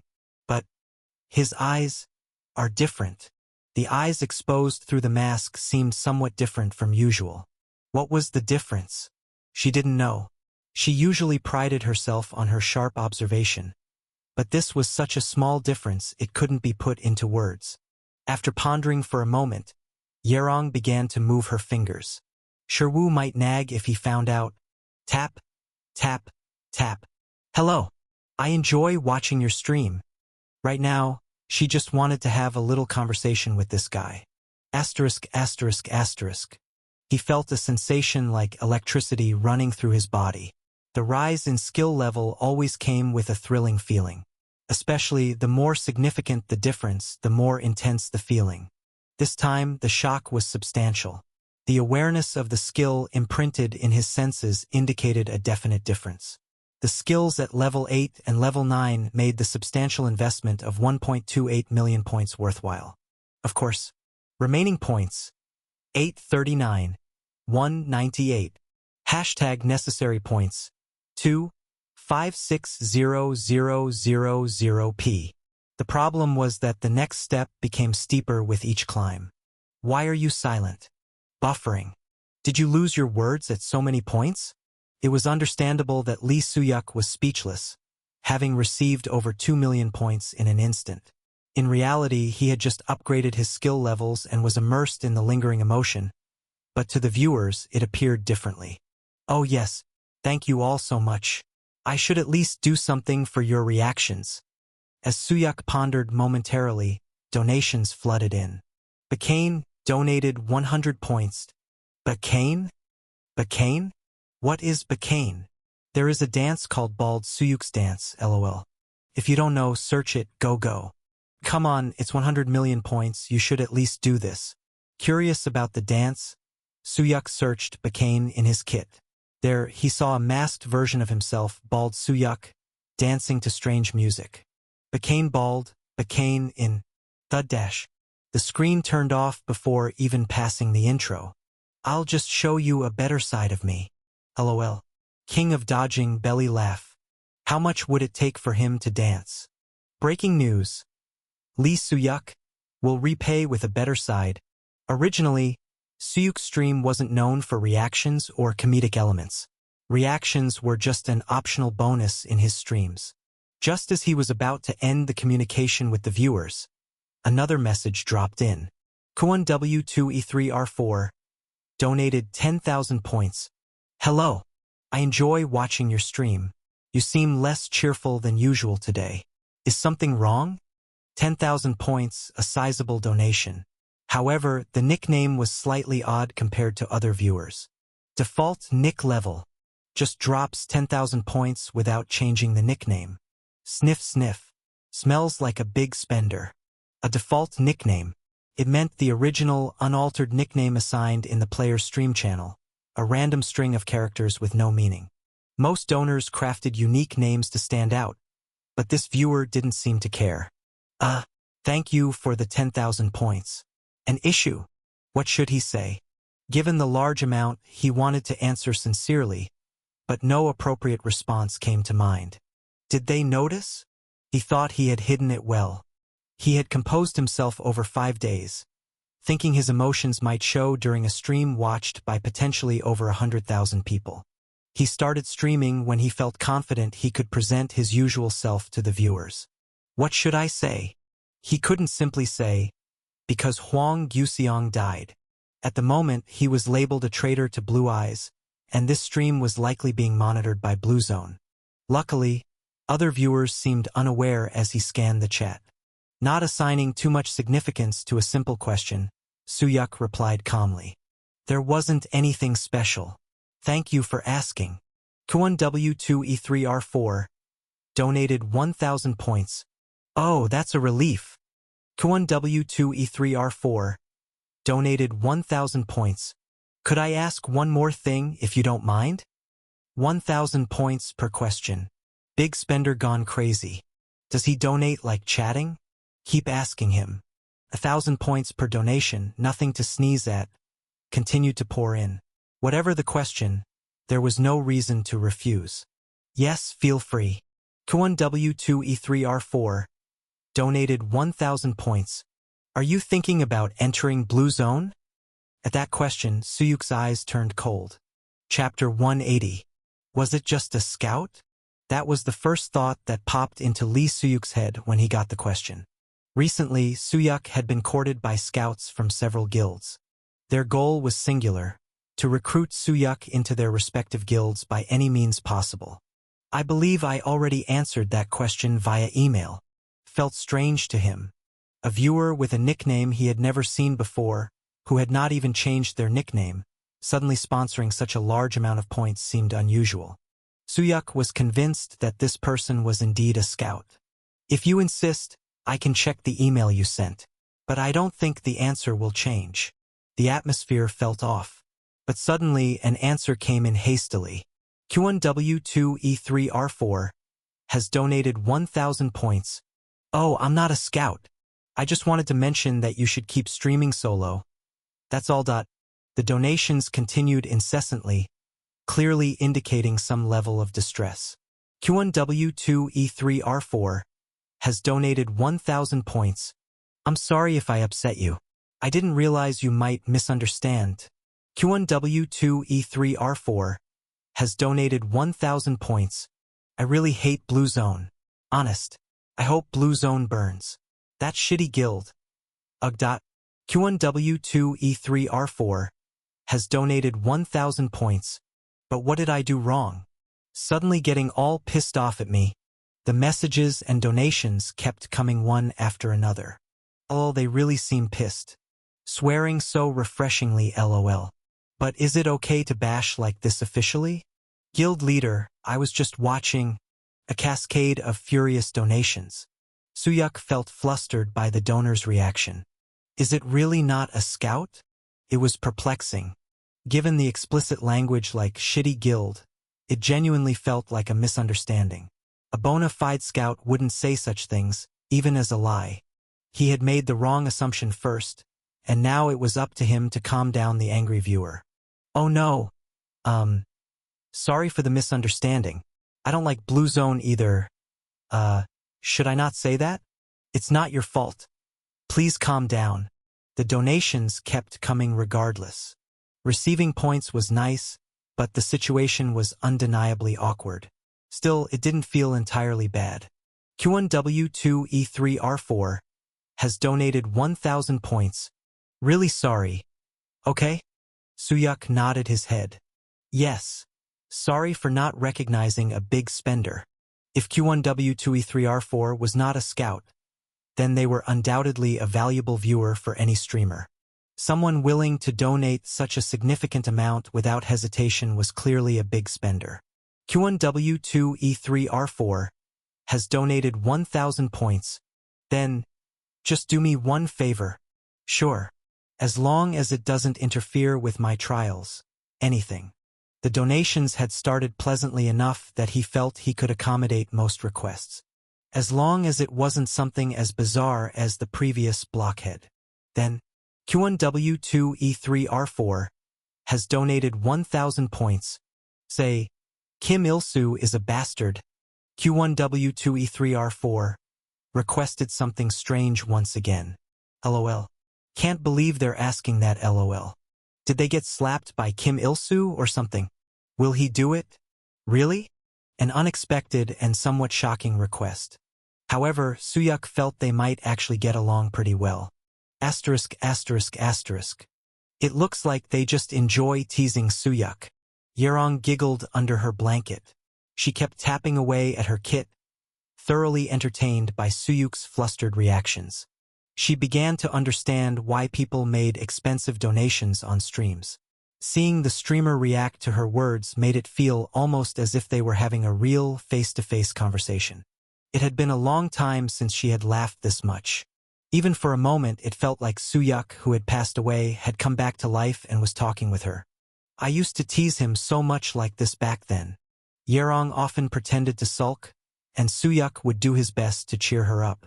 The process was so amusing that she sometimes faked being upset just to prank him. Hey, Yerong! Suddenly, the locked door burst open, and Sherwoo entered the room. Yerong, hiding under the blanket, sprang up in shock. Sherwoo was holding a player kit, just like hers. This is you, right? What is it? Lee Suyuk stream sponsorship. This is you, right? Yerong feigned ignorance. No, it's not. Don't lie. If it's not you, then who is it? How should I know? Give me the kit. Is it because you have too many points? No way. In an instant, both of them turned into children. Yerong ran around the cabin, trying to prevent the kit in her hand from being snatched, while Sherwoo hurriedly moved his slow feet to chase her. Fortunately, Yerong did not disappear. He thought she might vanish the moment he broke down the door and entered. Finally giving up on catching Yerong, Sherwoo stood in place, raising both hands in a gesture of surrender. It was a sign of his consent. Feeling a bit better now. Yerong, standing with both feet attached to the ceiling, stuck out her tongue at Sherwoo. Sherwoo burst into laughter at the childish taunt. Both he and she had chosen to escape from this situation. And oddly enough, they met again in that escape. Let's get up now. Sherwoo barely managed to pull Yerong up. The planned day isn't far off. We can't keep moping around like this. The promised date was not far away, and time was still ticking. We lost Guseong, but we need to find Hyamin. I know. Then get down now. Stop watching the stream. Whoosh dash. Before he finished his sentence, Yerong descended from the ceiling. You nag after seeing the map. Ah, right? And didn't we promise not to criticize each other's streams? The situation's a bit different now. Why are you sponsoring streams? Geez, really? Why? It's fun. Wanna try? No, thanks. He said as if he wasn't interested, but he was, in fact, curious. Streamer Lee Soo-yuk. This person had always caught his attention. If it weren't for this situation, he would have liked to meet him and ask, how do you know my friend so well? Kim Il-soo, you son of a bitch. Broadcast sounds continued to flow from the kit in Shua's hand. Asterisk, asterisk, asterisk. Wow, lol. He's really doing this, lol. Money grubber on. Lee Soo-yuk controversy. Statement. Kim Il-soo is a son of a bitch. Guys, keep it cool. Even though it was at the viewer's request, it felt satisfying. He could publicly curse at Kim Il-soo in front of all these people. This feels relieving. His gratitude doubled. Since it was a request that came with the sponsorship money, it wouldn't become an issue separately. Lee Soo-yuk cautiously asked, hoping he could freely curse once more. Is there any other request? He waited for a moment, but no reply came back. The viewer, who had been requesting each phrase for 1,000 points, suddenly disappeared. Q1W2E3R Fornim? Hello? Lolalalal. He bailed. Added controversy and ran LOL. Soo-yuk scratched his head in disappointment. Did he really leave? LOL. He's disappointed over the points, LOL. Stop calling him, Soo-yuk. It's pathetic. Viewers, unaware of the circumstances, thought Soo-yuk's reaction was due to the points. Of course, that wasn't entirely untrue. Though disappointed, he couldn't help it. Neither could he wait indefinitely for Q1W2E3R4. Today, I talked more than usual. Step dash. Soo-yuk slowly took a step towards the portal. Thank you all for waiting so long. Viewers. 81, 310, 81,000. The number didn't surprise him anymore. As the stream continued, more viewers would join. This was the one thing so many viewers were eager to see. To join Lee Soo-yuk in the making of history, and to experience that moment live. Let's start the test. Wayak dash. Commencing the test of the 7th floor, asterisk, asterisk, asterisk. Along with the cluster of light, he felt a renewed sense of every sensation in his body. The temperature of the air, the textures and sensations on his skin, the positions of his hands and feet, all felt different. It was as if he had closed his eyes and opened them to find himself in an entirely different world. And that was exactly the case. When Soo-yuk opened his previously closed eyes, he found himself staring at a ceiling in a strange place. Where am I again? He glanced around with slightly opened eyes. Walls decorated with golden curves, a chandelier emitting a soft light that wasn't harsh on the eyes, a pleasant fragrance filling the room, and a marble floor. Even the warm and cozy blanket wrapping his body made him feel that there couldn't be a more perfect place for rest. Where is this place? Now that I think of it, they skipped the previous test. Can someone explain? The previous test hadn't been broadcasted. The world where Odin had trapped Thor was designated as a non-stream area due to his power. Good thing this time. Seeing the chat, Soo-yuk sighed in relief. He had been worried that this test wouldn't be broadcasted either, but luckily, that wasn't the case. It seemed that, with the change of location, the restrictions had also disappeared. The test in that place had concluded with him breaking Thor's Mjolnir. Where are we, you ask? He was about to say that he didn't know when. We are in Asgard. A melodious voice he had never heard before stimulated his ears. Dash. Looks familiar. Damn. She's gorgeous. A woman with soft bronze skin and neatly cut golden blonde hair down to her shoulders.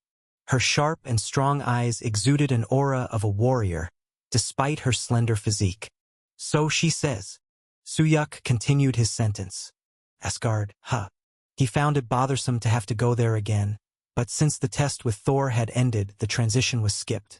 I was ordered to protect you while you were unconscious. It's a relief you woke up. Thud dash. She approached Suyuk. How's your body? Instead of answering, Suyuk stared at her face closely. Her beauty is insane. My love, I found you. Sorry, sister. She's even prettier up close. The chat was abuzz with comments about the woman's beauty. Given that someone of Viola's level of beauty had appeared as soon as the stream started, it was no surprise that the reactions were intense. Suyuk thought about who she might be. The face seemed familiar. Fortunately, it wasn't hard to remember. Are you Brynhild? You must have taken Valhalla's test. Brynhild, the leader of the Valkyries to which Viola belonged, and Odin's most powerful sword. She immediately understood how Suyuk recognized her. If it's you, you must have passed it brilliantly. Otherwise, Tyr wouldn't have brought you here himself. Tyr. The person who had brought him here was Tyr? It was odd. The last test was under Odin's domain. Thor. He was about to ask what happened to Thor when, don't say it, a voice echoed in his mind. Reflexively, Suyuk shut his mouth. Creak. The door opened, and someone walked in. Seeing the figure enter, Brynhild bowed her head. You're here. You woke up early. With his hand behind his back, Tyr entered the room. Passing by Brynhild, he looked down at Suyuk and asked, to think you're so worn out by just the test of Valhalla, humans truly are weak. Pardon. Just the test of Valhalla, he said. But the test he had undergone was no small feat, furrowing his eyebrows in confusion. Tyr slightly shook his head.